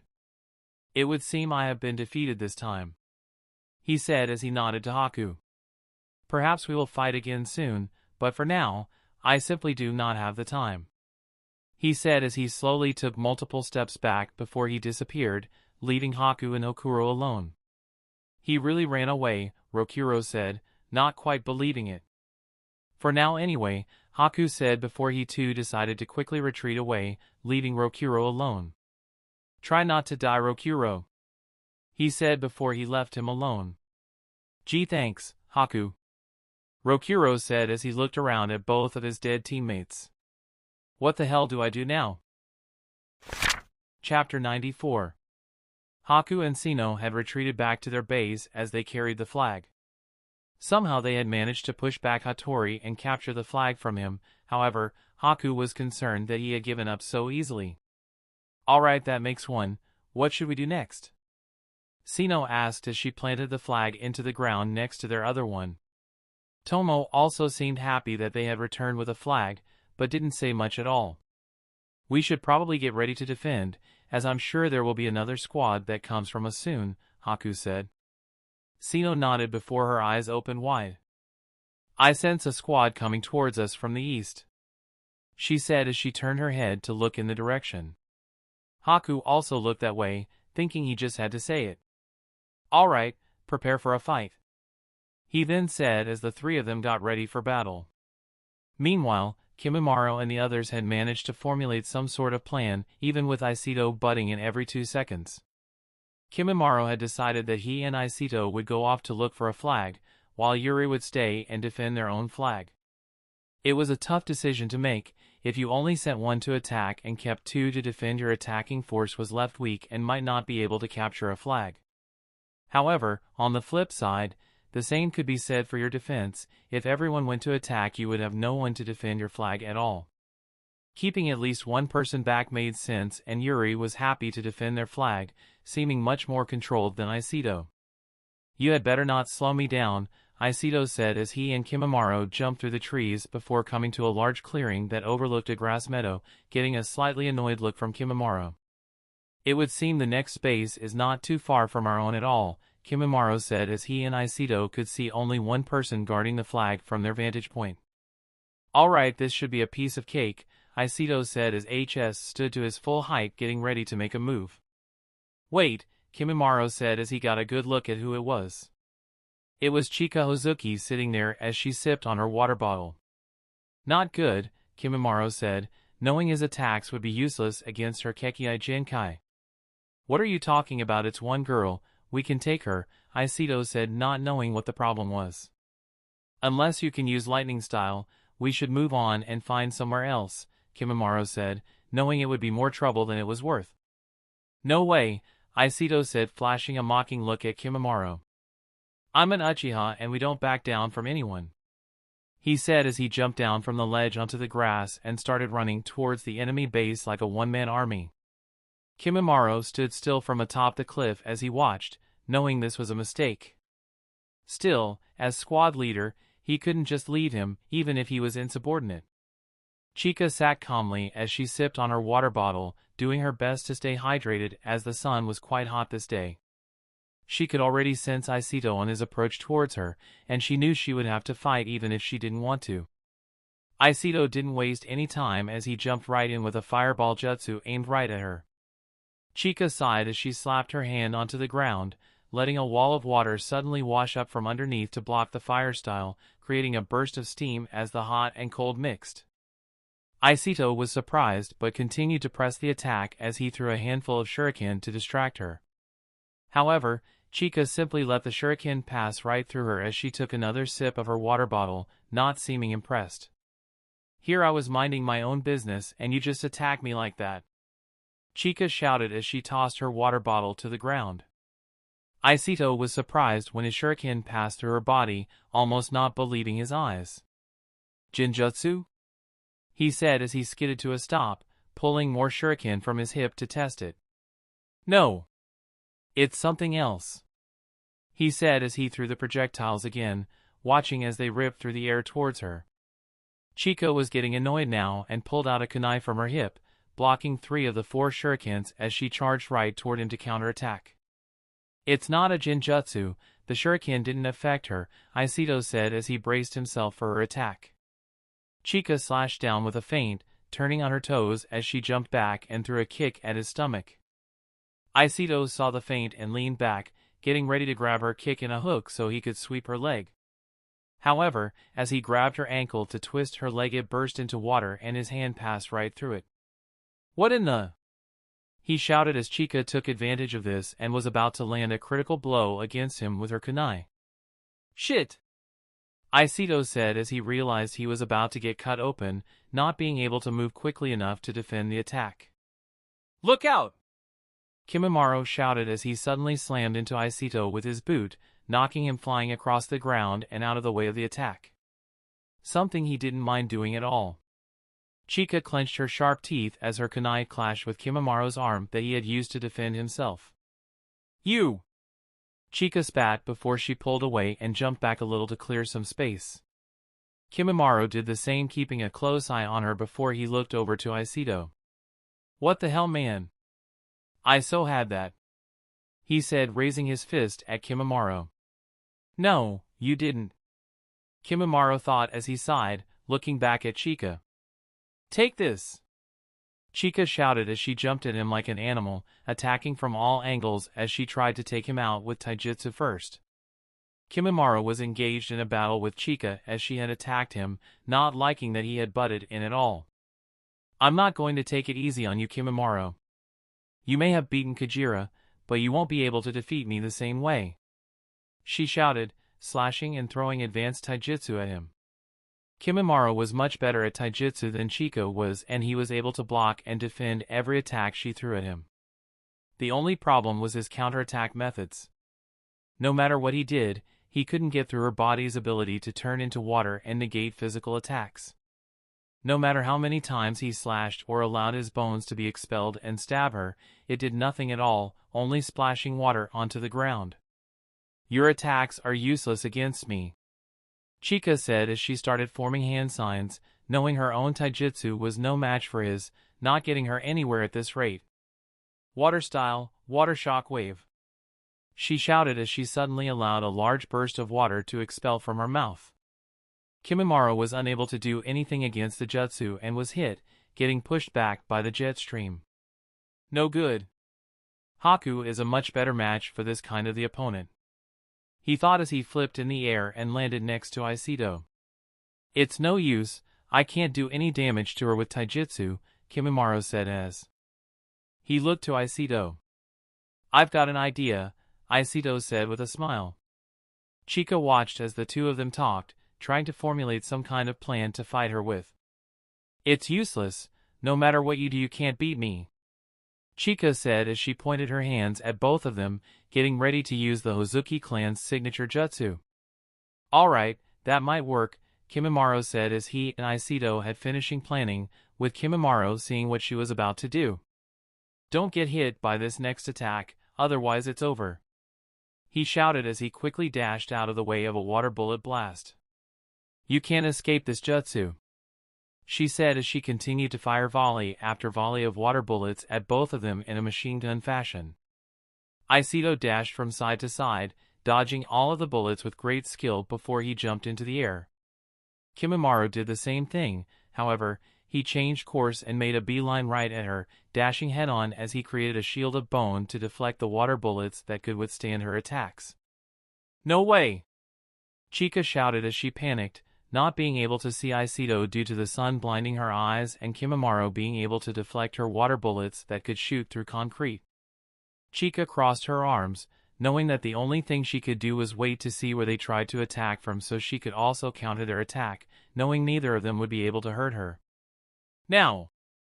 Aiseto shouted as he landed behind her, quickly slapping two explosive tags to her back and shoulders. Kimimaro skidded along the ground and did the same, slapping one on each of her legs before they both retreated. Chica tried to turn around and attack, but both of them quickly backed away with Aiseto jumping behind Kimimaro as he used his bone shield to block more water bullets from her. Chica had not seen what they had done and continued to fire more water bullets at them as she tried to break through Kimimaro's defense. "Boom," Aiseto said softly as the explosive tags suddenly exploded, ripping Chica's body into bits and splattering her all over the place. "It worked!" Aiseto shouted as he watched from cover with Kimimaro. "She's not dead, just incapacitated for a short while. We should get the flag and quickly make a break for it as it will take her some time to regenerate," Kimimaro said. Alright, let's get the flag, Aikido said as he quickly ran over towards the flag and grabbed it in his hand. Let's get out of here. Aikido then said as he turned back to Kimimaro, with the two of them quickly making off having recovered a flag. Chica slowly gathered herself in a blob of water on the ground as her face became visible, not looking happy. This isn't good. I didn't think they would be able to beat me like that. Just you wait till I rehydrate. I'm coming for you, Kimimaro. She shouted as she slowly crawled over to her water bottle. Now Aikido and Kimimaro had the flag and were headed back to base with it as they had now made it into the large woods. Once we get back we should get back out there and take another flag. Aikido said, clearly pleased with himself as his plan had worked. Kimimaro was also surprised that he wasn't all talk and could back up his words. Seeming to be more than meet the eye. Kimimaro was about to speak when he felt a sudden jolt run down his neck, causing him to turn around and block a slash from a sword, clashing in the air as he got a look at his attacker. Hatori, Kimimaro said under his breath before he pushed off and landed on a tree branch. Aikido stopped once he saw what was going on, getting a good look at Hatori and noticing he was carrying a flag. Hold on a minute, that's our flag. Aikido shouted. Hatori smiled as he twirled his sword. Good you to notice, Yuri was more than happy for me to take it, after all, she is my squadmate. He said as he pointed his blade at Kimimaro. And I will be taking that flag too if you don't mind. He then said. Kimimaro wasn't surprised that she didn't want to fight her own teammate and it was something he had not planned for. Get out of here, Aikido. I'll handle him. Kimimaro said as he got serious. Aikido took a moment but quickly nodded and turned around as he jumped into the air. It's not use in running, Hatori said as he gave a nod of his head. Kimimaro could sense that Gogi of the Hidden Rain was now on Aikido's tail and could only hope that he made it back to Yuri in time to help him. She may have not wanted to fight against Hatori, but he was sure she would have no problem in taking on Gogi. It's time for me and you to settle the score once and for all. Hatori then said as he placed the flag down on the tree branch. I'll show you that I am more worthy of Lord Fifth's attention than you. He then said as he pointed the tip of his blade at him. I agree, Kimimaro said as he raised his arm in front of his face. Time to show you my strength. He said as he allowed the bones in his arm to spike out slowly, giving him a menacing appearance. Let's do it! Hatori also shouted as he took a fighting stance, getting ready to charge. Chapter 95. Kimimaro and Hatori stood face to face, each of them squaring off against the other as they prepared for an all-out battle. The time for our battle has finally arrived. Now I will show you that you are only second best. Hatori said as he slowly wrapped his hand around the hilt of his sword. Kimimaro felt the same and slowly took his arms out of his shirt as he let it fall to the ground, revealing his bare torso. I feel the same. He said as he slowly raised his head to look Hatori in the eye before he allowed his bones to sprout from his body. Hatori was shocked at the monstrous sight, but smiled nevertheless, as he quickly jumped in for the kill, regardless of how his opponent looked. Hatori moved so fast that he seemed to disappear. Kimimaro was only just able to dodge the quick draw as his sword skimmed past his neck, with Kimimaro dropping back onto his hands as he flipped back onto his feet. He had little time to relax though as Hatori pressed on the attack again, slashing and swiping with great skill and control. Kimimaro did his best to dodge as he danced from side to side, jumping back and ducking under another strike as the blade cut a small slither of his hair. Not bad, but I can move faster than that. Hatori said as he was starting to get angry. Quickly he aimed with a side-swipe slash, using it as a feint, then jumping on his lead foot as he twisted and spun around, throwing a spinning back kick into Kimimaro's chest to try and take him by surprise. However, his foot hit tough bone, almost trapping it in place. What the? He said as he pulled it back, quickly slashing downward with his sword to counterattack. Kimimaro lifted his arm and blocked the attack, not flinching as the steel hit, and bounced off the hard bone that had formed around his arm. The sword didn't cut through it at all. No, Kimimaro had allowed his bones to grow from his arm, blocking the sword with ease as it rang off into the air. "Your sword can't touch me," Kimimaro said as he looked into Hatori's eyes. Hatori was forced to jump back to avoid more bones that shot out of Kimimaro's body, threatening to skewer him, seeming to have a mind of their own. Hatori flipped back as he twirled in the air, throwing a set of shuriken to cover his landing and watching as Kimimaro deflected them. "I can see now why you take off your shirt before fighting at your full power," Hatori said. Kimimaro nodded. "This way I don't have to replace my clothing every time I fight," he said as a bone started to grow particularly from his shoulder. Hatori watched as he pulled it out, as if he was drawing a sword, giving it a couple of swipes before he took a ready stance. "You intend to battle me in Kenjutsu?" Hatori asked, almost seeming amused. Kimimaro nodded. "I intend to defeat you no matter what," he said, countering his comment. Hatori laughed before he quickly stuck his sword into the ground and slapped his hands together. "Fire style, Dragon Bullet Jutsu!" Hatori shouted as his hands formed the hand signs in quick time. Kimimaro was surprised that he could use fire style but quickly prepared himself to deal with the attack. Hatori unleashed the large dragon-shaped fire style, letting it roar towards Kimimaro before it exploded into the ground, creating a huge cloud of black smoke that blinded both of their vision. Kimimaro suddenly burst out of the smoke with his arms crossed over his face. "I'm not that easy to defeat," he shouted as he landed in front of Hatori, spinning around as he planted his hand on the ground, using his advanced taijutsu to attack, letting his entire body become a weapon. Hatori, however, was able to dodge each and every attack, shuffling back as he kicked his sword up from the ground, using it to stop a kick from Kimimaro with the flat of the blade. Hatori then quickly dodged under another kick, as Kimimaro twisted, again and again, seeming to move and attack in an unlimited number of ways. Hatori was forced to jump back, getting clear of his range before he dashed out of the way, appearing to almost disappear. "What?" Kimimaro said, baffled as Hatori had seemed to move at a much faster speed than he had before. Hatori suddenly appeared behind Kimimaro and slashed down with his sword at his head. Kimimaro was just able to stop the attack as he dropped to his knee and crossed both his arms over his head to trap the sword. Kimimaro also allowed the bones from his back to burst out in order to counterattack. Nonetheless, Hatori was able to disappear too fast for them to hit him. Where did he go? Kimimaro thought as he turned around in an attempt to try and locate him. Hatori quickly appeared from above and slashed down again, disappearing once more before attacking from the front in a blinding display of speed. Hatori was so fast that he was able to avoid Kimimaro's Kekei Jinkai abilities. Still, Kimimaro's defense was too great for Hatori to break through with his own taijutsu and sword attacks, leaving them in a kind of stalemate as they continued to try and land a clean blow against one another. "This is no good, even with my speed I can't seem to land an attack through those bones of his," Hatori thought as he continued to attack, knowing that he would have to rely on his ninjutsu and jinjutsu abilities. Hatori quickly dashed away from Kimimaro before he appeared on a tree branch opposite him. "It would seem your defense is quite powerful. In fact, you are the first person I have faced who I couldn't use my swift style to counter," Hatori said.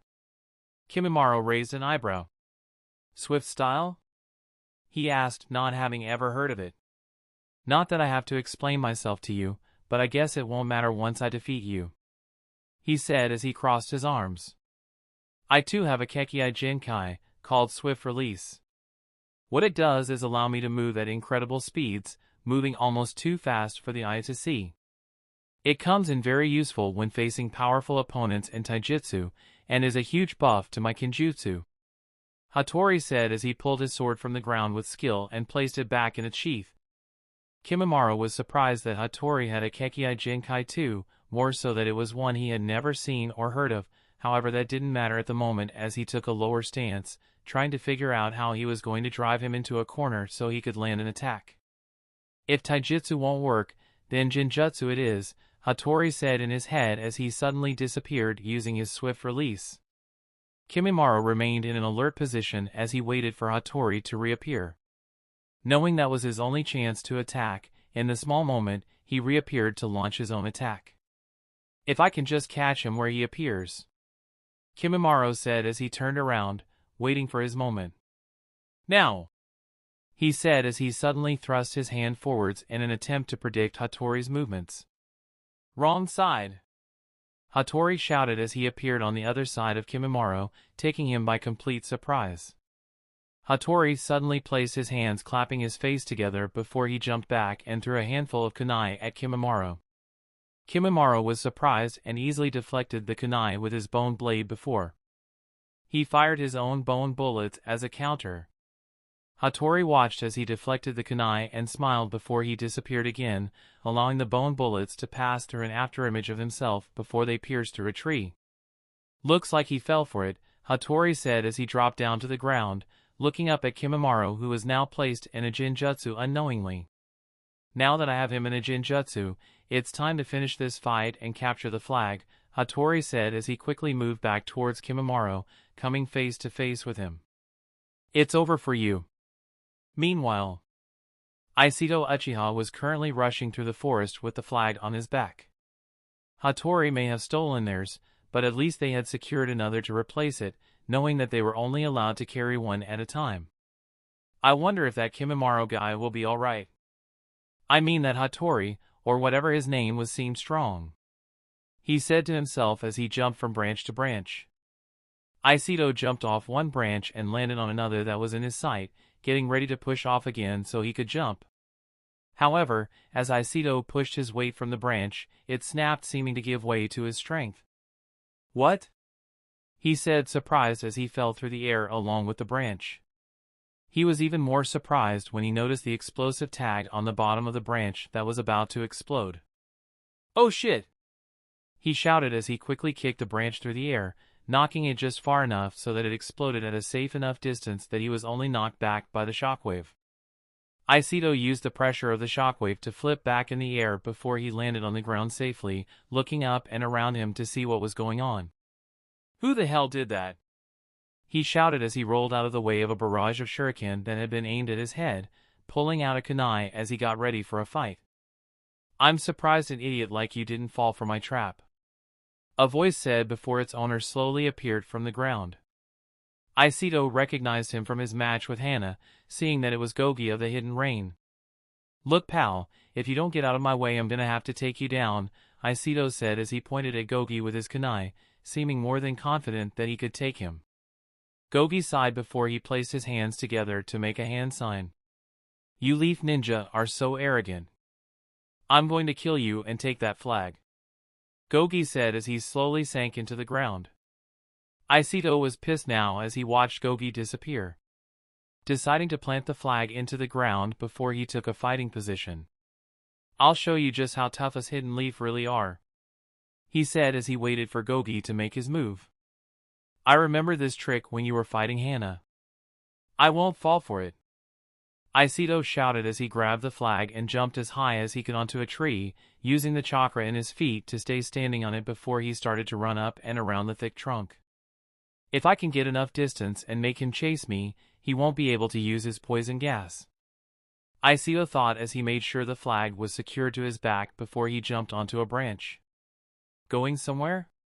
Gogi suddenly asked as he appeared out of the branch next to Aiseto and grabbed his arm, stopping him from getting away. If you think running away from me will save you from my poison, think again, he shouted as he suddenly burst a poison smoke bomb in the palm of his hand, letting it completely engulf both of them. Now it's over, Gogi shouted as he pulled Aiseto down into a shoulder lock while he was busy coughing and placed a kunai to his throat. Checkmate, he said with a smug grin behind his rebreather. Aiseto coughed and then suddenly burst into smoke, revealing to Gogi that he was a clone. Shadow clone? Gogi asked, confused. But when did he? He shouted, shocked that he hadn't noticed him switch out with a clone. The image of when he ran just out of sight behind the large tree coming to mind. Too late for you, sucker. Fireball Jutsu! Aiseto shouted as he unleashed his fire-style attack from above, letting his jutsu crash down and mix with the poison gas. No! Gogi shouted as the poison gas turned out to be flammable, igniting in an instant and causing a massive explosion, catching Gogi in the center of it as he didn't have time to escape. Got you, Aiseto said as he watched from the distance, readjusting the flag strap and making his way back to his base. That's one down. Hopefully, Kimimaro is holding up his end. Meanwhile, Kimimaro looked at Hatori as he faded out and his bone bullets, watching as they passed through the afterimage before hitting the tree behind. How did he? Kimimaro said before he looked down. He could feel the tree branch start to swallow him, letting his body sink into the wood up to his shoulders while not being able to do anything about it. Genjutsu, Kimimaro said as he tried to concentrate to break his chakra flow and escape. However, that was easier said than done, as Hatori's Genjutsu seemed to be quite strong. It's not use Kimimaro, you can't break out of my Genjutsu that easy, Hatori said as he slowly stepped out of the wood, having been molded into the very tree itself. Hatori now stood in front of Kimimaro, slowly kneeling down to look him in the eye in a squat position. This is my realm, and here I control everything with my Genjutsu, Hatori said as he slowly pulled a kunai from his hip holster. Time to finish this, Hatori said as he lifted the kunai, getting ready to stab him with it. Of course, in real life, Hatori did not kneel in front of Kimimaro and he was not trapped in the wood. He was simply stood still as his mind was trapped in Hatori's Genjutsu, allowing Hatori to walk behind him while trying to find a weak spot among his bone defenses. Even when under a Genjutsu he's not easy to take down, Hatori said as he spotted a small point at the base of his skull that he could attack. Got you. Kimimaro continued to try and break his flow of chakra, even while trapped in the wood as Hatori's got his kunai ready to attack with.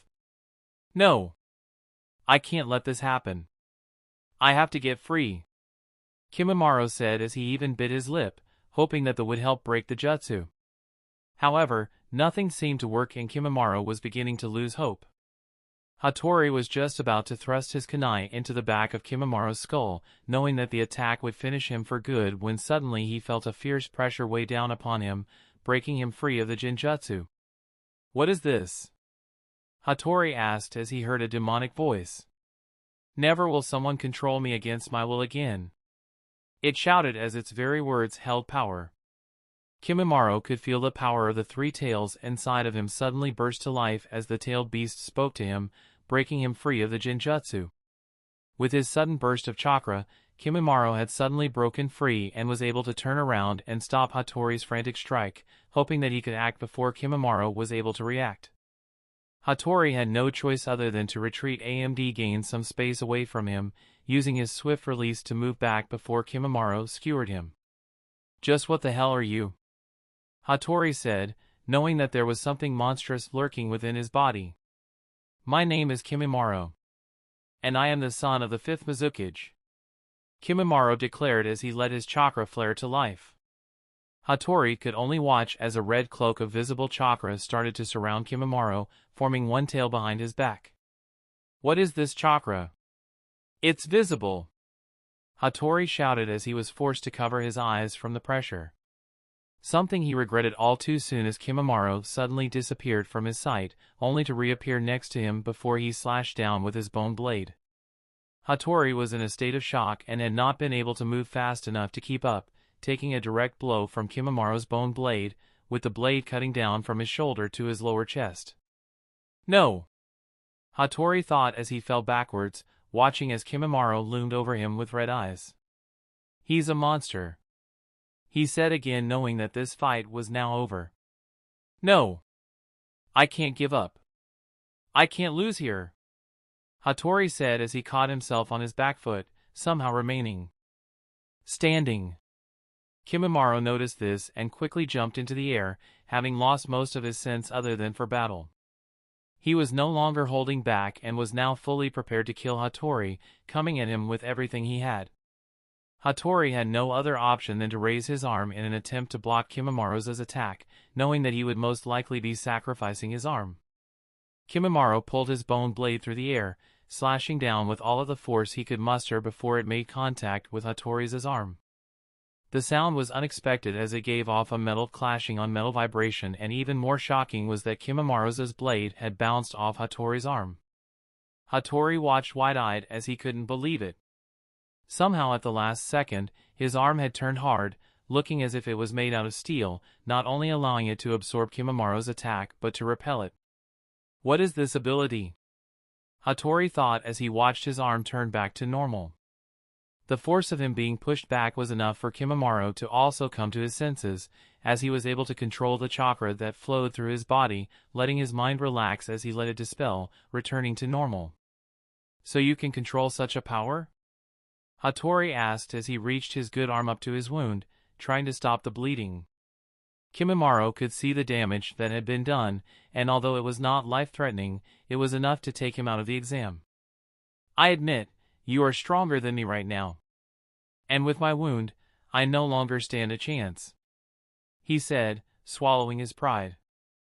I surrender, Hatori said as he laid down his arms. Kimimaro was quite surprised, but respected his words, allowing his bones to retract. Very well. I will honor your surrender and take the flag, Kimimaro said as he nodded to his fellow shinobi. Hatori returned his nod.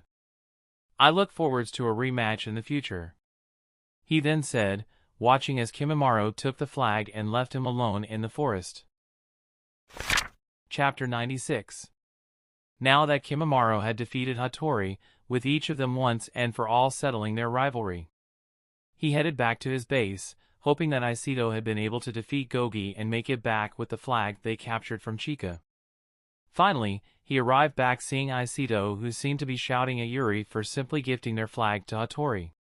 Yuri, on the other hand, did not seem overly bothered, keeping her arms crossed and her face hidden behind her scarf. That's enough, Aikido, Kimimaro said as he landed back onto the ground, surprising both of them. Hey, you made it, he said, forgetting about Yuri for a moment as his eyes spotted the flag on his back. Whatever the reason, she gave him the flag and that is her business, Kimimaro said as he unclipped the flag and placed it next to their other one. Well, yeah. But still, she could have put up some kind of fight, he said in protest. You defeated Hatori? Yuri suddenly asked as she walked over to Kimimaro, looking him in the eyes already knowing the answer. I did, he said, getting a strange vibe from her for a second, feeling as if she was about to attack. Yuri, nonetheless, turned her back to him before she walked off without saying another word. I'm going on a patrol, she then said before she jumped off, leaving the other two behind before they could even say anything. What's her problem? Aikido asked as he watched her go. Hatori is still her squad mate. It must not be easy hearing that one of your comrades has been defeated, Kimimaro explained. I guess not, Aikido then said after thinking about it for a moment. Anyway, what next? He then asked, looking at both the flags they had captured. Having two flags puts up in the lead. We should wait until Yuri gets back and calms down before going out again, Kimimaro said, knowing that once Chica recovered she would be coming for them. Meanwhile, alright you two, I can see another squad not far from here and they have two flags. If we can take them down we will pass for sure, Takajima of the Leaf said as he watched Haku and the others from a distance. Adagai, once I distract them, take them out with your explosive side jutsu, Takajima said, making sure that Haku and the others had not yet noticed their presence as he watched them from the long grass. Takajima then looked at Ebanaka of the Rain, another of his temporary squad mates. You ready? He asked. Yeah, I'm ready, Ebanaka said through his rebreather as he pulled out a fistful of shuriken, marked with a seal. Alright, it's showtime, Takajima then said. Go! The three of them said amongst themselves as they gave the signal to engage in their ambush. Ebanaka dashed down from his hiding spot, suddenly appearing in a small cloud of smoke, taking the three of them by surprise. Surprise! He shouted as he threw the shuriken in both hands, scattering them in a circle around Haku and the others. Alright, it's done! Ebanaka shouted as he quickly jumped back into the air. Takajima quickly made his hand signs, activating his jutsu. Paralyzing jutsu! He shouted as the shuriken started to react to his hand signs, binding and trapping anyone who was caught in the circle. What is this? Sino shouted as she felt her body become stiff. Tomo and Haku had also been trapped and were unable to move as they watched helplessly at what was about to happen. Now Itachi! Takajima shouted, giving his teammate the signal to unleash his attack. Alright, here it goes! Itachi shouted as he quickly jumped into the air from his hiding spot. Itachi was holding a large two-handed scythe with 3 blades all connected together. Now, exploding scythe jutsu! He shouted as he swiped the scythe through the air, letting all 3 blades unattached and fly towards Haku and the others, covered in explosive tags. Bio and the blades covered in explosive tags hit all 3 of them, with one blade hitting Haku, Sino, and Tomo, creating a massive cloud of black smoke as the fire from the explosion faded. It's over, Takajima said as he watched the smoke clear, seeing that there were no remains of the enemy. Let's get the flag and get out of here, Itachi said as he landed next to Takajima, also not seeing any sign of them. Looks like my jutsu was so strong it blew them off the face of the earth, Itachi said laughing, getting a chuckle from the other 2. Whose jutsu was too strong? Haku suddenly said as he appeared behind both of the Leaf Ninja, taking them by surprise. What in the? Takajima shouted as he tried to spin around to react. Itachi did the same thing as his eyes opened wide before a Senbon needle hit him in the neck, dropping him to the ground. Haku then kicked Takajima in the chest, sending him back through the air before he flipped and landed back on his feet. How the hell did this guy survive our attack? He said, looking to his teammate who was now down and out. Tomo now! Haku shouted, giving the signal for his teammate to attack. Tomo suddenly burst out from under the ground, gripping Takajima's foot. Earth-style, underground trap. He said as he pulled Takajima underground with him, only leaving his head above so he could breathe. That just leaves one. Haku then said as he turned around, looking at Ebonaka. How did this happen? Ebonaka said to himself as he slowly took a step back, knowing there was no way he could fight them now. You should have been killed in that surprise attack. How did you survive? He shouted, not accepting it. That's simple, Haku said with a smile. Sino over there is a sensory ninja, she could tell you were coming before you even got close. Giving us time to swap out with clones and watch your little surprise attack from a safe distance. Haku explained as he started walking over towards Ebonaka. Why, you missed scum! Ebonaka shouted as he pulled out more shuriken in an attempt to throw them at Haku, letting them rip into the air towards him. Haku watched the shuriken come towards him before quickly throwing 2 Senbon needles that hit 2 shuriken, starting a chain reaction that changed the direction of both shuriken and caused them to hit the others, changing their direction before they were knocked back around and now flew at Ebonaka. How! He shouted in utter shock as he could do nothing other than protect himself with his arms from his own shuriken. The shuriken hit home, slashing and stabbing into him as he was forced to absorb the blow with his body. I need to escape. The Rain Ninja thought as he bit through pain, trying to turn and run away. It's over for you. Haku then said as he quickly dashed behind him, getting a surprised look before he chopped the pressure points in his neck with a knife hand, dropping Ebonaka to the ground unconscious. Flag defended successfully. Haku then said as he looked at both of his teammates, smiling at them. Sino was amazed at just how strong he was, with the flashback of him putting all this into plan and an instant replaying in her mind before the enemy had even gotten close to them. So now what, Haku? Sino asked, crossing her hands behind her back. We should press on the attack. I have a good feeling that other squads will have suffered casualties by now, giving us the advantage. He said. Tomo agreed as he walked over to them. I will come with you this time. He said, giving Haku a thumbs up. Haku agreed and looked at Sino. Using your sensor abilities we should be able to find another flag before anyone else can find ours. Let's move in fast and get back safe. Right! Both Sino and Tomo shouted as they agreed on his plan before they then followed him and dashed off, leaving their base unprotected. A few moments passed by after they left, revealing prying eyes. Looks like they are gone. Muse of the Hidden Rain said as he slowly released his camouflage jutsu. Horime also appeared as the camouflage faded around her. That stupid Sino, she thinks her sensory abilities are so good. I knew she wouldn't be able to find us with your jutsu, she said with a smug look on her face. Anyway, Muse then said as he looked over to both of the flags. We should take those and get back to Chica, he said, snapping Horime out of her little trance. Yeah, you are right, let's take them and get back, she said. I can't wait to see the look on Sino's face, she thought before the two of them jumped down to steal the flags. Far in the distance from where the Genin were currently battling among one another, Fugaku Uchiha, who was the head examiner, watched like a hawk from above, using his Sharingan so that he could see all. Both the Hokage and Fuyona also stood atop of a large cliff, looking down at the battleground as they watched everything that was going on with their keen senses. My Lord Mizukage, your Genin are very impressive, Sarutobi said as he had watched Haku turn the tables in an instant. Fuyona had also watched Haku and was of course impressed by his ability, expecting nothing less from him. Fuyona had also watched the battle between Kimimaro and Hatori, paying close attention to their abilities and strengths. Thank you, Lord Hokage. I wish I could take credit, but honestly, they possess the potential all along. I simply helped guide them along the way, he admitted, being humble. That may be so. But if not for your guidance and rule, who knows what would have become of them?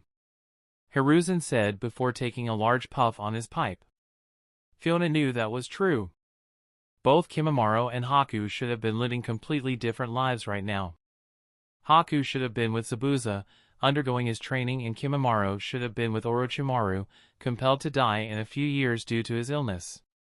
As for Hatori and the others, Fuyona had never heard anything of them, thinking that they might have never made it past childhood under the fourth Mizukage's rule, or perhaps due to the many civil wars they had avoided thanks to his rule. Still, the battle is not over just yet, the Hokage then said as he could see something interesting about to happen in the distance. Fuyona looked up as he let his eyes zone in across the land, paying close attention to what the Hokage was getting at, allowing a small grin to spread across his face. Very interesting indeed. Chapter 97 Hatori's Backstory. Hatori was currently laid flat on his back, looking up through the trees at the blue sky. The wound Kimimaro had inflicted upon him was not life-threatening, however, it was still enough to deter him from any further movement. Besides, it was best he stayed still for the time being, as every time he shifted, the wound seemed to open and bleed more. As he remained still, he couldn't help but reflect on his life so far.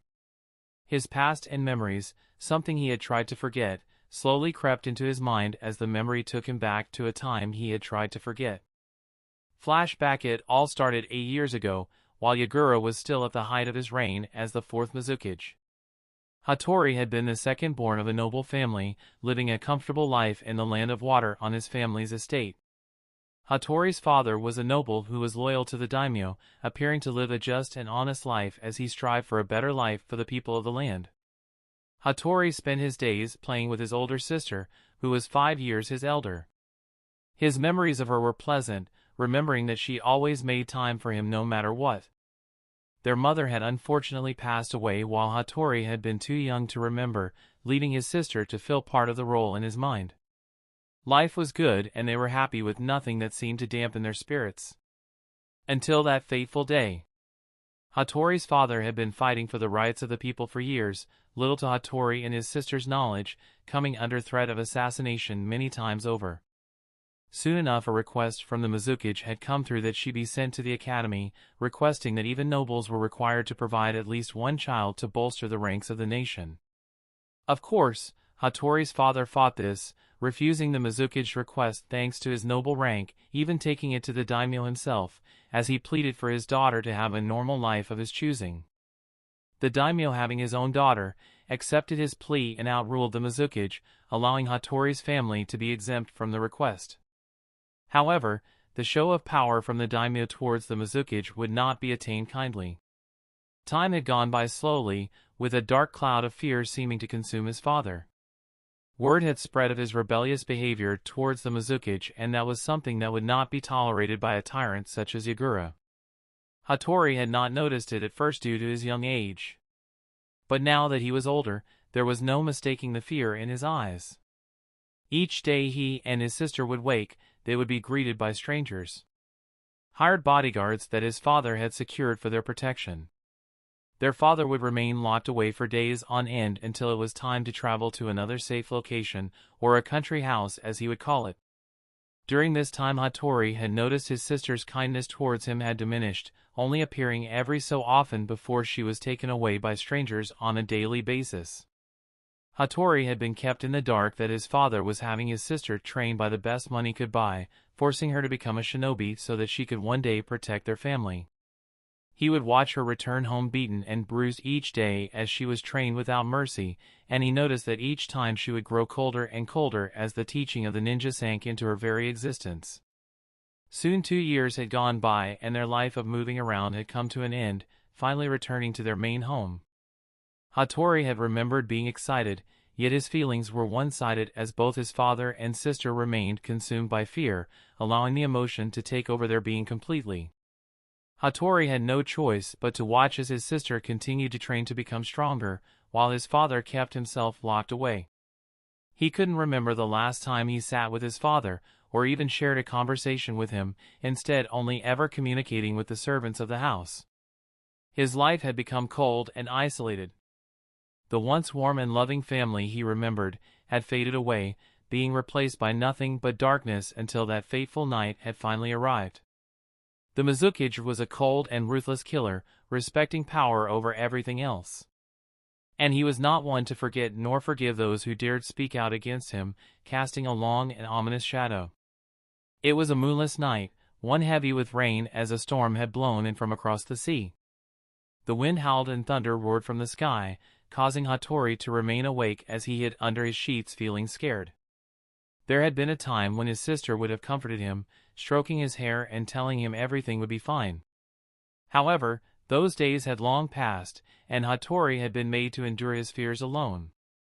There was no sound other than the rain, the pitter-patter of the heavy downpour that seemed to drown out every other noise, only being disturbed by the almighty roar of thunder. Hatori tossed and turned under his sheets, not being able to sleep as the thunder scared him. Slowly trying to build the courage to climb out of his bed and run to his door. Finally, he did, quickly making a run for it as the thunder made him jump. Opening his door ever so slightly so he could look out into the hall. He could just about make out that it was clear, even in the darkness, as his eyes adjusted. Slowly he crept out of his room and started to follow the wall towards his sister's room, hoping that she would provide some comfort for him. Hatori finally reached her door and reached his hand towards the handle, hesitating for a second as the fear of her rejecting him entered his mind. Unexpectedly a crashing noise came from inside the room, followed by the clash of metal on metal before the sound of a man grunting could be heard. Hatori was frozen in fear as he slowly stepped back, not knowing what was going on. Pushing his fear away he moved towards the door, grabbing the handle and forcing it open, willing to do anything to make sure his sister was safe. As his eyes adjusted to the flashing light given by the thunder, he could make out the silhouette of his sister's body standing over a man dressed in dark robes bearing a hidden mist headband. "Hatori?" his sister said as she looked up at him, a fear washing over his face as he saw what had happened. She quickly rushed over towards him, grabbing his shoulders with each of her hands as she looked him in the eyes. "We need to get out of here now. They have come for us," she said, looking more worried than he had ever seen her. Hatori was confused. Those were the most words that she had spoken to him in years, and now she was trying to rush him out of the room without explaining why there was a dead shinobi lying on her bedroom floor.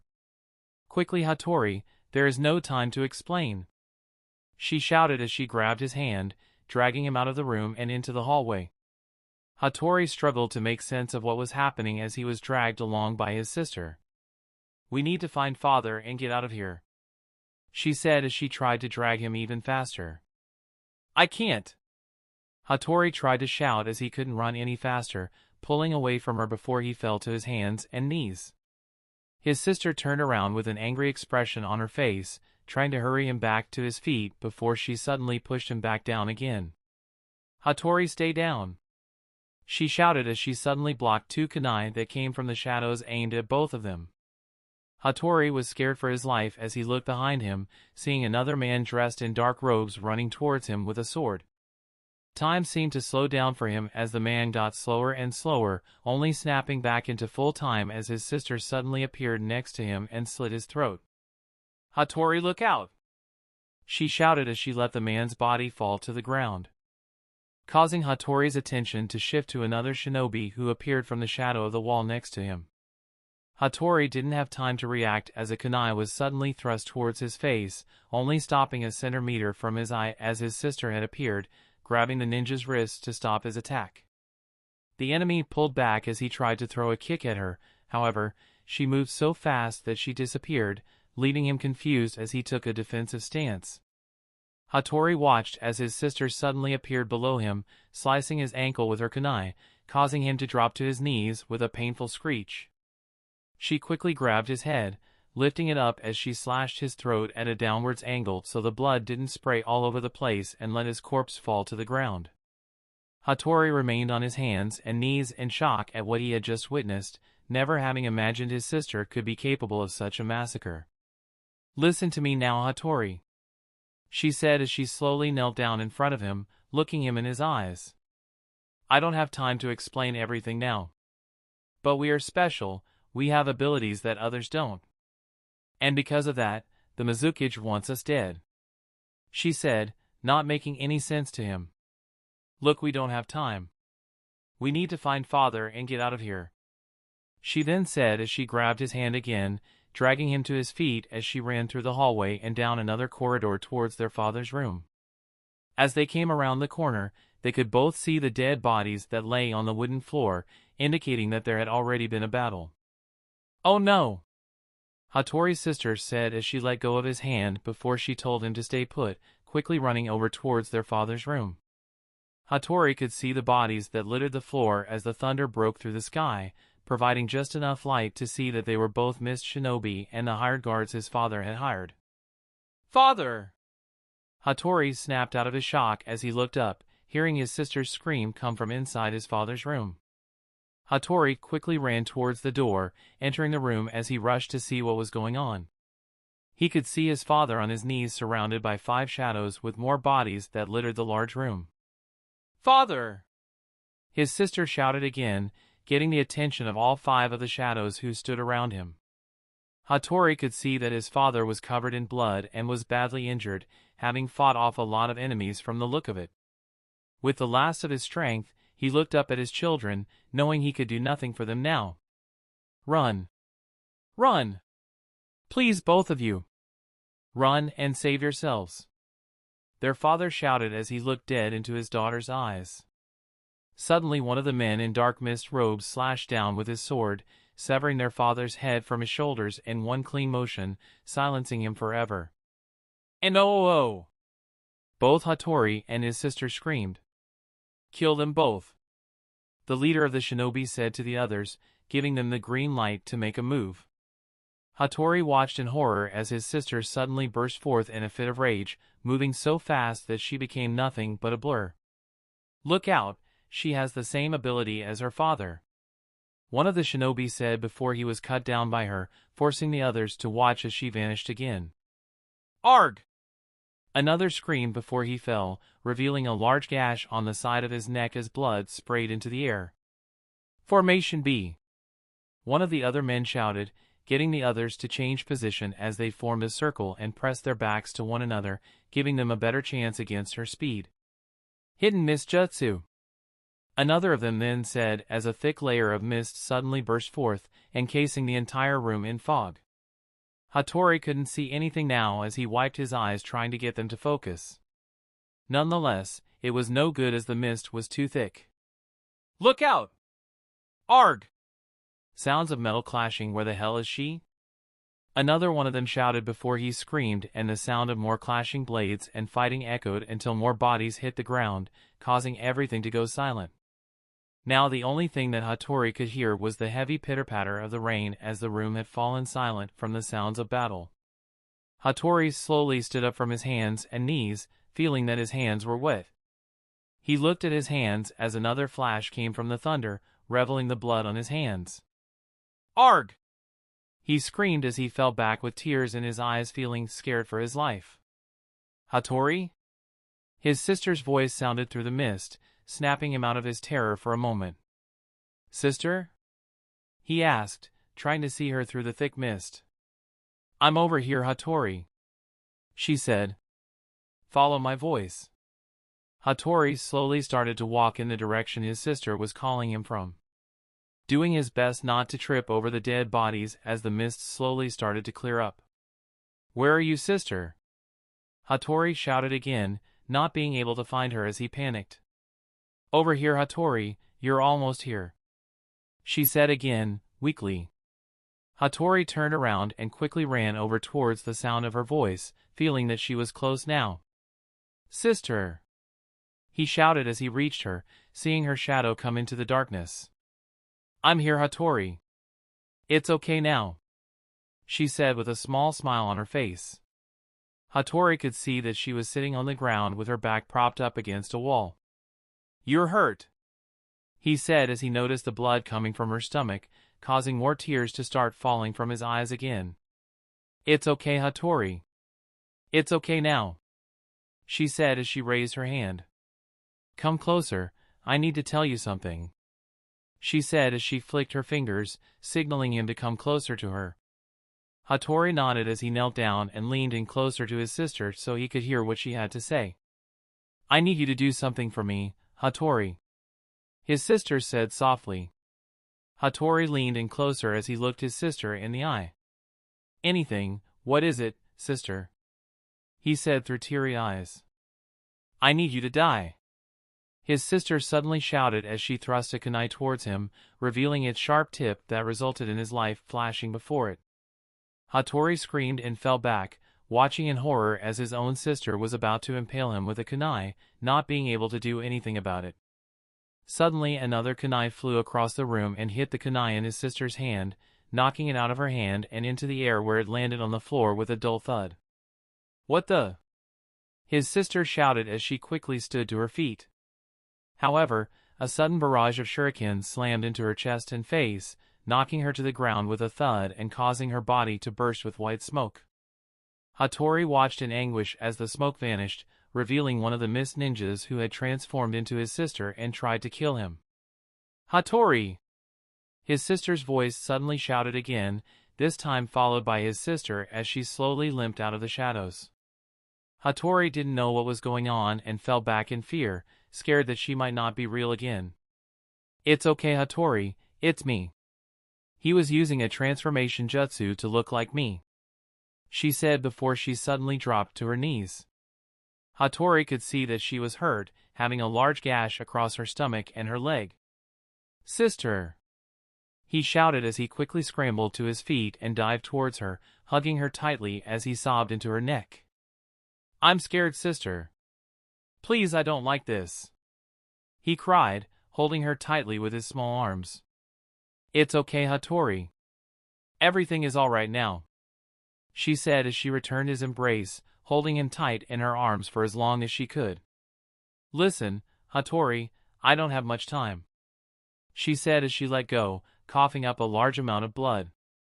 "I'm hurt, Hatori. Hurt badly and I won't get better," she said as she looked into her brother's eyes. "No! No! You can't die!" Hatori shouted as tears started to stream down his face again. "Listen, Hatori. You have to listen to me," she then said with a serious tone. "You come from a clan of nobles who possess the swift style. This is our Kekei Genkai Hatori. You have the same blood as me," she said before she started coughing up more blood which caused her to fall to the ground. "Sister!" Hatori screamed again, as he tried his best to help her. "I'm okay," she said as she wiped the blood from her lips. "But that's not all, Hatori. Listen. Your mother and mine are not the same," she said, clearly losing her strength. Hatori was shocked at her words, not understanding what she meant. Your mother had another ability and another kage and kai. You must learn to use both and restore our clan to power Hatori. You must survive," she said, stroking the side of his cheek with her hand, using the last of her strength. "I love you, Hatori. I'm sorry I couldn't always be there for you when you needed me," she said, smiling at him before the light in her eyes faded away. Hatori watched as her hand dropped to the ground, feeling her body become limp as she had finally surrendered of her wounds. "No! Sister! Sister!" he screamed. Not even the sound of the heavy rainfall was enough to drown out his cries, not was the roar of the thunder. "End of flashback, Hatori?" a voice said in the close distance, seeming to snap him out of his memories. Hatori opened his eyes and slowly sat up, seeing that he had been daydreaming for longer than he intended. "Yuri?" he asked, seeing his teammate appear over him. Hatori could see the way she was looking at him, knowing what she was thinking. "Don't give me that look, Yuri. I lost fair and square," he said as he slowly sat up, clutching his wound. Yuri frowned before she reached into her weapons pouch and pulled out a bandage. "You're supposed to be on another team for this exam, you know," Hatori said as he closed his eyes. "Be quiet," Yuri said as she started to apply the bandage, wrapping it around his body to help stop the bleeding. "That doesn't matter now," she said softly, keeping the small smile that formed on her face hidden behind her scarf. Hatori also smiled as he let Yuri wrap the bandage around his body, feeling the medical ninjutsu that was contained in the bandage start working. "Yuri, I may have lost the battle, but I won't lose the war," Hatori suddenly said as he lifted his hand for Yuri to see, allowing it to turn dark as he used his steel release, getting a shocked glance from her. "With this new power, I will defeat Kimimaro and become a Chunin, never allowing the people I care about to be hurt in front of me again," he said with a fierce look in his eye. Yuri knew that he meant every word, not being able to help remember the day that their sensei was killed and how it changed her world forever. Chapter 98. So far 3 hours of the exam had passed, meaning that there were only another 3 hours left to gain as many flags as possible. Currently, Kimimaro's squad had 2 flags. Haku's squad had 2 flags that had now been stolen by Chica's squad mates, Muse and Horime. Hatori's squad had 1 flag with Hatori being injured. While the other 3 squads had either been wiped out or retired from the battle, leaving only Rokuro left in his squad and Botan of the Waterfall who was a member of Hatori's squad, each of who had been left on their own to guard their flag. "Which way, Sino?" Haku asked as he and his squad ran through a large meadow. Sino was helping to lead the way with her sensory abilities, pointing them in the direction of another squad. "I can sense 3 individual chakras coming from different directions," she said, unsure of where would be best to go. Alright, we already know which way Rokuro's squad was, leaving us with 2 choices left." Sino nodded to Haku and they decided to go left, taking them across a large stream that headed towards a cliff. "The chakra is coming from just below this cliff," Sino said as they stopped to get a good look from their vantage point. "That's Chica," Haku said as his eyes zoomed in on his fellow mist shinobi. "But it doesn't look like she is protecting a flag," Sino then said as she got a better look. "No. Someone else must have stolen it. Let's head towards the next chakra signal," Haku said before they turned around and let Sino lead the way. Back in the forest, Hatori and Yuri were still sitting in one of the large trees as Hatori continued to rest, letting the healing bandage do its work for as long as possible before he decided to fight again. "Are you going to turn on your squad to help me?" he asked Yuri, turning to look into her eyes. She nodded, not hesitating in the slightest. "I owe you my life, Hatori. I will follow you until the end." Hatori sighed before he lowered his head. "I thought I told you that didn't matter." "It matters to me," she then said as she pulled her blue scarf up a little. Hatori looked at her scarf, only seeing the top of her neck for a moment before she covered it with her scarf again. "I'm the reason you got hurt in the first place. If anything, I should owe you," he then said with an ashamed articulation. "No, Hatori. You are the reason I still live," Yuri said as both of them remembered that disastrous period. Flashback 3 years ago, Hatori, Yuri and Maiko had all been in the academy together, finally graduating and being placed on the same squad as one another. During his time growing up after his family had been slaughtered under Yagura's orders, Fuyona had staged his rebellion, overthrowing the tyrant and bringing order to the village hidden in the mist, righting his wrongs as best he could. Hatori had been restored to his position as a noble of the Land of Water, being made the head of his clan as the sole survivor once he had been discovered. Due to this, Hatori had looked up to Fuyona as a savior to the people, striving to be just like him. It was for this reason that he pleaded to be placed into the academy, as he had now made his sister's dreams his own. With the inspiration of becoming like Fuyona added, he strived to become a powerful shinobi who would work to make the village and Land of Water a great place. The three of them had been assisted to a Jonin instructor once becoming Genin. It was the new order of Fuyona who had changed everything, including that all new Genin be assigned to a Jonin instructor permanently until promoted to Chunin, rather than the old ways as using them as cannon fodder. Their sensei was a woman by the name of Emi. She was a newly promoted Jonin who had fought among Fiona's forces during his rebellion and had been entrusted with the three of them to help them mature into strong shinobi. They had spent a good year and a half with their sensei, honing their skills as they continued to be sent on missions that were suited to their ability as Genin. Thanks to Fiona's new imposed rules on the nation's mission ordeals, there had been a large influx of missions that suited all ranks of shinobi. Fuyona had lowered the cost that the Mist charged for missions by such an amount that no other nation could match it. This had indeed worked, helping the nation to generate so much work that they almost didn't have enough shinobi to cover it. This meant that even Genin would be out completing both D and even C rank missions as much as possible, doing their part to help.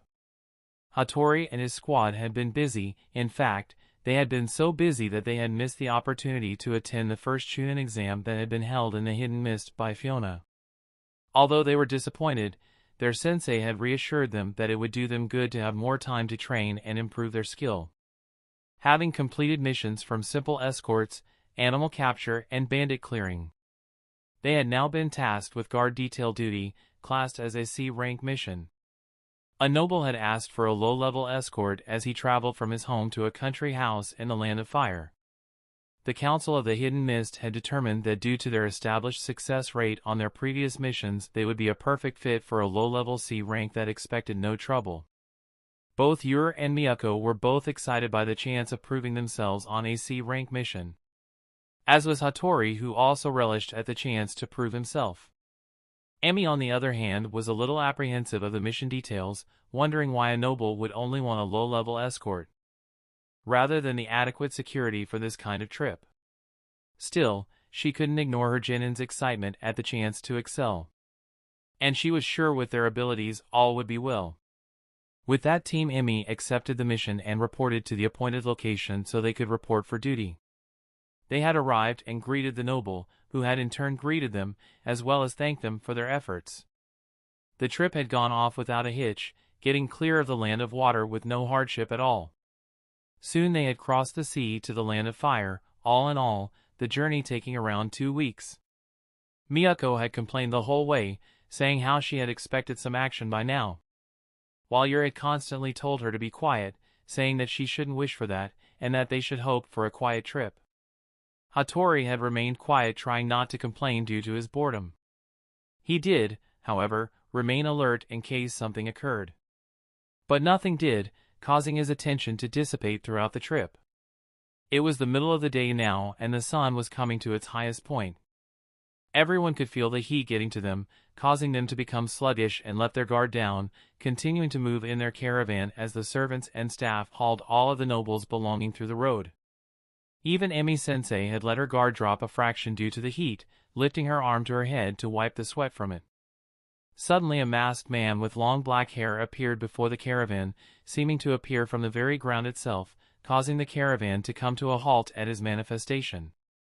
"There you are," he said as he looked directly at the noble, who seemed to know what was about to happen.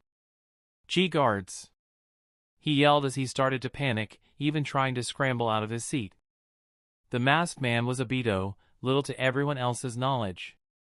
Emi and her squad quickly sprang to action as they created a formation in front of the noble, ready to defend him from the imminent threat. "How cute," Obito said from behind his mask before he activated his Sharingan. "Fools, fall into my Jinjutsu," he said with a simple wave of his arm, placing everyone who was watching into a Jinjutsu without trouble. Obito could see that everyone there had fallen for his trap, seeing that he could do as he pleased with them. "Time for you to die. After all, we can't have loose ends," he said as he approached the noble, slowly walking as he drew his sword. Suddenly a kunai passed through his head as he phased out of the attack. "I don't think so," Hatori shouted as he tried to attack from behind. However, he had not expected his attack to have no effect whatsoever, quickly sliding along the floor as he regained his balance, taking a fighting stance. "You broke out of my Jinjutsu?" Obito said, interested in the boy. "No matter," he then said as he raised his sword. Hatori could feel his body become stiff as he felt the power difference between them, knowing he had no chance in hell. "Hatori, look out!" Yuri suddenly shouted as she threw a bunch of Senbon needles, targeting Obito's vitals. Once again the attacks had no effect as they simply passed through him before striking a tree. Obito was growing tired of these insects getting in his way and decided it was time to finish them once and for all. Hatori could see him move quickly, too quick for Yuri to see. But Hatori possessed an ability that others did not. The swift style, allowing him to move at incredible speeds. "Yuri, look out!" he yelled, moving as fast as he could as he tried to save his teammate. Obito's blade was but an inch away from taking Yuri's head off, with Yuri's eyes having realized that she was about to die.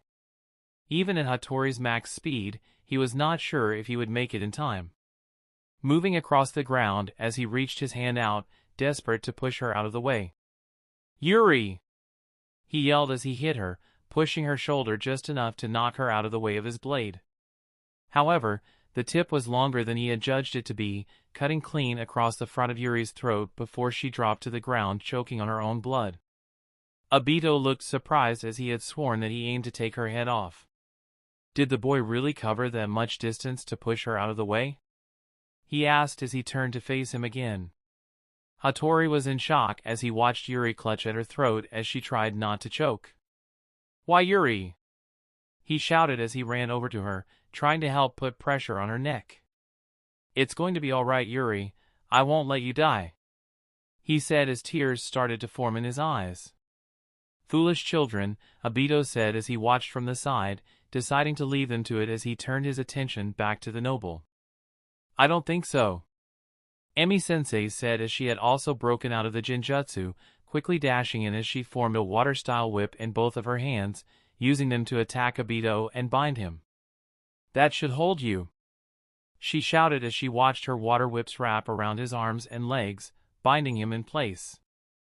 "I no longer have time for these childish games," Obito suddenly said as he appeared behind her, stabbing his sword through her heart as he finally got serious. Emi's eyes opened wide in shock as she watched his body turn to smoke. "A clone," she said with the last of her strength before she dropped to the ground dead. Hatori watched as his sensei had also fallen to the masked man, feeling a fear he had never felt before. "Sensei," he said in terror, as the night of his family's murder started to come back to him, causing him to freeze. Now no one was left to stand in his way as he drove his sword through the noble's chest, killing him in an instant. Obito watched as the light faded from his eyes, making sure the work was done before he turned around to look at Hatori and Yuri. "Seems you are already broken," Obito said as he sheathed his blade. "My work here is done," he then said before he slowly sank back into the ground, leaving the battlefield. Hatori was still frozen in fear, slowly trying to shake the terror from his mind. Meanwhile Mayuko was still under Jinjutsu, Emi-sensei laid on the ground in a pool of her own blood while Yuri was choking on hers. AATT, Yuri said, gargling the blood in her throat as she tried to form the words. The sound of her struggling words snapped him out of his fear as he slowly looked down at her suffering form. "Yuri," he said softly. "Yuri!" he then said as he sprang into action, gripping his blue robe and ripping a large length of it as he used it as a makeshift bandage to wrap around her wound. I won't let you die, Yuri. I promise I won't let you die. End of flashback. Both Hatori and Yuri remained silent as they had both remembered the past, feeling the heartache that the memories brought. You saved my life that day, Hatori, Yuri said softly as she broke the silence. If not for you, I would have been left with more than just this scar, she said as she pulled down her scarf. Hatori looked up at her, seeing the large scar across her neck that she kept covered with her scarf. The same blue part of his robe that she never took off. He knew she was right, but he still blamed himself for not being strong enough. Yuri suddenly raised her head as she could sense a group approaching their location, snapping her out of their conversation. Enemies inbound at 11 o'clock. She then said as she pulled her scarf back up. Hatori slowly nodded as he too stood to his feet, turning around to greet whoever was coming towards them. I guess our little break is over, Hatori said as he watched Haku and his squad appear from the distance. It's time to get serious, Hatori then said as he clenched his fist. Haku could also see both Hatori and Yuri in the distance, seeing the bandages around Hatori's body, but also seeing the look in his eyes. Looks like we have a fight on our hands, Haku said as he landed and stopped on the branch across from Hatori and Yuri. We meet again. Hatori. We meet again. Haku. Each of them said at the same time as their eyes locked, creating a furious aura around them. Chapter 99 Haku vs. Hatori. Both boys stared each other down, having already faced off against one another before, giving them some idea of what to expect was to come.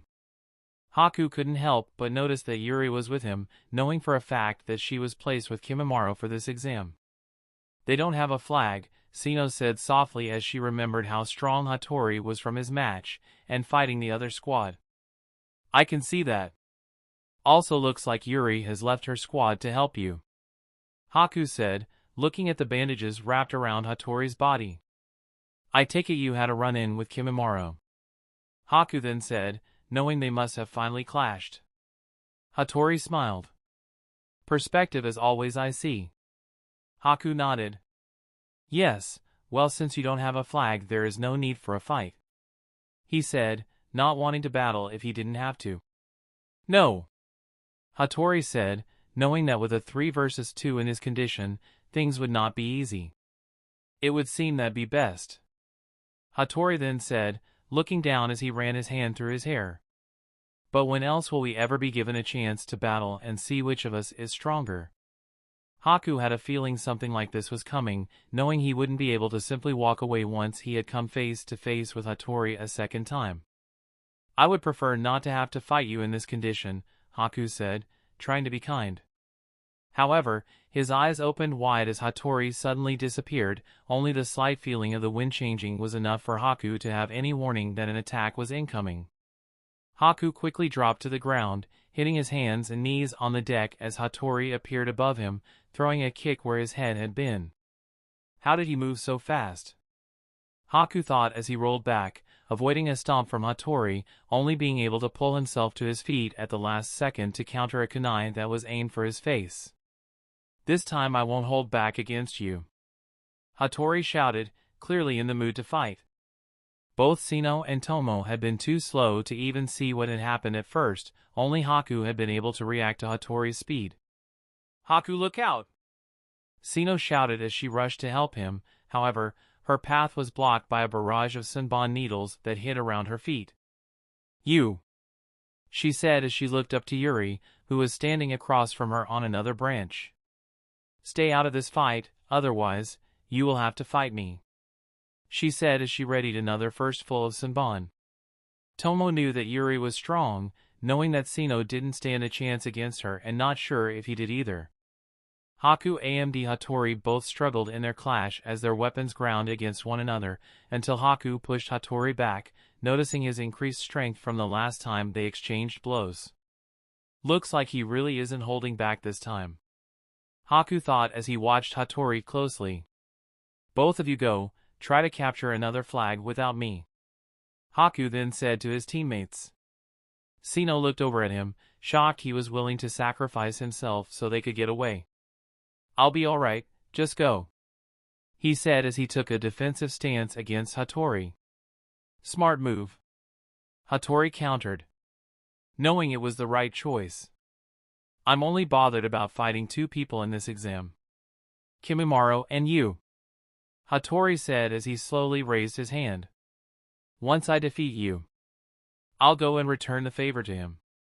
Haku smiled, having seen how his last battle with his brother had gone. "I'm afraid you won't have the chance," Haku said as he interlocked his fingers, forming a hand sign to create an ice mirror. Haku was about to step back into the mirror, getting ready to use his crystal ice mirrors as he planned to bring the fight to an end. "I don't think so," Hatori said as he vanished, moving so fast that once again Haku lost track of him. Haku could only watch in horror as his ice mirror smashed to pieces, shattering behind him as Hatori flew through it with his arm extended like a spear. Haku was forced to protect himself from the debris of ice that shattered around him, watching as Hatori stood up with his arm held in front of his face. "How did he?" "His arm," Haku said in surprise, noticing the strange color of it. Hatori lowered his arm as he let it return to normal, smiling before he spoke. "Your ice is no longer strong enough to stop me," he said as he took a crouching position, readying his arms behind him. Haku couldn't believe it. Hatori had smashed through his ice style as if it were glass, making light work of it. "We will see," Haku then said as he grew serious. "Ice style, 1,000 needles of death," Haku shouted as he made the hand signs, triggering the ice all around them as it suddenly turned into spikes and flew towards Hatori with no remorse. However, Hatori vanished again as he completely disappeared from sight, causing the ice to smash into itself with no target. Haku felt the wind change by his face again as he quickly dodged a punch from Hatori. Hatori was surprised at Haku's own speed as he dodged his attack, watching as he moved with skill with a counterattack in the same motion. Haku quickly used his left hand to throw an uppercut from under Hatori's right arm that he had slipped past. Hatori stopped the uppercut with his other hand but quickly realized it was a feint, watching as Haku's right arm came from over the top with a senbon needle in it, aimed for the pressure point in his neck. Hatori concentrated, letting his chakra flow to his neck as he willed his Kekei Jinkai to take effect. Haku's eyes opened wide in surprise as his senbon needle bounced off of Hatori's neck, creating sparks as if he had hit a sheet of metal. "That won't work on me anymore," Hatori said as he watched Haku jump back in retreat so he could compose himself. "What is that ability?" Haku asked himself as he watched Hatori from a distance. Not only can he move at incredible speeds, but now he can turn his skin into some kind of metal? Haku thought as he twirled the senbon needle around in his hand. Does he possess 2 Kekei Jinkai? Impressive, isn't it? Hatori said as the skin on his neck returned to normal. "I unlocked this dormant ability after fighting with Kimimaro. It's a secret jutsu that allows me to turn my body into organic metal as hard as diamond," Hatori explained. "But I'm done babbling," he then said. Hatori was done letting Haku think. After all, he knew how dangerous he was if given time to plan. "It's time to finish this fight," Hatori said as he placed his hands together forming the horse and then tiger hand seals. Haku quickly threw a handful of senbon needles at him, trying to stop him from finishing his hand signs. However, Hatori turned his entire body to steel, letting the needles bounce off of him. "Fire style, fireball jutsu!" he shouted as he unleashed the jutsu. Haku watched as the fireball came toward him, quickly placing his own hands together so he could counter the attack. However, Haku was struck from behind as Hatori appeared before him in the blink of an eye, kicking him towards the fireball. "It's over for you!" Hatori shouted as he landed, watching as Haku was about to collide with his fire-style jutsu. "Nowhere to go!" Hatori shouted. Haku was feeling the pressure from Hatori, being taken completely off guard by his abilities. But he wasn't out just yet. Quickly placing his hands together, he created another ice mirror behind him, absorbing the fire-style jutsu into it before another mirror from behind Hatori unleashed it back upon him. Hatori was quick to move out of the way, using his swift style to quickly avoid his own attack. "Is that really all you have got?" Hatori then asked as he turned around to see where Haku had gone to. However, Haku had taken full advantage of the opportunity and slipped inside of the ice mirror, activating his ice mirror trap that now formed around Hatori. "I see now. You already planned this far ahead," Hatori said with a nervous smile. "But I thought I already showed you that your ice is no match for me anymore." Hatori then shouted as he used his steel style to cover his body before he charged toward one of the ice mirrors ready to smash it to pieces. "That won't work this time," Haku's voice said, echoing throughout the dome that had sealed around Hatori, leaving no gaps for escape. Hatori was shocked when he made contact with the ice. In his head he had already pictured smashing through it. However, the reality of what happened was enough to confuse him. Hatori simply passed through the mirror and out of another, landing back in the same spot as when he had started his attack. "What the hell?" Hatori said as he looked all around him, seeing Haku's reflection appear in each mirror. "This is my Kekei Genkai. My Crystal Ice Mirror Infinite Dungeon," Haku said, slowly raising his hand to show 3 Senbon needles between his knuckles. "There is no escape from this jutsu," Haku then said as he threw the needles. Hatori tried to watch which mirror the needles came from, but was forced to cover his entire body in his steel style to deflect the large number of needles that seemed to come from every direction. Hatori looked up as the needles bounced off of his skin, having no effect on him. "Even if you think you have trapped me in here, you can't hurt me anyway," he shouted as he continued to watch, always looking for some kind of weakness. After all, every jutsu had one. Hatori quickly pulled out a handful of kunai as he tossed them at different mirrors, hoping one would reveal a way out. However, each of the kunai simply passed through the mirrors and shot back out of another, forcing Hatori to block them with his arms. "It's no use. As I said, there is no way out of this jutsu," Haku said, reinforcing his words again as he held one of Hatori's kunai in his hand for him to see. "Even if I explained how this jutsu worked to you, you would not understand it," Haku said as he threw the kunai back at Hatori's feet to get his attention. "Try as many times as you like, but you will not escape this jutsu until I allow it." Meanwhile, My. What a tricky jutsu indeed," the Hokage said as he and Fuyona watched from the distance. Fuyona agreed as he watched with interest. Not only had he seen Hatori's hidden abilities come to life during this exam, but he got to watch his students perform at their best, both of them being pushed further and helping them to grow.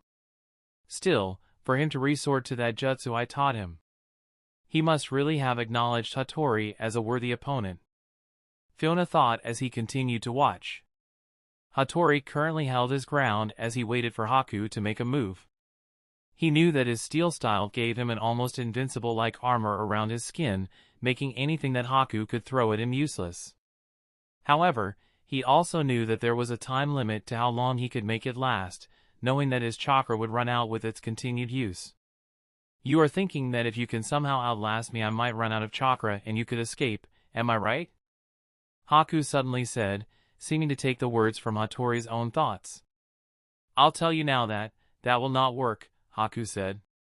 "Don't tell me what I can and can't do," Hatori suddenly shouted as he took off at amazing speed, turning his body to steel as he tried to attack each and every mirror as fast as he could. "One of them has to have a weakness," he shouted as he continued to be disappointed, simply stepping through one mirror and out of another in what seemed to be an infinite loop. "Maybe I can melt the ice with my fire style," he thought. "But if I try that and it doesn't work I will have used a lot of chakra for nothing. No, I have to bait him out to attack me so I can take him down," Hatori said as he stopped in the middle of the ice mirror trap, allowing his steel style to revert and expose his body to attack. "That won't work either," Haku said, knowing what Hatori was trying to do. "Seems to me that you are afraid to face me head-on," Hatori shouted at him. "No. The simple fact is that you are already defeated. You just don't know it yet." Haku spoke as he placed his head in his hand. "You haven't defeated me yet," Hatori shouted as took a fighting stance. I'm sorry, Hatori. But I grow tired of this. Haku said as he looked up, slowly placing his hands together as he formed a unique hand sign belonging to the Yuki clan. Try whatever you like, my body is invincible. Hatori shouted as he activated his steel style, getting ready for whatever Haku was about to unleash upon him. Is he really going to use that jutsu? Fuyona thought as he watched next to the Hokage. Hiruzen couldn't help notice Fiona's body tense at what Haku was about to do. Is everything alright, Lord Mizukage? He asked. No. I'm afraid not, Lord Hokage. I'm going to have to step in and stop him, he said with a sigh. Hiruzen was confused seeing as they were so far away. However, Fuyona simply stepped into his own ice mirror and nodded to his fellow Kage. See you in a moment. Hatori waited and waited, starting to feel strange as nothing happened. What is he doing? Is he going to attack or what? He thought as he watched as many mirrors as he could. However, no sign of any large-scale attack came, causing Hatori to question Haku's ability a little. He's just trying to scare me. He knows he can't get through my defense with his ice attacks. He thought as a small smile appeared on his face. Hatori's smile soon faded though as a cold chill suddenly ran up his legs. What the hell is this? He said as an intense cold suddenly surrounded him, causing his body to start shaking and his teeth to chatter. Hatori slowly looked down at his feet seeing that they had been frozen to the ground, with a layer of ice that was starting to creep up the rest of his legs. No way! When did he? He said as he tried to pull his feet free of the ice. No, they won't come free. He shouted as he raised his fist, hoping that he could smash the ice away from his body. But it was no use, every time he tried to break the ice it just seemed to form even faster as it continued to grow up his body, reaching his knees now. It's so cold. I can't feel my legs anymore. Hatori said as he looked up at Haku's reflection. You could have done this the whole time? He asked, already knowing the answer as he looked at Haku in horror. Hatori could feel the ice reach the top of his legs, feeling it continue to creep up his body as it was about to reach his waist. I can't lose like this. Hatori said softly as he could feel his body going into shock from the intense cold and hypothermia setting in hard on him. This is the end, Haku said softly as he slowly stepped out of one of the mirrors and walked over to Hatori.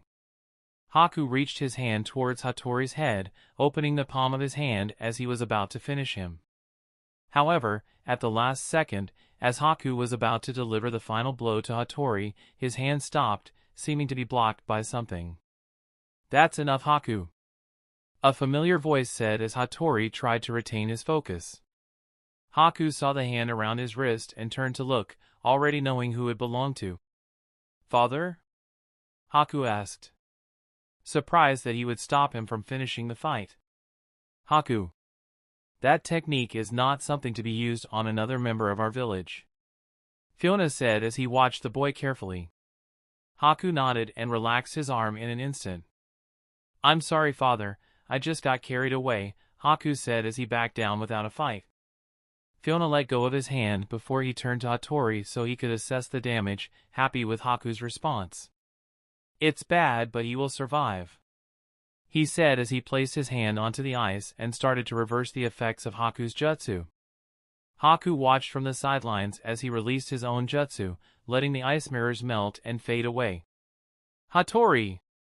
Yuri yelled as she could finally see what was going on, surprised to see that the Mizukage was with him. What happened? She yelled as she saw the state that Hatori was in, knowing that he had been hurt badly. It's all right now, Yuri, Fuyona said as he finished melting the ice safely around Hatori's body, letting him drop down into Yuri's arms as she caught him. Suddenly Fugaku Uchiha appeared, watching Fuyona carefully before he spoke. I'm afraid that Haku Yuki is disqualified from the exam due to you stepping in, Lord Mizukage, he said. Fuyona sighed before he turned around to Fugaku. Yes, I understand, he said as he then turned to Haku. I'm sorry, Haku, but the rules are the rules. Will you forgive me for getting you? Chapter 100. Come on, Haku, let's get out of the way, Fuyona said before he flashed a smile at Fugaku. We will also take Hatori to the medics, he said as he turned his gaze to Yuri, who was still sitting beside him. I'm coming with him, she said, not willing to take no for an answer. Fuyona agreed and formed an ice mirror for the four of them to enter, not bothered if she wanted to stay by his side or not. All right, let's go, he said as he picked Hatori up and carried him into the ice mirror, with both Yuri and Haku following. Fugaku watched as they all entered the jutsu before it melted, turning into a simple puddle of water on the soft ground. He tried not to think on it for too long before he turned his attention back towards the exam, trying to gauge all of the remaining finalists who were left. Now only Kimimaro and Aiseto remained on their squad. Only Boten remained from Hatori's squad, with Tomo and Sino being left of Haku's squad. Rokuro had done his best but had run into both Horime and Muse, deciding that surrender was his best bet. Chica, Muse, and Horime were now the only full squad left, having been able to stay out of most of the fighting and capture both flags from Haku's squad as they made their way back to their base. Looks like that kid didn't want the smoke, Muse said through his rebreather, referring to Rokuro. I can't blame him, after all, 2-on-1 is unfair, and with no teammates left to help he was just a sitting duck out here, Horime said as she and Muse both dashed across the open meadow towards their base. Yeah, if it were up to me I would have killed him anyway, Muse said under his breath.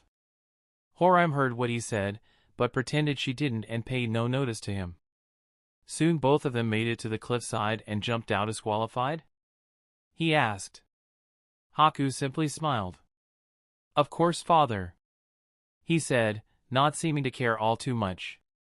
All right, I guess we had better get out of the way so the exam can continue, he then said.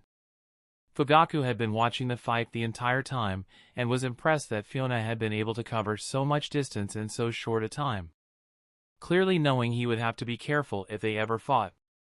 Both the Hokage and Danzo watched from the distance, seeing just how fast Fuyona had moved in order to stop Haku from finishing Hatori. It's as if I am watching Minato at work once again, the Hokage said with a small chuckle. Danzo, on the other hand, was not as impressed. He is a threat, Hiruzen, one we cannot afford to play around with, Danzo said. Yes. It seems the younger generation has come to surpass us now, he said as he took a puff on his pipe. But the leaf and the mist will remain allies to help our nations grow and prosper. Danzo remained silent for a moment before he spoke. The other nations will not take kindly to this alliance, Hiruzen. It could start another war, he said, speaking sense. Hiruzen remained silent this time, having already taken this into account. Of course, the alliance between the leaf and the mist would create a power vacuum, forcing the other nations to raise their hand if they didn't want to lose power. However, Hiruzen hoped that they would see sense and avoid a war. Only time will tell, Danzo, but I believe that our alliance is something that will help our village to grow. So in the meantime, we will do nothing, he said. Danzo nodded before he turned around to take his leave, having said and seen all he had come to. As you wish, he said before he spoke again. For now, he muttered too quietly to hear for him to hear. And as Chica came into view. Looks like she lost our flag, Muse said as he noticed it was gone. Chica could see both of her squad mates returning, each carrying a flag on their back. Oh wow, you got 2 flags? She asked, seeming impressed. Yeah, they never even saw us coming, Horime said with a smug grin on her face. Both of them took the flags from their backs and placed them down on the ground. Now that they were in the base, they had to stay there until an enemy moved them, as were the rules of the exam.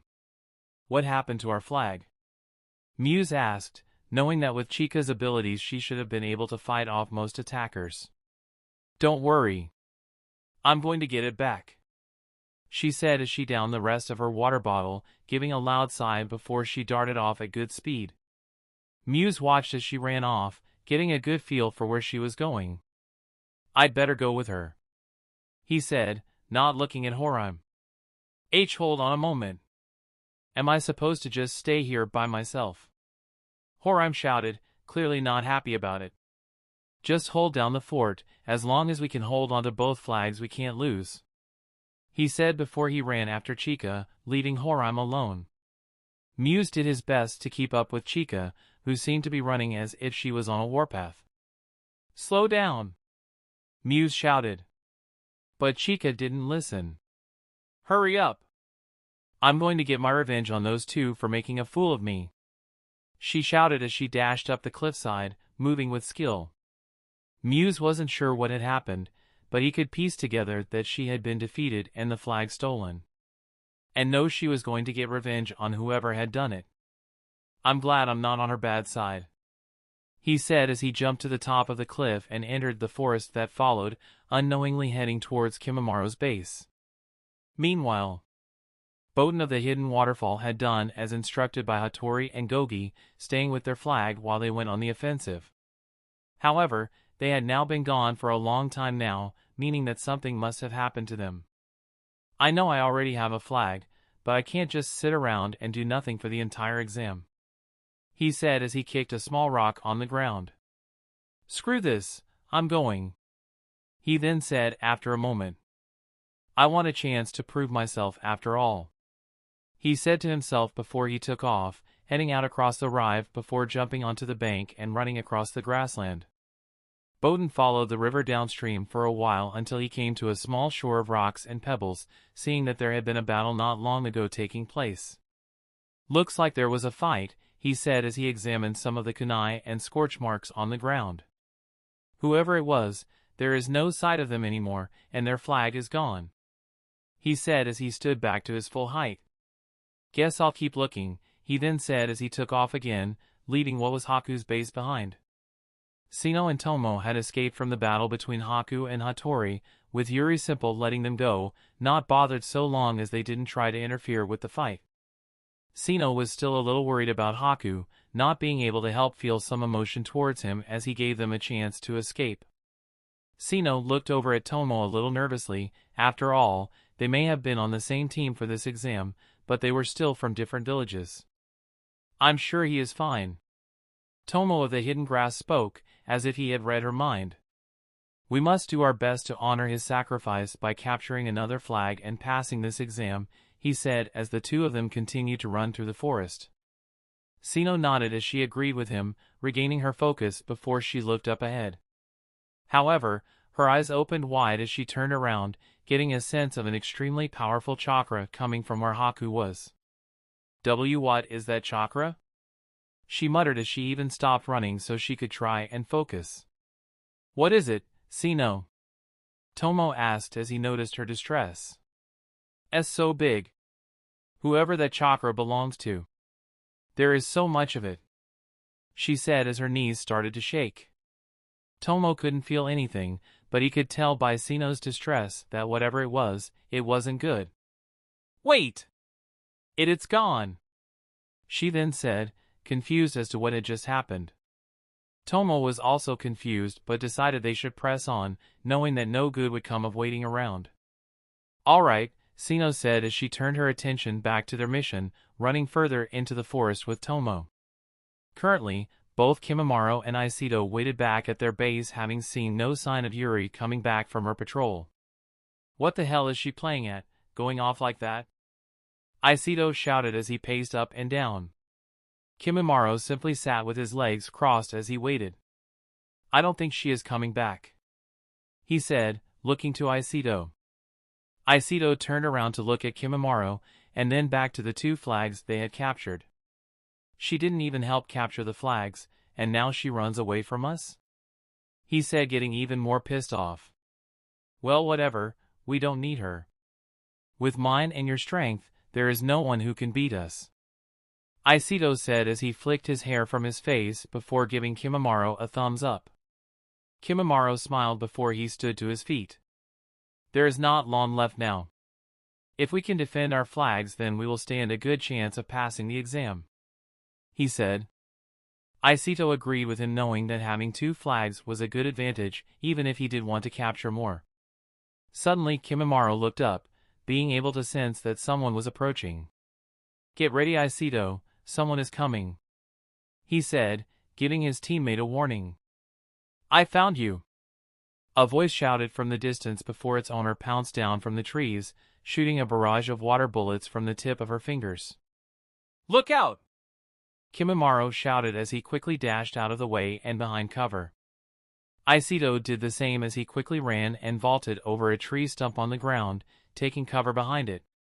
"What the hell, it's this crazy bitch again," Aiseto said as he got a quick look at Chica, before he was forced to take cover again as a water bullet almost took his head off. "I've come to settle the score for what you did to me, boys," she shouted as she seized fire for the moment. "Oh, and I'll be taking those flags with me too," she then said as she raised her hand up like a gun. Kimimaro did his best to judge the situation, knowing that they held the advantage here thanks to the cover that the forest provided. Still, Chica relied on water and staying hydrated, and with the large trees providing plenty of shade from the harsh sun, combined with the surrounding water, she would prove to be quite a nuisance. "Things won't play out like the last time," she said as she took aim, pointing her finger towards Kimimaro who was taking cover behind a tree. "Bang!"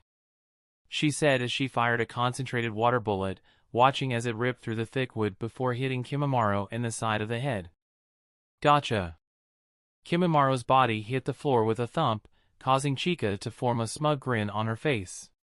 However, her smile soon faded as his body burst into smoke, being replaced by a log. "A substitution!" she shouted as she turned around trying to find where he had gone to. "It's no use, Kimimaro, you can't hide from me forever," she said, knowing that his fighting style would be pretty much useless against her Hozuki abilities.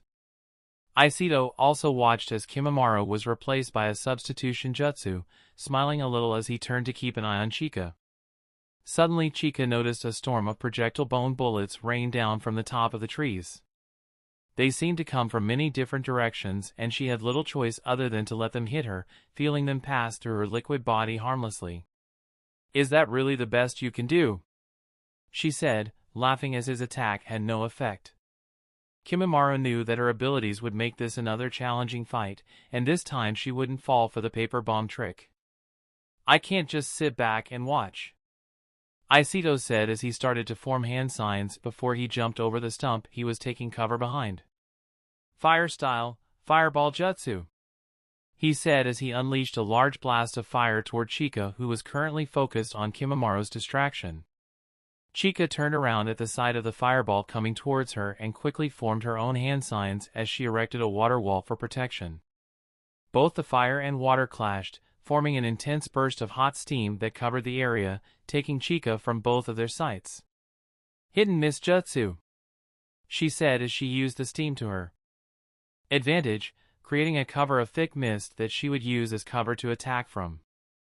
Aiseto watched as the mist came towards him, growing thicker and thicker as it distorted his vision.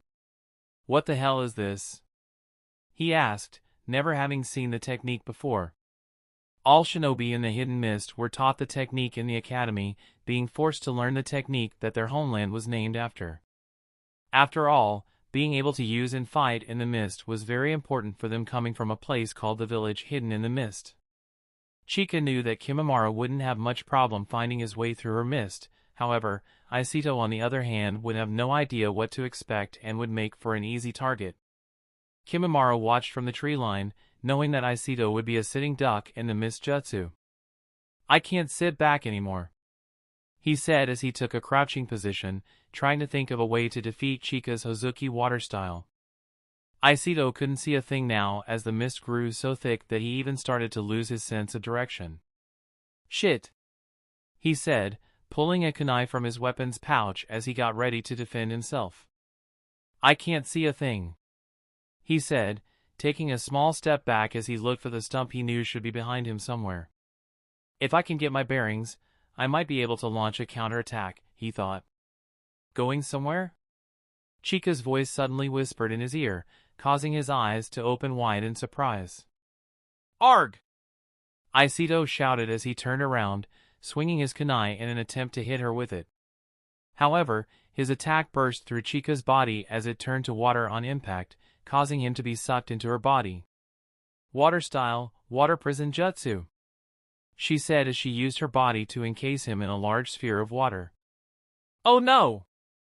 Aikido shouted as he felt the water surround him, pouring in all at once, forcing him to take one last deep breath of fresh air before the water filled up the sphere.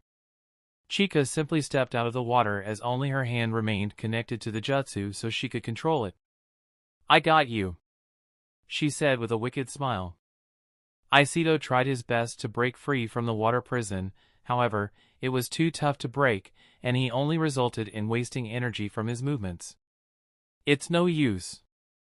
This water prison is stronger than steel," Chica said as she brushed her wet hair from across her face.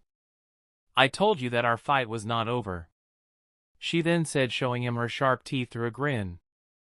"I'd give you another 2 minutes at best. After that, you will drown," she said, not seeming to care at all. Aikido couldn't believe that he had been trapped in this jutsu. "Darn it. If only I was stronger," he thought as he looked around again, hoping he would see a way to break free. "It's no use.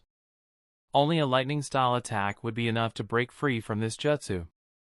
And even then I would fry myself if I used it from in here." "It's over," Chica said, knowing that his air was about to run out, relishing in the moment that he would succumb to her jutsu. Suddenly a barrage of kunai hit the ground in a perfect circle all around Chica, catching her attention. "What in the—" she thought as she turned her head to look. Her eyes went wide as she noticed that they were not ordinary kunai. No, these kunai all had paper bombs wrapped around them, meaning she was about to take a powerful blast from ground zero, with enough explosive power to even damage her liquid body if she didn't move out of the way. "Darn it!" she shouted as she quickly pulled her hand out of the water prison, being forced to break the jutsu as she jumped into the air at the last second so she didn't get caught in the explosion. However, the said explosion didn't seem to happen as all of the kunai burst into smoke, showing they were only bones that had been transformed into kunai. A transformation jutsu used on bones. Chica shouted, enraged that she had been played like a fool. Aikido was freed from the water prison and took a huge breath of fresh air, gorging on it as he tried to catch his breath. Suddenly Kimimaro appeared next to him, helping him to his feet before jumping off and making a tactical retreat while Chica watched from above. "Damn that Kimimaro," she said as she lifted her thumb to chew on her nail, using the time to think before she chased after them. "That was a smart move, man," Aikido said as he and Kimimaro took cover behind another tree trunk. "Thanks. I knew that she would be on guard from taking any more damage from explosive tags. I simply used that to our advantage," he said as he looked from behind the tree, making sure the coast was clear. "Besides, none of my attacks would have been effective enough to free you from the water prison jutsu. We need to find a way to counter her water style. Any chance you know how to use the lightning style?" Kimimaro then asked. "No. If I could, I would have used it by now," Aikido said as he checked his weapons pouch. "I'm also running low on explosive tags," he then said. Kimimaro nodded. "I'm already out," he said as he once again took a crouching position as he leaned back against the tree. "The only way I can think to damage her is to expose her body to a large amount of heat," Kimimaro said. Aikido looked at him, forming a large smile as he did. "Well, you're talking to the right guy," he said as he pointed to himself with his thumb. "If you can distract her for long enough, I can blast her with a powerful fire jutsu," Aikido said, watching as Kimimaro stood up. "All right. Let's do it," Kimimaro said as he turned around to take another look if Chica had come to attack them yet. "Looks like she is still waiting for us. She knows we won't leave the flags behind," Kimimaro said. Aikido scoffed. "Not in her dreams." "All right then, let's take the attack to her," Kimimaro said as he was about to dash off. "Watch out!" Aikido suddenly shouted as Muse of the Hidden Rain appeared from point-blank range, having been able to sneak up on them both using his camouflage jutsu. "I'll finish you before you get the chance," Muse shouted as his kunai slipped through the air towards Kimimaro's throat. However, bones sprung from Kimimaro's chest and shoulders, defending him from Muse's sneak attack. "So fast," Muse said as he was only just able to react in time in order to avoid being skewered. When did he? Aikido also said as he tried to attack Muse, quickly darting towards him with his fist raised. Muse, however, quickly threw a poison smoke bomb onto the ground, using it to make his escape as he activated his camouflage jutsu once more to disappear. It would seem he can mask his entire being with that jutsu, Kimimaro said as he allowed his bones to retract. Yeah, that's a tricky one. I mean, he got that close to us without us even knowing. How the hell are we supposed to fight someone we can't see? Aikido said as he tried to keep an eye out in case of another attack. I found you. Chica's voice suddenly blurted out from above as she dived down towards them at speed. Looks like he isn't the only one to worry about, Aikido said as he looked at Kimimaro. Let's stick to the plan, Kimimaro said before he fired a round of bone bullets at Chica in an attempt to slow her down. I'm on it! Aikido shouted as he quickly jumped back into the air, performing a well-executed backflip as he did. Kimimaro watched as hit bone bullets simply passed through Chica's body once more, having no effect. Here I come! She yelled as she crossed her arms over her face, smashing into the ground and causing a large explosion of water to erupt from where she hit the ground.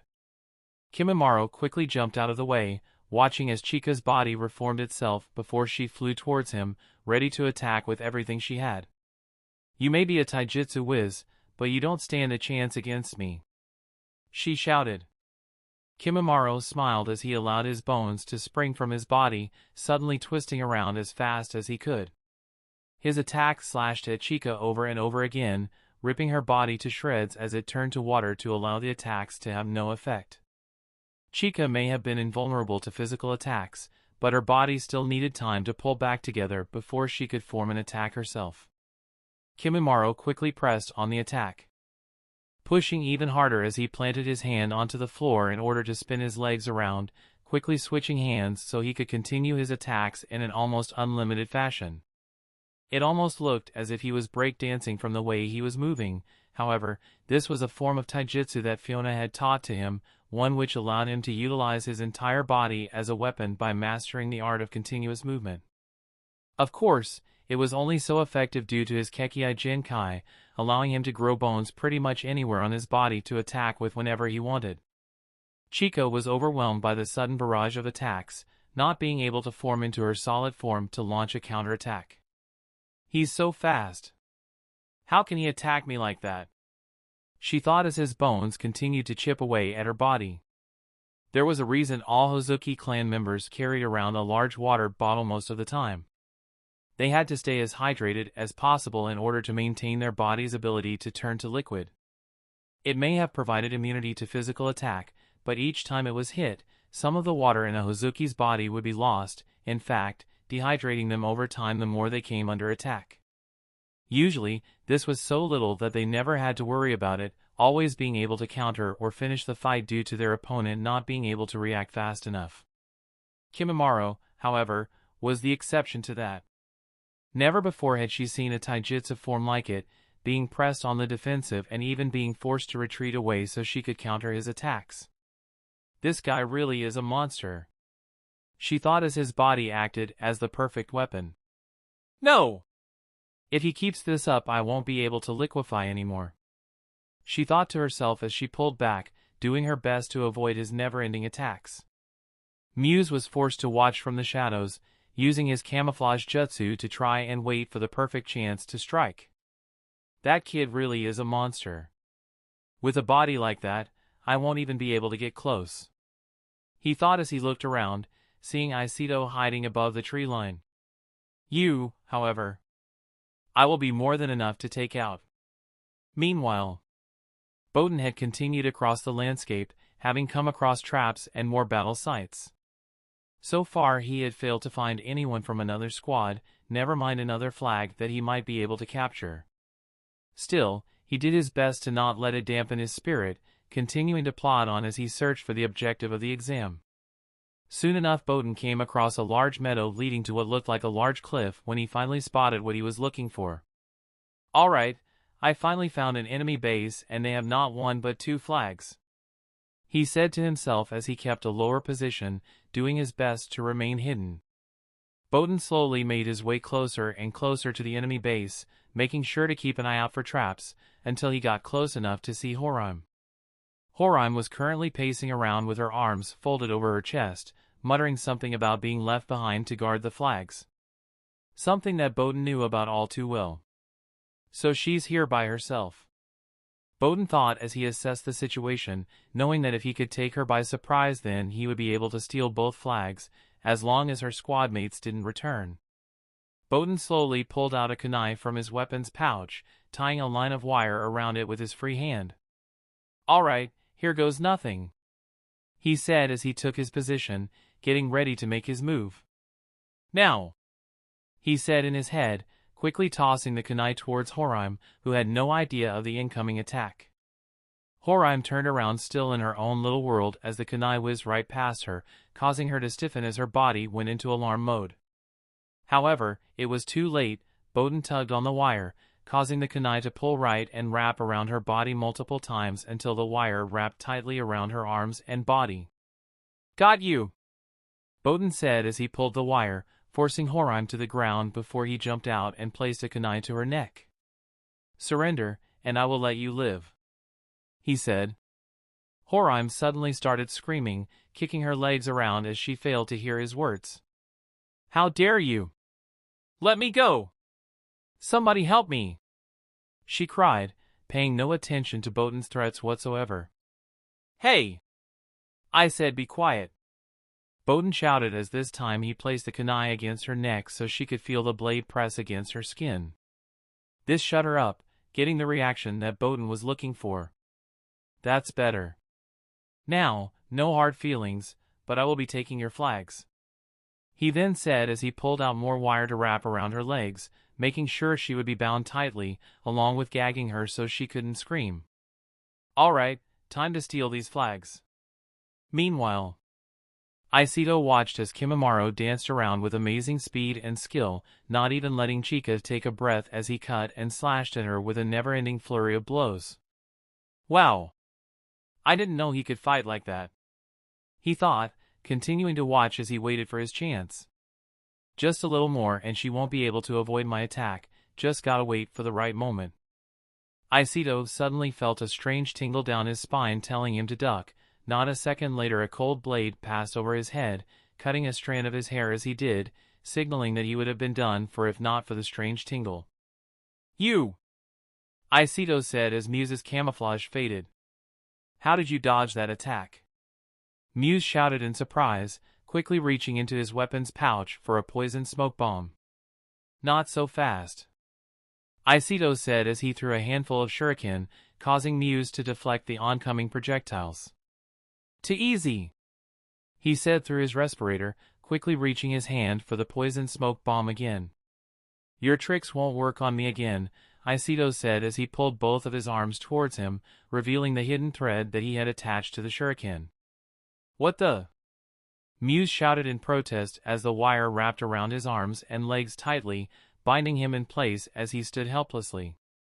"It's over for you," Aiseto said as he placed his hands together, forming a tiger hand seal. Muse remained quiet, before bursting out laughing. "No kid. It's over for you," he said as he suddenly burst into smoke, switching out with a substitution. Aiseto felt the tingle in his spine again, however, he was too slow to move out of the way of the strike that came from Muse, feeling the cold steel cut down his face and draw blood. "Arg!" Aiseto shouted as he stepped back, clutching his face with his hands as blood poured out from the wound. Muse wasn't done there though and quickly stepped in shuffling sideways as he smashed a stepping side kick into Aiseto's chest, sending him flying back from the force of it where he slammed against the tree trunk behind him. "And here I thought you were supposed to be one of the mighty Uchiha. I guess talk is cheap when you are faced with a real shinobi," Muse said, mocking Aiseto as he watched him whimper. Aiseto could feel the pain flow through his body, especially in his chest where Muse had landed that powerful kick, feeling as if H had even broken something. Aiseto slowly let go of his face, with his eyesight coming back to him slowly as he wiped the blood from it. The cut was deep, but luckily for him, Muse had missed his eye cutting all the way down his face. "You," Aiseto said as he slowly picked himself up. "I could have lost my eyes." he said, feeling his knees shake from the effort he was placing his body under. Muse laughed, tossing a poison bomb up and down in his hand as he waited for Aikido to get up, wanting to toy with him as much as he could before he finished him. Yeah, kid. What you gonna do about it? Muse shouted as he tossed the poison smoke bomb towards him, watching as it bounced and slowly rolled over to his feet before it burst. I'm bored toying with you, just die already, he said as he turned his back on him, activating his camouflage jutsu and disappearing. Aikido watched as the poison smoke bomb rolled towards his feet before bursting. It's poison, he thought as he held his breath, knowing that one mouthful of it would be enough to take him out. Who the hell does this guy think he is? He thinks he can just cut my face and leave me here like this. He thinks he can cut my face. Aikido thought as the words in his head got louder. I don't think so. Aikido suddenly shouted as he looked up, showing that his eyes had changed from black to a deep red as his Sharingan awoke. Muse heard Aikido's battle cry and turned to see what he planned on doing, knowing that he wouldn't be able to see him with his camouflage activated. What the hell is this kid doing now? He thought, watching as he ran through the cloud of poison smoke, heading right towards him. Hang on a second, there is no way he could know I was here. Muse thought as Aikido continued to run directly towards him. No way! He then said as Aikido threw a handful of shuriken right at him, forcing Muse to jump out of the way. He can see me! I can see you! Aikido shouted as he looked directly at Muse with both of his eyes, showing his two Tomo Sharingan in each of them. Is that the? Muse started to say before Aikido appeared behind him, moving faster than he thought he could. When did he? Take this! Aikido shouted as he kicked Muse in the head, knocking him flying through the air and forcing him to lose his camouflage. Arg! Muse grunted as he hit the ground hard, sliding along it before he stopped in a heap. How is this possible? He said as he tried to pull himself up, looking up as Aikido who suddenly appeared behind him. You're gonna pay for marking this face. He shouted before kicking Muse in the face again, knocking him into the air. Muse grunted in pain as he flipped backwards twice before crashing into the ground. I won't lose to a kid like you. He suddenly shouted as he shot back up, and raged at what was going on all of a sudden. However, Aikido quickly appeared next to Muse again, punching him in the face with a hard right cross, knocking his rebreather from his mouth. Here, have another one. Aikido said as he stepped forwards and punched Muse again, this time with his left. Muse felt his head twist back, causing him to feel the whiplash from the neck movement. Arg! Muse roared as he turned around, trying to counterattack with his own punch. However, Aikido was quick to block it by deflecting it down before he ducked under another punch and then sidestepped a push kick attempt aimed at his chest. Aikido quickly kicked Muse's foot as he stepped to the side, sweeping it from under him as he took him off balance, getting ready to deliver another kick to the head. Take this! He said as he took a large step, opening up his hips so he could twist his entire body into the roundhouse kick.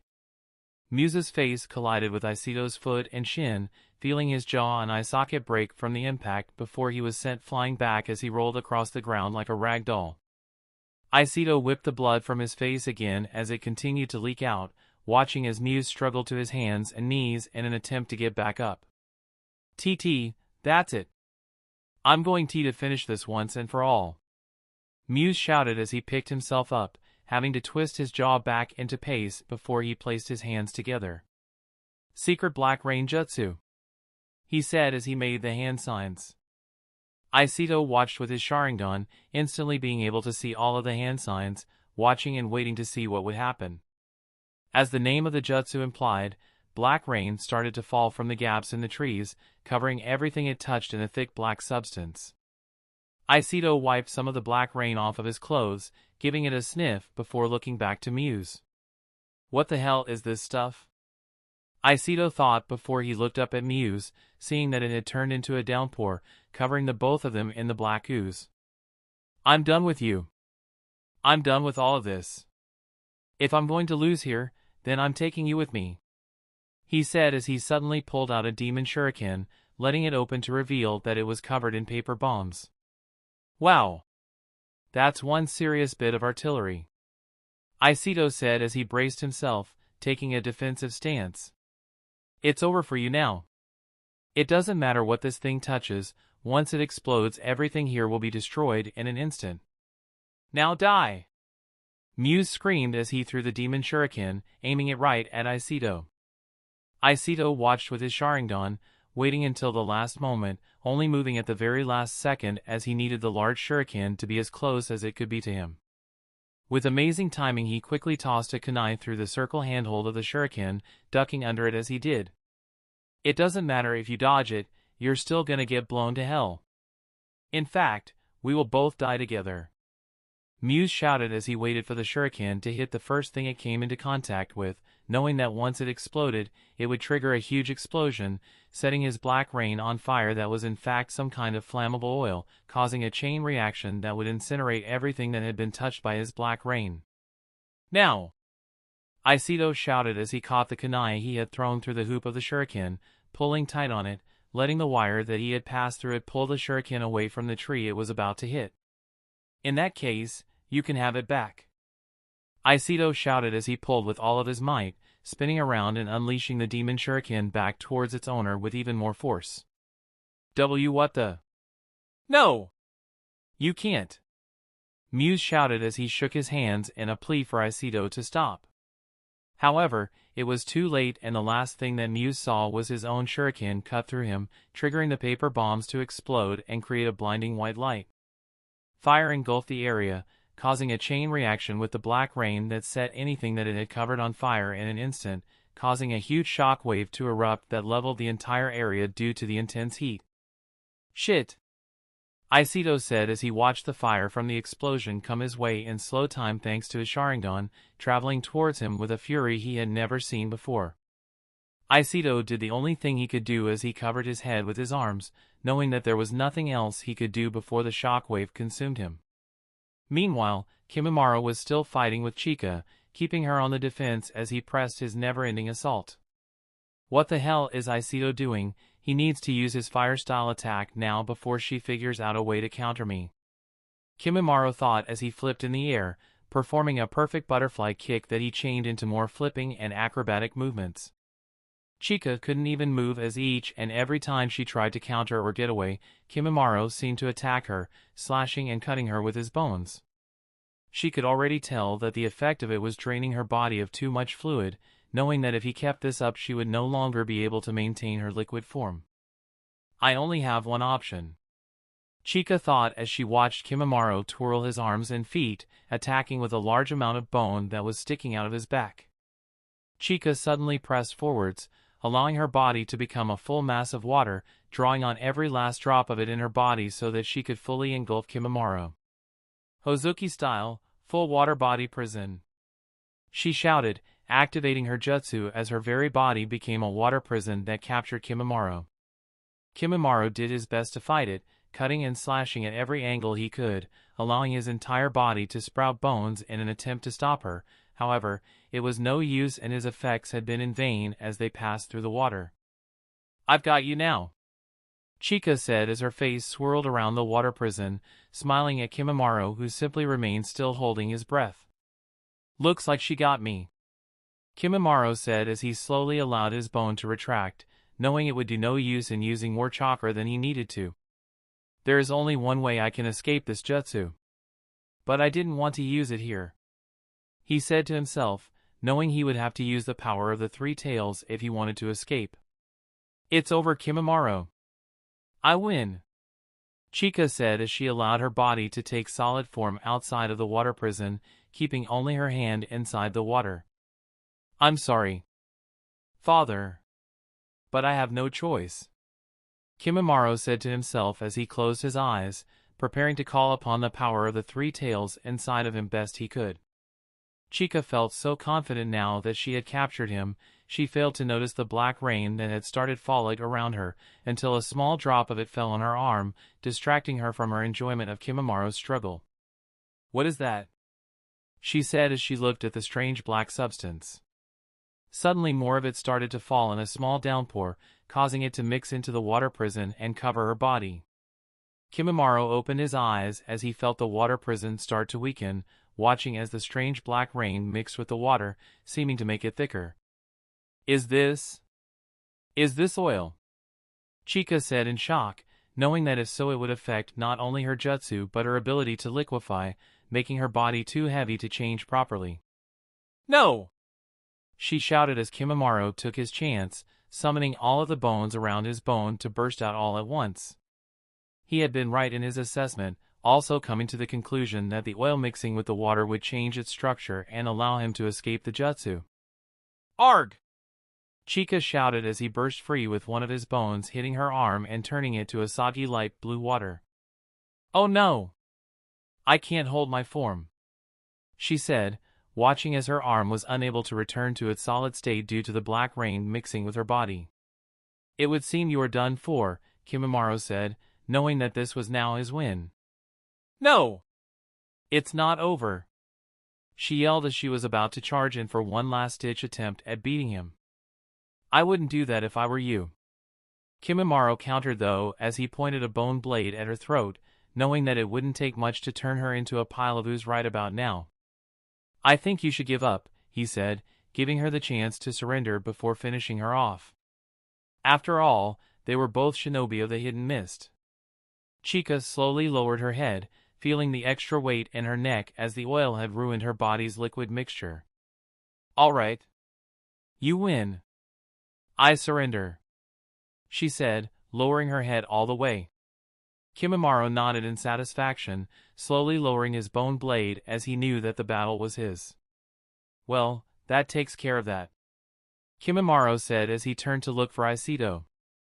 Boom! Suddenly the explosion from Muse's jutsu hit home, causing the shock wave of intense flame to travel towards them both, only giving them a few seconds before the fire would engulf the both of them. What is that? Chica shouted in terror as she watched the fire come her way, knowing that it would kill her in her current condition. Kimimaro's eyes were also wide in shock as he watched the all-consuming fire from the explosion travel towards them, giving him only a second to react. Kimimaro turned to look at Chica, diving towards her as he knew he only had one option to survive. Aisabu! Lend me your power, he yelled as he wrapped his body around Chica to shield her. The intense fire suddenly washed over them, consuming everything that was covered in the black rain. The explosion was in fact so powerful that it totaled the entire forest area in the small diameter that the black rain had covered, wiping out everything. Sino and Tomo had watched as the fire from the blast stopped just before them, only getting hit by the shock wave. However, the blast was still immensely powerful and was enough to knock both of them flying, doing massive damage as huge pieces of debris hit them. The blast was so large that even the instructors, including both Hiruzen and Fuyona, were shocked by the destruction that it had caused. That's where Kimimaro was fighting, Haku said as he watched by Fiona's side in horror. Get a medical squad to that location immediately, the Hokage shouted, giving the order without hesitation. Fugaku also watched from a distance as he was forced to shield his face from the shock wave of the blast. How could a Genin create such a powerful attack? He shouted as the shock wave and heat from the blast finally subsided, allowing him to drop from his cover.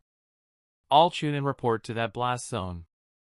I repeat, I want everyone at that blast zone now, Fugaku shouted through his radio, ordering all of the Chunin to meet at that location as he too took off towards the area as quickly as he could. Fiona also watched, thinking the worst as he saw the power of the explosion. He also knew that Kimimaro was at ground zero and that his chances of surviving a blast like that were slim to none at best. Stay here, Haku, Fiona said in a serious tone. Haku didn't see him get serious like that too often and knew it was best that he listens, even if he didn't want to. Why yes, sir. Lord Hokage, allow me, he said as he created an ice mirror for them both to travel through. Hiruzen nodded before he followed Fiona through his ice mirror, something that his Umbu guard was not pleased about at all. Both Fiona and the third Hokage stepped out onto the barren land that had once been a beautiful forest, seeing the devastation of the attack. To think that a Genin was capable of such a jutsu. the Hokage said as he covered his nose from the smoke that was coming from the small pockets of fire that still burned. Fuyona could also feel the irritation from the fire and decided that he should do something about it. Ice style, cooling mist jutsu, he said as he placed his hands together, allowing his chakra to spread as a large cloud of mist started to form in the air, helping to cool the air down at a rapid rate and start to put all of the surrounding fire out. Lord Hokage! A number of the Chunin who were under Fugaku's orders shouted, arriving from the surviving forest area. Spread out and look for any survivors. The Hokage shouted, giving the order at once. Yes, sir. They shouted before they quickly dispersed, doing as he asked. Fuyona let his mist disperse as the fire had now been put out. Taking a good look around at the scorched land, he knew that anyone who had been in this area was most likely dead. Fearing the worst for Kimimaro. Sir! We have located 2 survivors that were outside of the blast zone. One of the Chunin said as he appeared before the Hokage. Are they alive? Hiruzen asked, giving the shinobi a serious look. Yes, sir, but only just. We have medics working on them as we speak. Good, get them to the village hospital right away. He shouted. At once, sir. The Chunin said before he disappeared. Lord Hokage. Fugaku said, finally arriving on the scene. Ah, Fugaku. Any news? Hiruzen asked. I'm afraid not. He responded before he looked at Fuyona. From what I could see, Muse of the Hidden Rain and Isito of the Uchiha clan were both at ground zero of the blast. There is no trace of either of them. Fugaku said with a heavy heart at the loss of one of his own. Also, Kimimaro and Chica of the Mist were caught in the blast zone. There is no sign of them either. Fugaku then said, breaking the news to Fuyona. I see, Fuyona said after a moment, keeping his emotions in check. Hiruzen could tell that the loss of the boy weighed deeply on his heart, tilting his hat down over his eyes as he looked to the ground. Lord Hokage! A voice suddenly shouted from the distance, alerting both Fuyona and Fugaku as well. Sir, over here, we found one. One of the Chunin shouted as he dragged Isito Uchiha from under some debris. Everyone quickly ran over to get a look, each of them more confused than the last. How is that possible? Hiruzen said as he got a good look at the boy. He doesn't have a scratch on him. The Hokage then said as he looked at each and every detail of the boy's body to make sure. Fugaku also looked closely at his fellow Uchiha, noticing that even the cut on his face had vanished. It's a miracle, my lord. The Chunin said as he rolled Isito over to check his pulse. He's alive. He confirmed and removed his fingers from his neck. That shouldn't be possible. Fugaku then said as he crossed his arms. That blast should have melted the boy's very bones. He said with a frown. Possible or not, the boy is alive, Fugaku. The Hokage then said, noticing that Fugaku seemed to have something on his mind. Sir, we have another one. Another Chunin shouted, alerting the 3 of them again. No, we have 2. He then shouted as he and another 2 Chunin helped to remove some of the debris. What the hell is that? One of them asked, seeing that both of them had been encased in extremely hard material. Both Fugaku and Hiruzen looked just as confused as the Chunin, not being able to explain what it was. However, Fuyona knew as soon as he saw it. It's coral, he said as he walked over to get a better look. He really did it. He then muttered to himself as he placed his hand on it. Sir, I'm afraid we can't get through whatever this is. One of the Chunin then said as some of the others had tried to chip away at it with swords and kunai. Leave that to me. Fuyona then said as he let his chakra pour into the coral, freezing it over slowly and causing it to crumble, revealing both Kimimaro and Chica, who other than a few burn marks had made it out relatively unharmed. Please move aside, sir. 2 of the medics said as they squeezed past Fuyona so they could start tending to both of the Genin's wounds. Fuyona did as they asked and moved out of the way, not being able to help the smile that formed on his face. He made it. Chapter 101. The Chunin exams had now come to an end, having had the final exam finish with the drastic last-ditch move by Muse of the Hidden Rain. Muse, who had even sacrificed his life in a kamikaze-type attack in an attempt to take out his opponents with him. Kimimaro, Chica, and Aiseto had all been caught in the center of the explosion, while Tomo and Sino had been caught on the outside of the explosion, taking heavy damage from the debris that had been kicked up from the blast. The time for the exam had been called early due to the aftermath and damage that had been done, with each team's current states of flags being taken into account. Team Kimimaro had drawn first place with Team Hatori, as both squads had 2 flags each. Thanks to Botan of the Waterfall's efforts, he had been able to steal both flags from Chica's squad as he took Horime by surprise and tied her up while the others were busy fighting. Those injured had been rushed to the hospital, being attended to by the medics as quickly as they could. However, the question of how Kimimaro, Chica, and Aiseto remained unharmed still hung in the air for most. Fuyona already knew how Kimimaro had survived, knowing he was able to call upon the 3 tails and use his power to create a barrier of hardened coral that was able to protect both him and Chica from the blast. However, Aiseto's survival was still a mystery and one that even Fugaku Uchiha himself seemed surprised at. Fuyona found himself going over different possibilities in his head, with the result being the same each time he thought about it. Somehow the threat to his life must have triggered his Manjikyu Sharingan, granting him some kind of ability that allowed him to survive the blast at point-blank range, Fuyona thought as he came to the conclusion, knowing that must have been the only possible answer as no one else had interfered from the outside. After the exam, everyone had been gathered into a meeting hall where the Hokage was currently giving a speech to all the Chunin that had survived the exams, telling them how well they had done and how they had made their villages proud to make it this far. Fuyona and the other instructors stood to the side while the Hokage gave his speech. During said speech, he also told them that the decision of who would be promoted to Chunin would be made over the course of the next week by the exam officials and that the results would be sent to those who had been promoted. Once the speech was done, Haku and Kage headed to the hospital in the Hidden Leaf Village where Kimimaro had been taken. Koyuki also joined them, finally having been allowed to regroup now the final exam was over. Koyuki was happy to see Haku, having been made to wait in the apartment with Kage while the boys attended the final exam alone. "Haku!" she shouted as she ran over to him, not being able to help notice that he didn't have a scratch on him.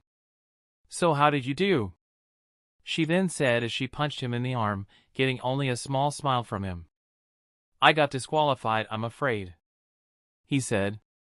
Koyuki was shocked, but couldn't help but notice his expression, knowing that something else was wrong. "What is it, Haku? Where is Kimimaro?" she then asked, noticing he wasn't here with them. "Kimimaro is in the hospital, we are going to see him now," Kage said, dropping the news. "Kimimaro is. No way, he's so strong, don't tell me he lost," Koyuki said, not believing it. "He didn't lose, Koyuki, there was an accident." "Well, more like someone used a kamikaze attack almost killing everyone close by," Haku said, correcting himself. Koyuki was still shocked at the news, having more questions than before. However, Kage placed a hand on her shoulder before she could ask them. "Don't worry, I will let you in on all the details on the way to the hospital," he said, giving her a comforting smile. Koyuki slowly nodded her head before she looked at Haku. "All right, tell me everything." Meanwhile, Fuyona had accompanied the Hokage back to his office, where he and the other exam instructors could discuss the exam. Everyone was there from the Chunin that helped in the first exam to the higher officials, including Danzo who had not witnessed the final attack of the Hidden Rain Ninja. Thankfully, only a small handful of lives were lost this time around. Make sure those who lost their lives during the exams have their corresponding villages notified, Hiruzen then said as he looked at the list of those who had been killed.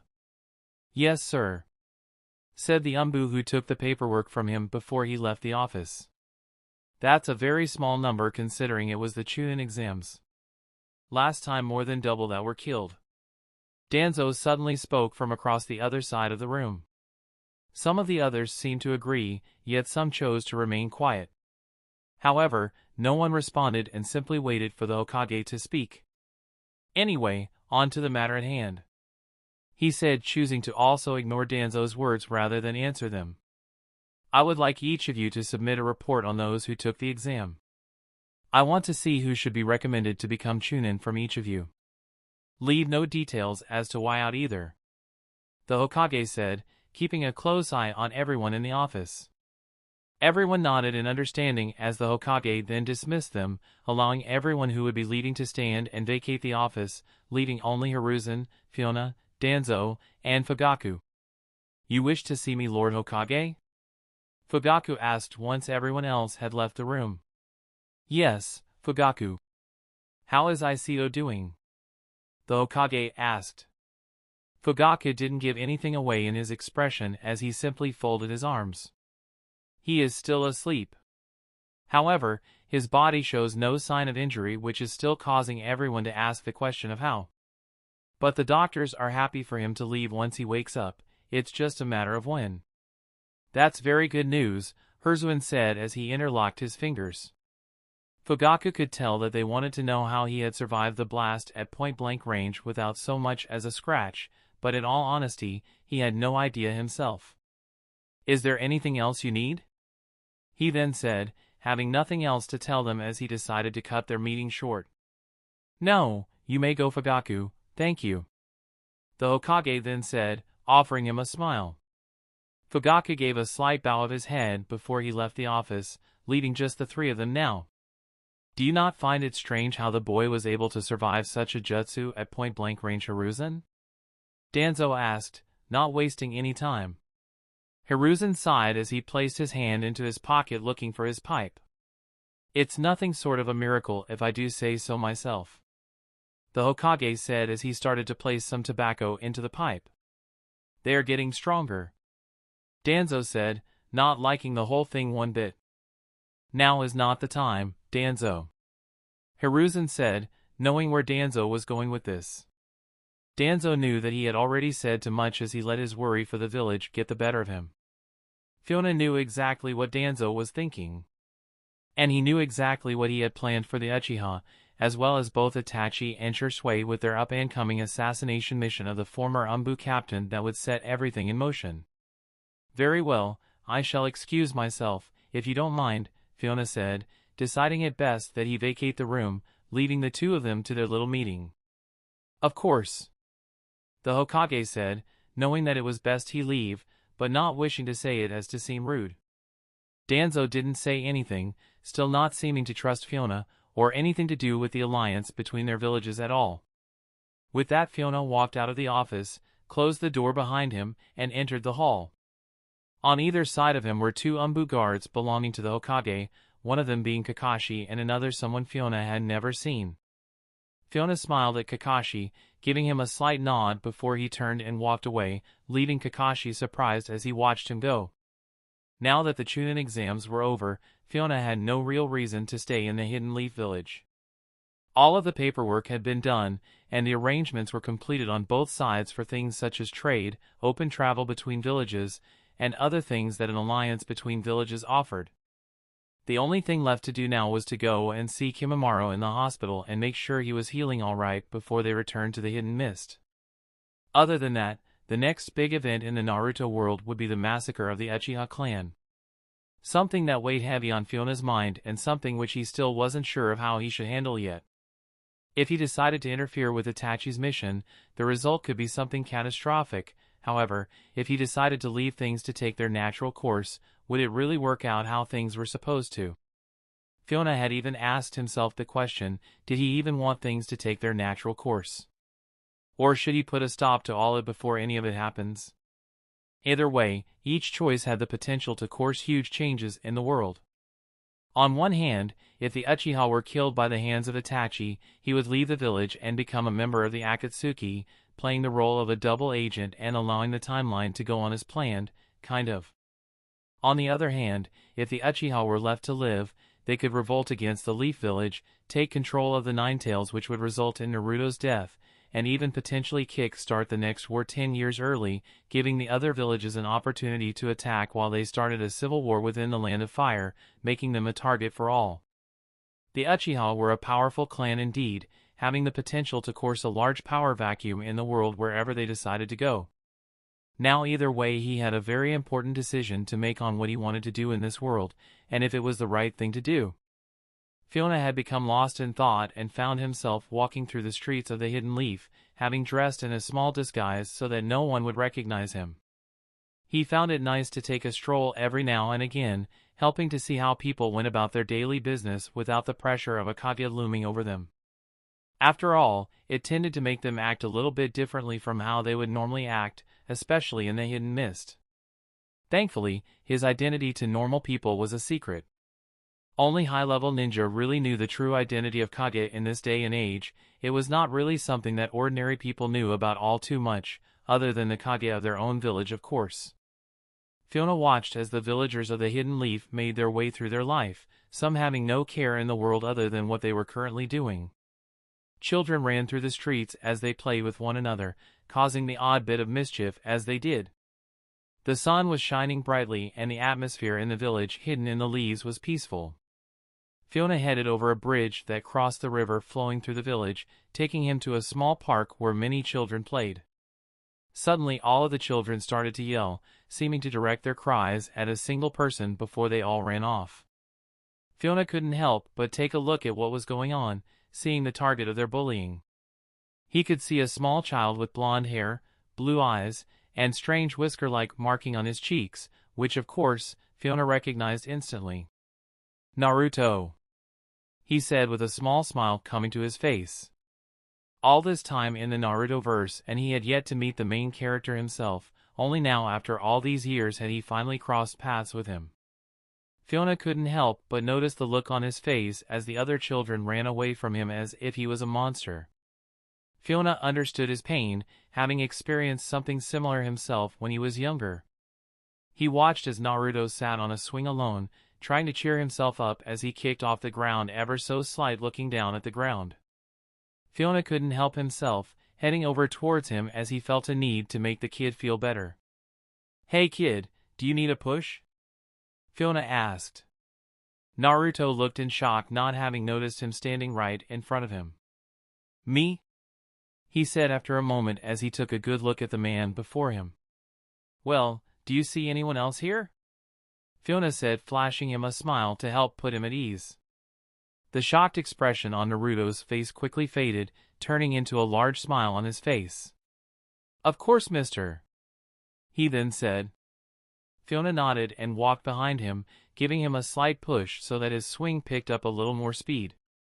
Naruto laughed as he kicked his legs out, helping to gain even more speed before Fuyona pushed him again. "May I ask why you are here alone? Don't you have any friends to play with?" Fuyona asked after a moment. Naruto stopped kicking his legs and used them to stop himself from swinging as he dug them into the ground. "I have friends. I just like to play by myself sometimes, believe it," he shouted, turning around to look at Fuyona. "Is that so?" Fuyona said as he looked into the boy's blue eyes. "Yeah. And besides, one day I'm gonna become the Hokage, then everyone will be my friend and look up to me." "Believe it," he said with a determined look in his eye. The boy's words echoed through Fiona's mind as they had done so many times before when he had watched the anime. Yet hearing them in person seemed to tug differently on his heartstrings. "I tell you what," Fuyona said as he crouched down so he was the same height as Naruto, looking into his eyes once more. "From this day on, I will be your friend." Naruto had a shocked expression on his face, not being able to hide his surprise that someone actually wanted to be his friend. "You want to be my friend?" Naruto asked softly. "That's right, kid. Of course, I will be your friend," Fuyona said as he extended his fist. Naruto looked at Fiona's hand for a second as he wasn't sure how to react. "Well, come on, don't leave me hanging here, kid." Naruto shook his head quickly and extended his own fist, bumping it with Fiona's with a large smile on his face. "All right, mister, from today on we are friends," Naruto said. Fuyona watched as Naruto's small fist bumped off of his own, feeling his chakra connect with his for just a moment. However, even such a small moment was enough for him to feel the hatred and anger of the Ninetales flow through him, having sensed that he too was a Jinchuriki. Fuyona slowly stood up to his full height before looking down at Naruto, who had a bright smile on his face. "So what would you like to play first?" Fuyona then asked, getting an excited reaction from Naruto. A while passed as Fuyona played games with Naruto, keeping the boy entertained and happy. However, his time had soon come to an end, knowing that he needed to get to the hospital to see Kimimaro. He had enjoyed his time playing with the boy, and in such had learned a lot about him. "Come on, mister, play with me some more," Naruto shouted as he charged toward Fuyona, getting ready to tag him. Fuyona smiled and allowed Naruto to tag his arm, pretending he was too slow to avoid him. "Oh no, you got me," Fuyona said before he stopped. "But I'm afraid I'm out of time, Naruto," he said, causing Naruto to also stop running. "You mean you gotta go already?" he asked, trying not to get down as he placed his hands behind his head. "I'm afraid so," Fuyona said. "But we didn't finish our game of tag," Naruto said as he placed his hands behind his head. Fuyona nodded. "Yes, you're right. I tell you what, next time I visit, I will come and see you and we can play tag for a whole day," Fuyona said. Naruto quickly perked up as he opened his eyes. "You mean it?" he shouted in excitement. "Of course," Fuyona said as he extended his fingers. "It's a promise." Naruto looked at his hand and reached out, taking his little finger in his own. "It's a promise," Fuyona said with a kind-hearted smile, one that Naruto could tell was genuine. "See you later, Naruto," he said as he prepared to head off. Wait. You never told me your name," Naruto suddenly shouted, causing Fuyona to turn back and look at him. "Of course. How silly of me," he said as he ran his hand through his hair. "My name is Fuyona Yuki. It's a pleasure to meet you, Naruto." Naruto couldn't help but feel a sudden inspirational shiver run through his body as he looked at his new friend. "You too, Fuyona, make sure you come and play with me again soon," Naruto shouted as he waved goodbye. Fuyona smiled one last time before he walked away. "I will." Chapter 102. After Fuyona had spent some quality time with young Naruto, he headed to the hospital as he had planned, to see Kimimaro. Once he arrived, he was greeted by Koyuki, Haku, and Kage, all of who had the same idea. Kimimaro had woken up and been given the all-clear by one of the doctors, having little damage to his body other than a few burns, which would heal by themselves without much trouble. Chica was also fine. Once she had been fully hydrated again, her body had started to recover from the burns on its own, seeing as how she was made of mostly water. Sino and Tomo on the other had remained in critical care, having received devastating wounds due to the debris that had been kicked up by the blast, with the doctors not sure that either of them would make it. Fuyona had heard from one of the nurses say that Isito Uchiha had yet to wake up and remained unconscious. Fuyona understood that his body had most likely used a huge amount of chakra if he awakened his Manjiki Sharingan. "Father," Kimimaro said in surprise when he saw Fuyona walk into his hospital room, snapping him out of his thoughts. "What's wrong, Kimimaro? Surprised to see me here?" he asked, flashing the boy a small smile. "Lord Mizukage," Koyuki said in respect as she bowed her head. Haku also smiled at the sight of his adopted father. "Sir," Kage said, also bowing his head in respect to him. "Please, enough with the formalities. I'm here to visit you as family, not as the Mizukage," Fuyona said.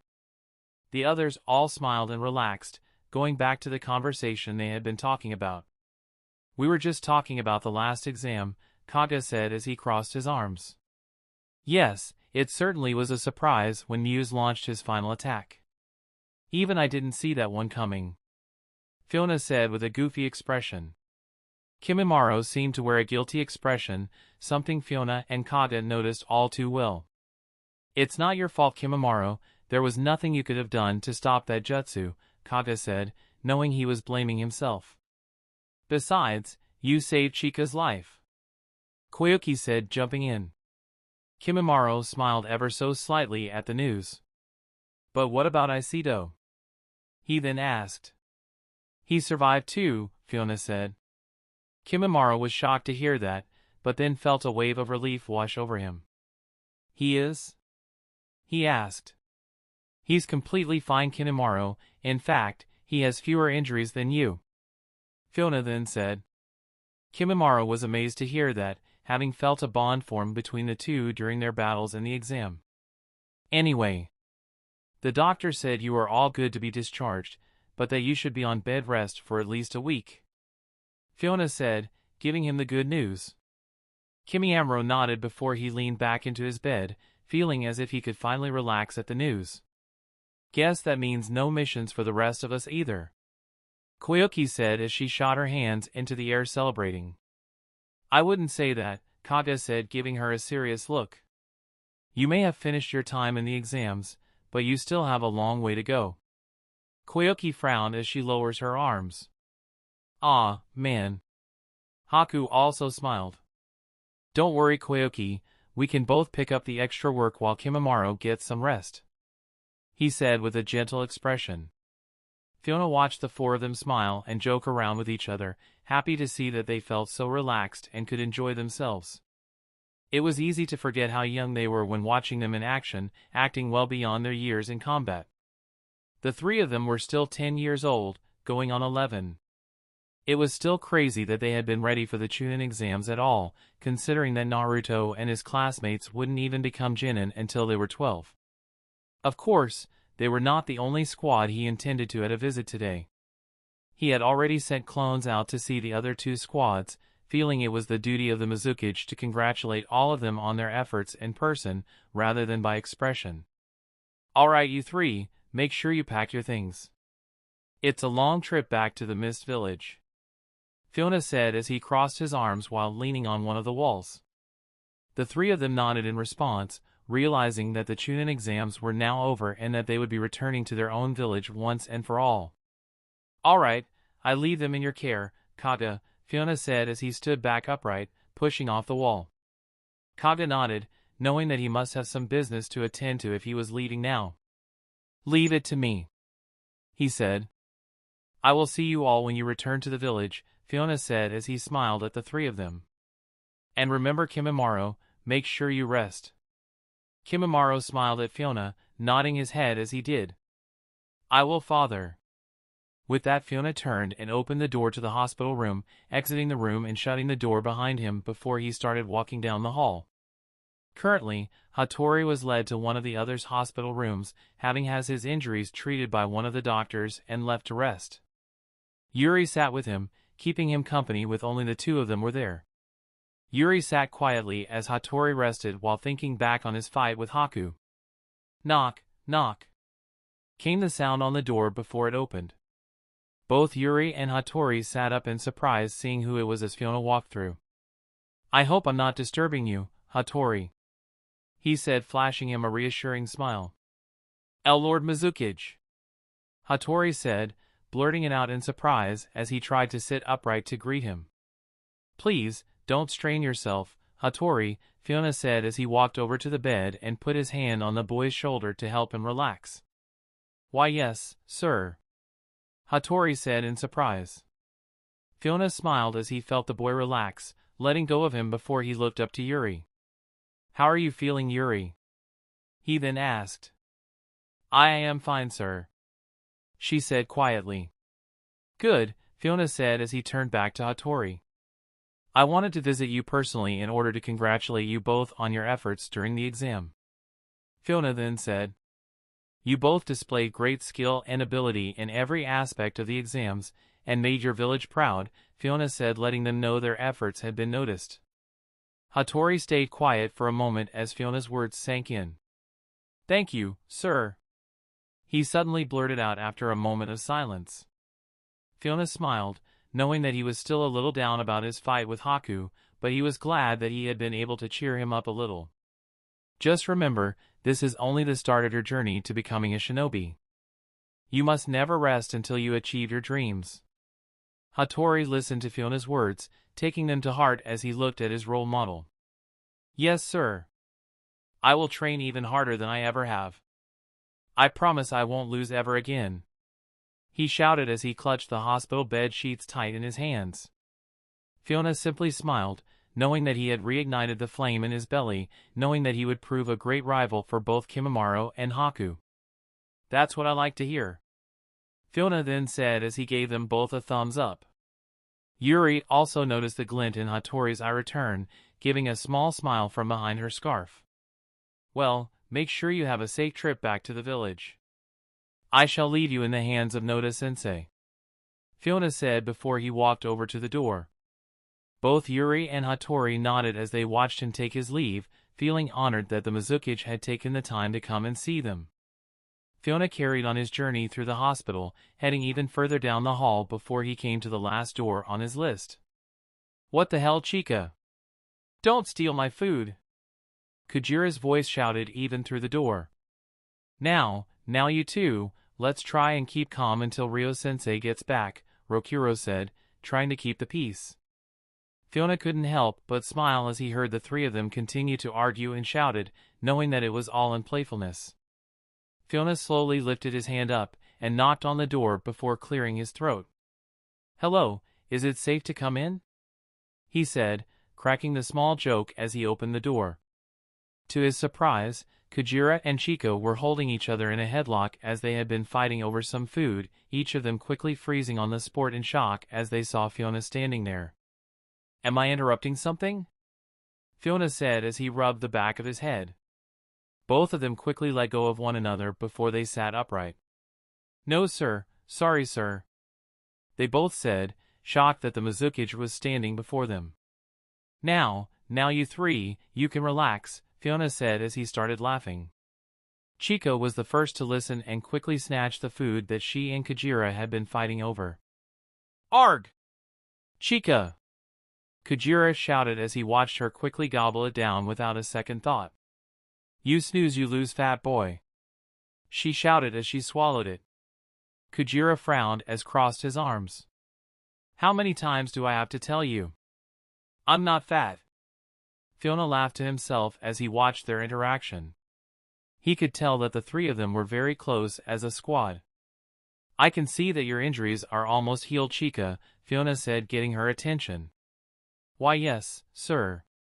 Almost fully healed now, she said as she swallowed the last of the food in her mouth. That's great. And how about you, Kujira, how are you feeling? Fuyona asked as he looked at the Hoshigaki member. My body is strong, Lord Mizukage, I have always healed fast, he said as he flexed his bicep. Good to hear, Fuyona said as he nodded, expressing a smile. I just wanted to stop by to see how you were all doing.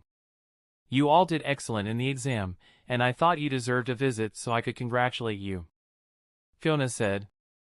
The three of them were very still surprised that the great and powerful Mizukage would take time out of his day to stop by and see how they were doing. Still, the three of them bowed their heads in thanks. Thank you, sir, they all shouted. All right then, remember to keep training hard. After all, this is only the start of your journey to becoming a shinobi, Fuyona said, giving them the same speech as he had given Hatori. I will take my leave, have a safe trip back to the village, Fuyona then said as he nodded his head to them, flashing a small smile before he took his leave. Chica, Kujira, and Rokuro all watched as he left the hospital room, not speaking until he had closed the door. Man, he's so cool, Chica shouted as her cheeks turned red. Calm down, Chica, he's already taken, Kujira said as he crossed his arms. I know that, you idiot, she shouted as she slapped him around the head. Hey, what the hell? Kujira shouted as he went to retaliate. Now that Fiona's clone had made the rounds and seen all the squads that had been in the hospital from the exams, it walked into another room so he could release his clone jutsu, bursting into smoke harmlessly as if he was never there.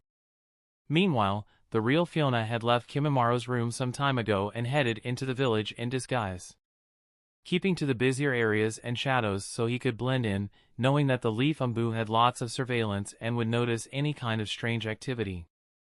Fuyona knew that the way things were going, Itachi would be getting ready to complete his assassination mission against Mukai. Fuyona knew that he had been selling information to the Hidden Stone and other villages who were willing to buy it. Of course, this didn't sit well with Danzo and the other higher-up of the Hidden Leaf, and as such, they had ordered his assassination. Fuyona had been able to see his information as he had taken a little peek in the Hokage's office out of hours, something he had to be very careful in doing, as if caught, things could have gone very badly. The only question left was, did Fuyona want to interfere with their mission? Did he want to cause such a drastic change to the world by allowing the Uchiha clan to survive, or would he allow time to flow on course and for Itachi to kill them? Fuyona slowly made his way through the village under his disguise, which so far had done its job well. After all, no one would recognize him as he looked in his previous life, or what he remembered himself to look like.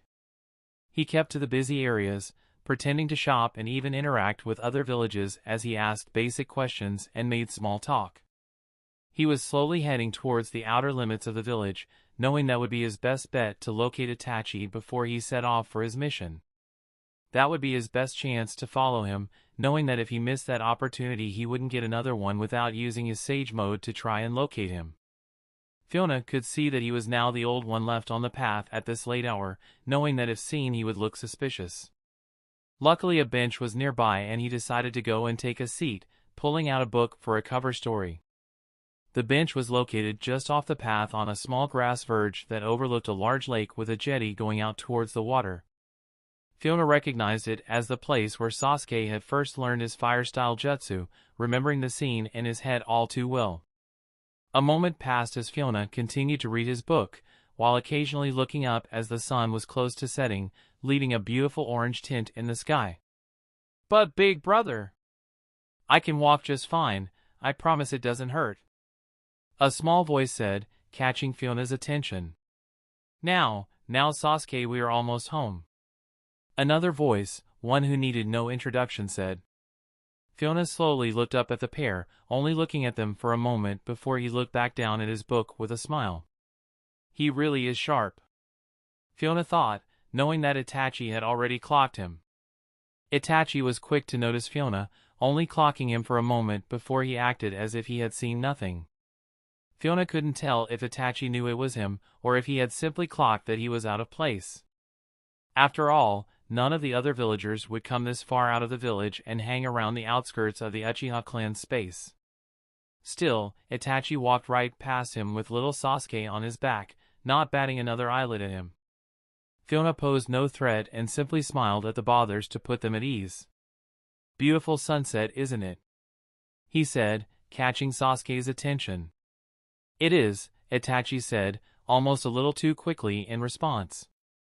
"Who is that big brother?" Sasuke asked, looking at Itachi and then back to Fuyona. "I'm not sure, Sasuke, just another member of our village," he said, talking as if he hadn't made his mind up yet. Fuyona watched as they both passed him, watching slowly as Itachi carried Sasuke back towards their home until he faded out of sight down the long path. "It's time I made a decision," Fuyona said to himself, knowing the time had finally come. Chapter 103. Fuyona sat on the bench overlooking the small lake in the Hidden Leaf, knowing that he had to make a decision about what he was going to do. Would he leave the Uchiha to their fate at Itachi's hands, or would he step in, trying to stop the massacre? "Mummy, I want some ice cream," a small voice shouted, suddenly distracting Fuyona from his thoughts. "I know, Toto, I know. Let's get home first and then we can have some ice cream," the boy's mother said, giving her son a warm smile. "Yay!" the boy yelled as he jumped up and down while holding onto his mother's hand in excitement, causing his mother to laugh. Fuyona watched from the distance, seeing how peaceful they looked. If I try and save the Uchiha, it would most likely result in a civil war between them and the village, putting all of these innocents at risk. And for what? Fuyona said softly to himself, realizing he had already made his decision. "It's decided then," he said as he slowly stood up to his full height, taking one last look towards the lake. "I can't waste my time and energy focusing on a village and people that I have nothing to do with. Even if I tried to talk to them, or save them, there is next to no chance they would listen to me anyway," Fuyona thought as he slowly stretched. He turned his head to look over towards the Uchiha district, knowing that all of them, both old and young, would be killed by Itachi in the coming days. Danzo's plan would ultimately come to pass and the Leaf Village would be saved from the devastation of a civil war with the Uchiha clan.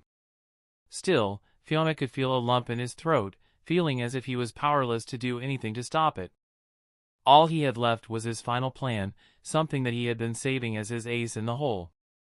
The only problem was, would the people that he needed to trust him believe in his enough to follow his plan?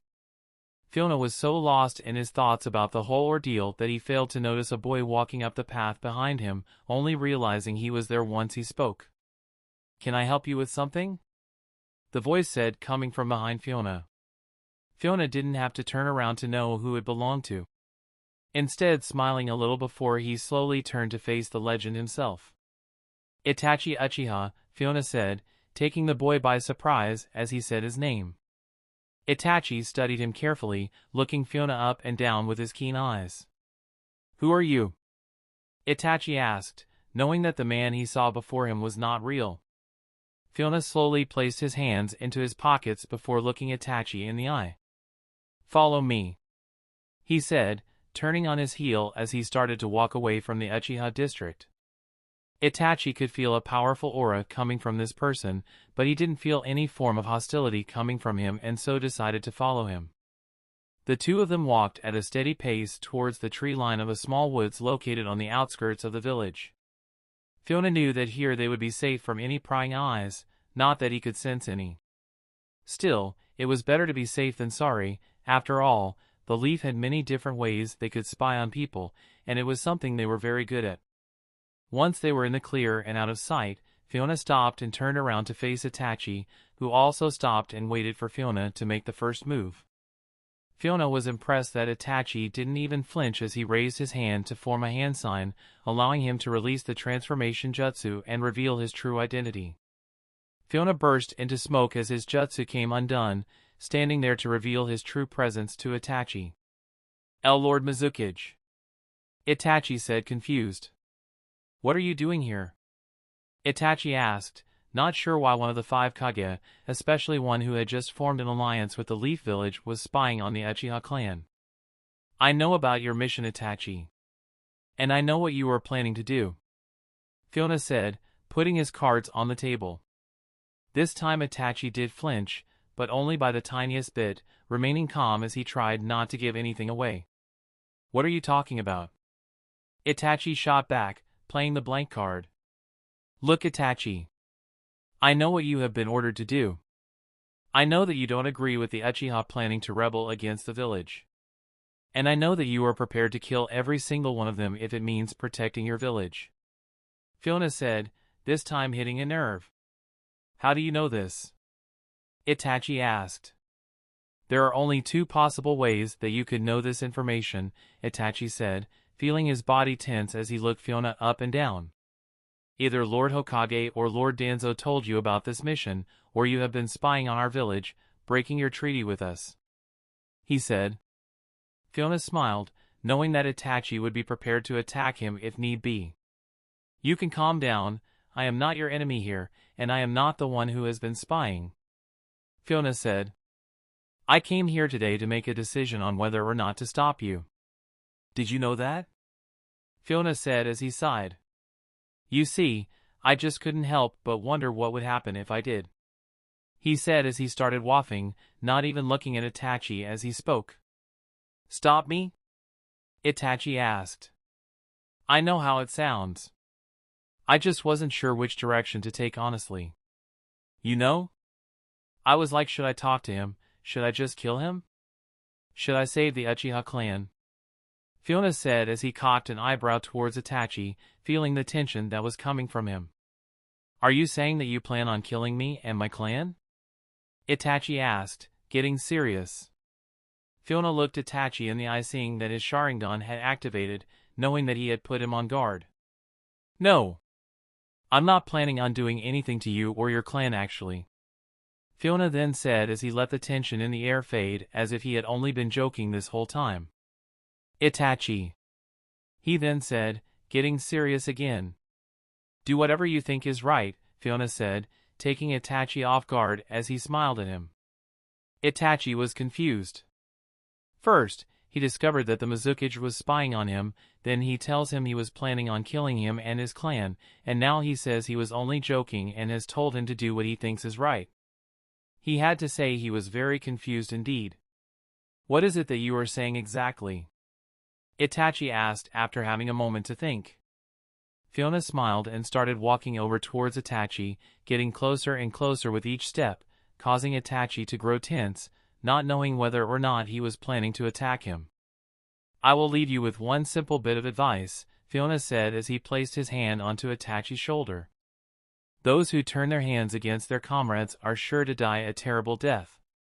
True change cannot be made if it is bound by laws and limitations, predictions and imagination," Fuyona said as he whispered the words into his ear before he let go of Itachi's shoulder. "Together, I believe that you and Shiruzi have the power to change the fate of the Uchiha clan and the Leaf Village for the better," Fuyona then said as he turned to face Itachi one last time. Itachi was silent for a moment as the words sank in, holding true meaning in his thoughts before he looked towards Fuyona. "And what of you? What is it that you are planning to do?" Itachi asked. "I already know what I have to do," Fuyona said as he continued to walk away from Itachi, only raising his hand in a gesture of goodbye. "Until we meet again, Itachi Uchiha," Fuyona said as he slowly faded out of sight, leaving Itachi alone with his thoughts. Fuyona carried on walking for a while until he finally slipped into an ice mirror that took him directly to Danzo's very office, causing serious alarm as he appeared before the village elder and his root Umbu, with whom he was currently in a meeting about the assassination mission Itachi would be carrying out. "What is the meaning of this?" Danzo shouted as Fuyona simply stepped out of the ice mirror, surprising everyone and putting them on guard as they stared to mumble to each other and drew their weapons. "Sorry for the unannounced visit, Danzo, but I'm afraid I had something to discuss that just simply could not wait." Danzo looked at Fuyona with a hard glare, already feeling that something wasn't right here.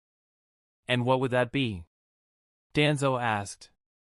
"It has come to my attention that despite our villages entering into an alliance, you still intended to undermine that and go behind my back, selling information to the Sand and Stone," Fuyona said, accusing Danzo of committing espionage and treason against the Mist. "As you know, that is in clear violation of our agreement between villages, as well as myself and Lord Hokage," Fuyona said, watching as Danzo's root Umbu started to grow tense as they prepared to attack. Danzo kept a straight face as he placed both hands on his cane, using it to bear his weight before he spoke. My. You really are most troublesome, Mizukage," he said with a smug grin. "And just what do you plan to accomplish by storming in here all alone, may I ask?" Danzo said, keeping his eye firmly fixed on Fuyona. "Not only are you alone and outnumbered, but you are a foreigner in our land, one who does not belong here," Danzo suddenly shouted. Fuyona remained quiet for a moment, letting Danzo think he had the upper hand. "I may be out of place and outnumbered, but you are forgetting one thing, Danzo," Fuyona said, looking him in the eye. Danzo raised his eyebrow in question, not sure what he was getting at. "An alliance between our villages means something. And not just to me, but to the Leaf as well," Fuyona said before the doors to Danzo's office suddenly burst open, revealing the third Hokage and his Umbu guard. "Hiruzen. What is the meaning of this?" Danzo said, not liking the look of the situation. Hiruzen walked into the room, seeing that Danzo and his root Umbu were getting ready to attack Fuyona, causing him to frown. "Stand down at once. This will be your only warning," the Hokage shouted, letting his voice boom through the room.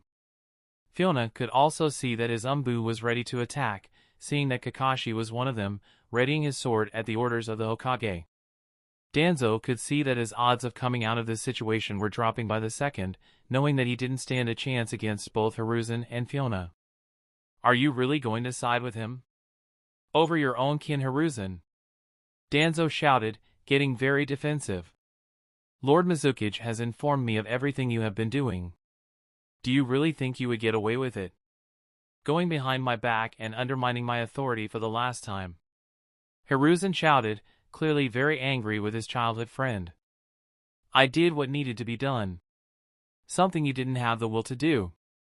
Hiruzen looked down at the ground as he shook his head in disappointment. How did it come to this? Hiruzen asked, knowing that he couldn't let this slide, not this time. I'm sorry it had to come to this, Lord Hokage, Fuyona said, turning to look at him for a moment.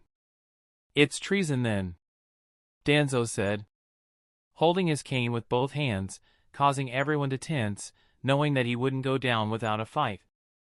Don't do it, Danzo, Hiruzen said with a serious expression, warning him not to make a move. I won't go down so easily, Danzo shouted as he threw his cane down, getting ready to activate his ninjutsu, causing everyone to step back on the defensive. Look out! Hiruzen shouted as he was about to form his own counter-attack, quickly forming a bunch of hand signs. However, before anyone else could do anything, Fuyona made his move, quickly dashing forwards and piercing his hand clean through Danzo's chest without a moment of hesitation. Danzo stood in shock and utter disbelief as blood started to spill from his mouth. Why you? He said as he spat blood onto the ground, his eye open wide in disbelief.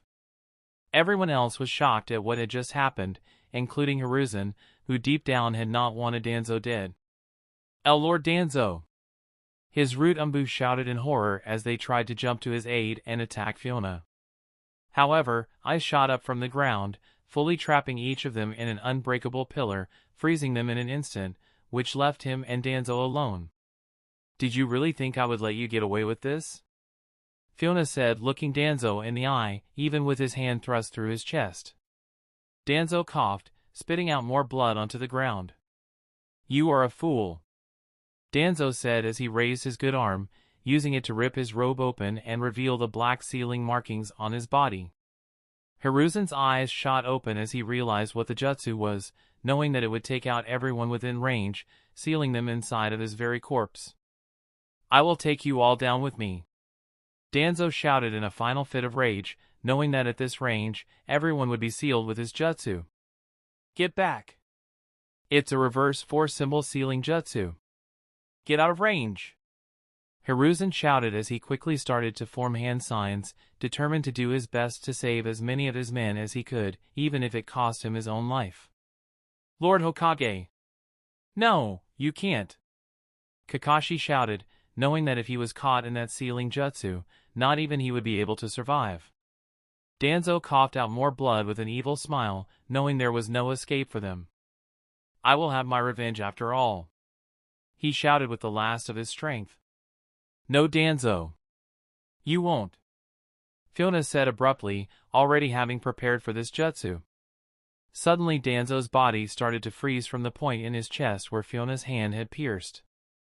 The ice didn't just freeze him, it started to form a huge layer of ice all around the two of them that reflected everything inside of it. What is this? Danzo shouted as he watched the ice trap his sealing jutsu, seeming to reflect it back inside of the ice walls. This is a little jutsu of mine I created to trap and contain dangerous jutsu such as this. Now your sealing jutsu will only affect whatever is trapped inside of these walls, Fuyona said as he slowly took a step back, removing his hand from Danzo's chest. No! No! No!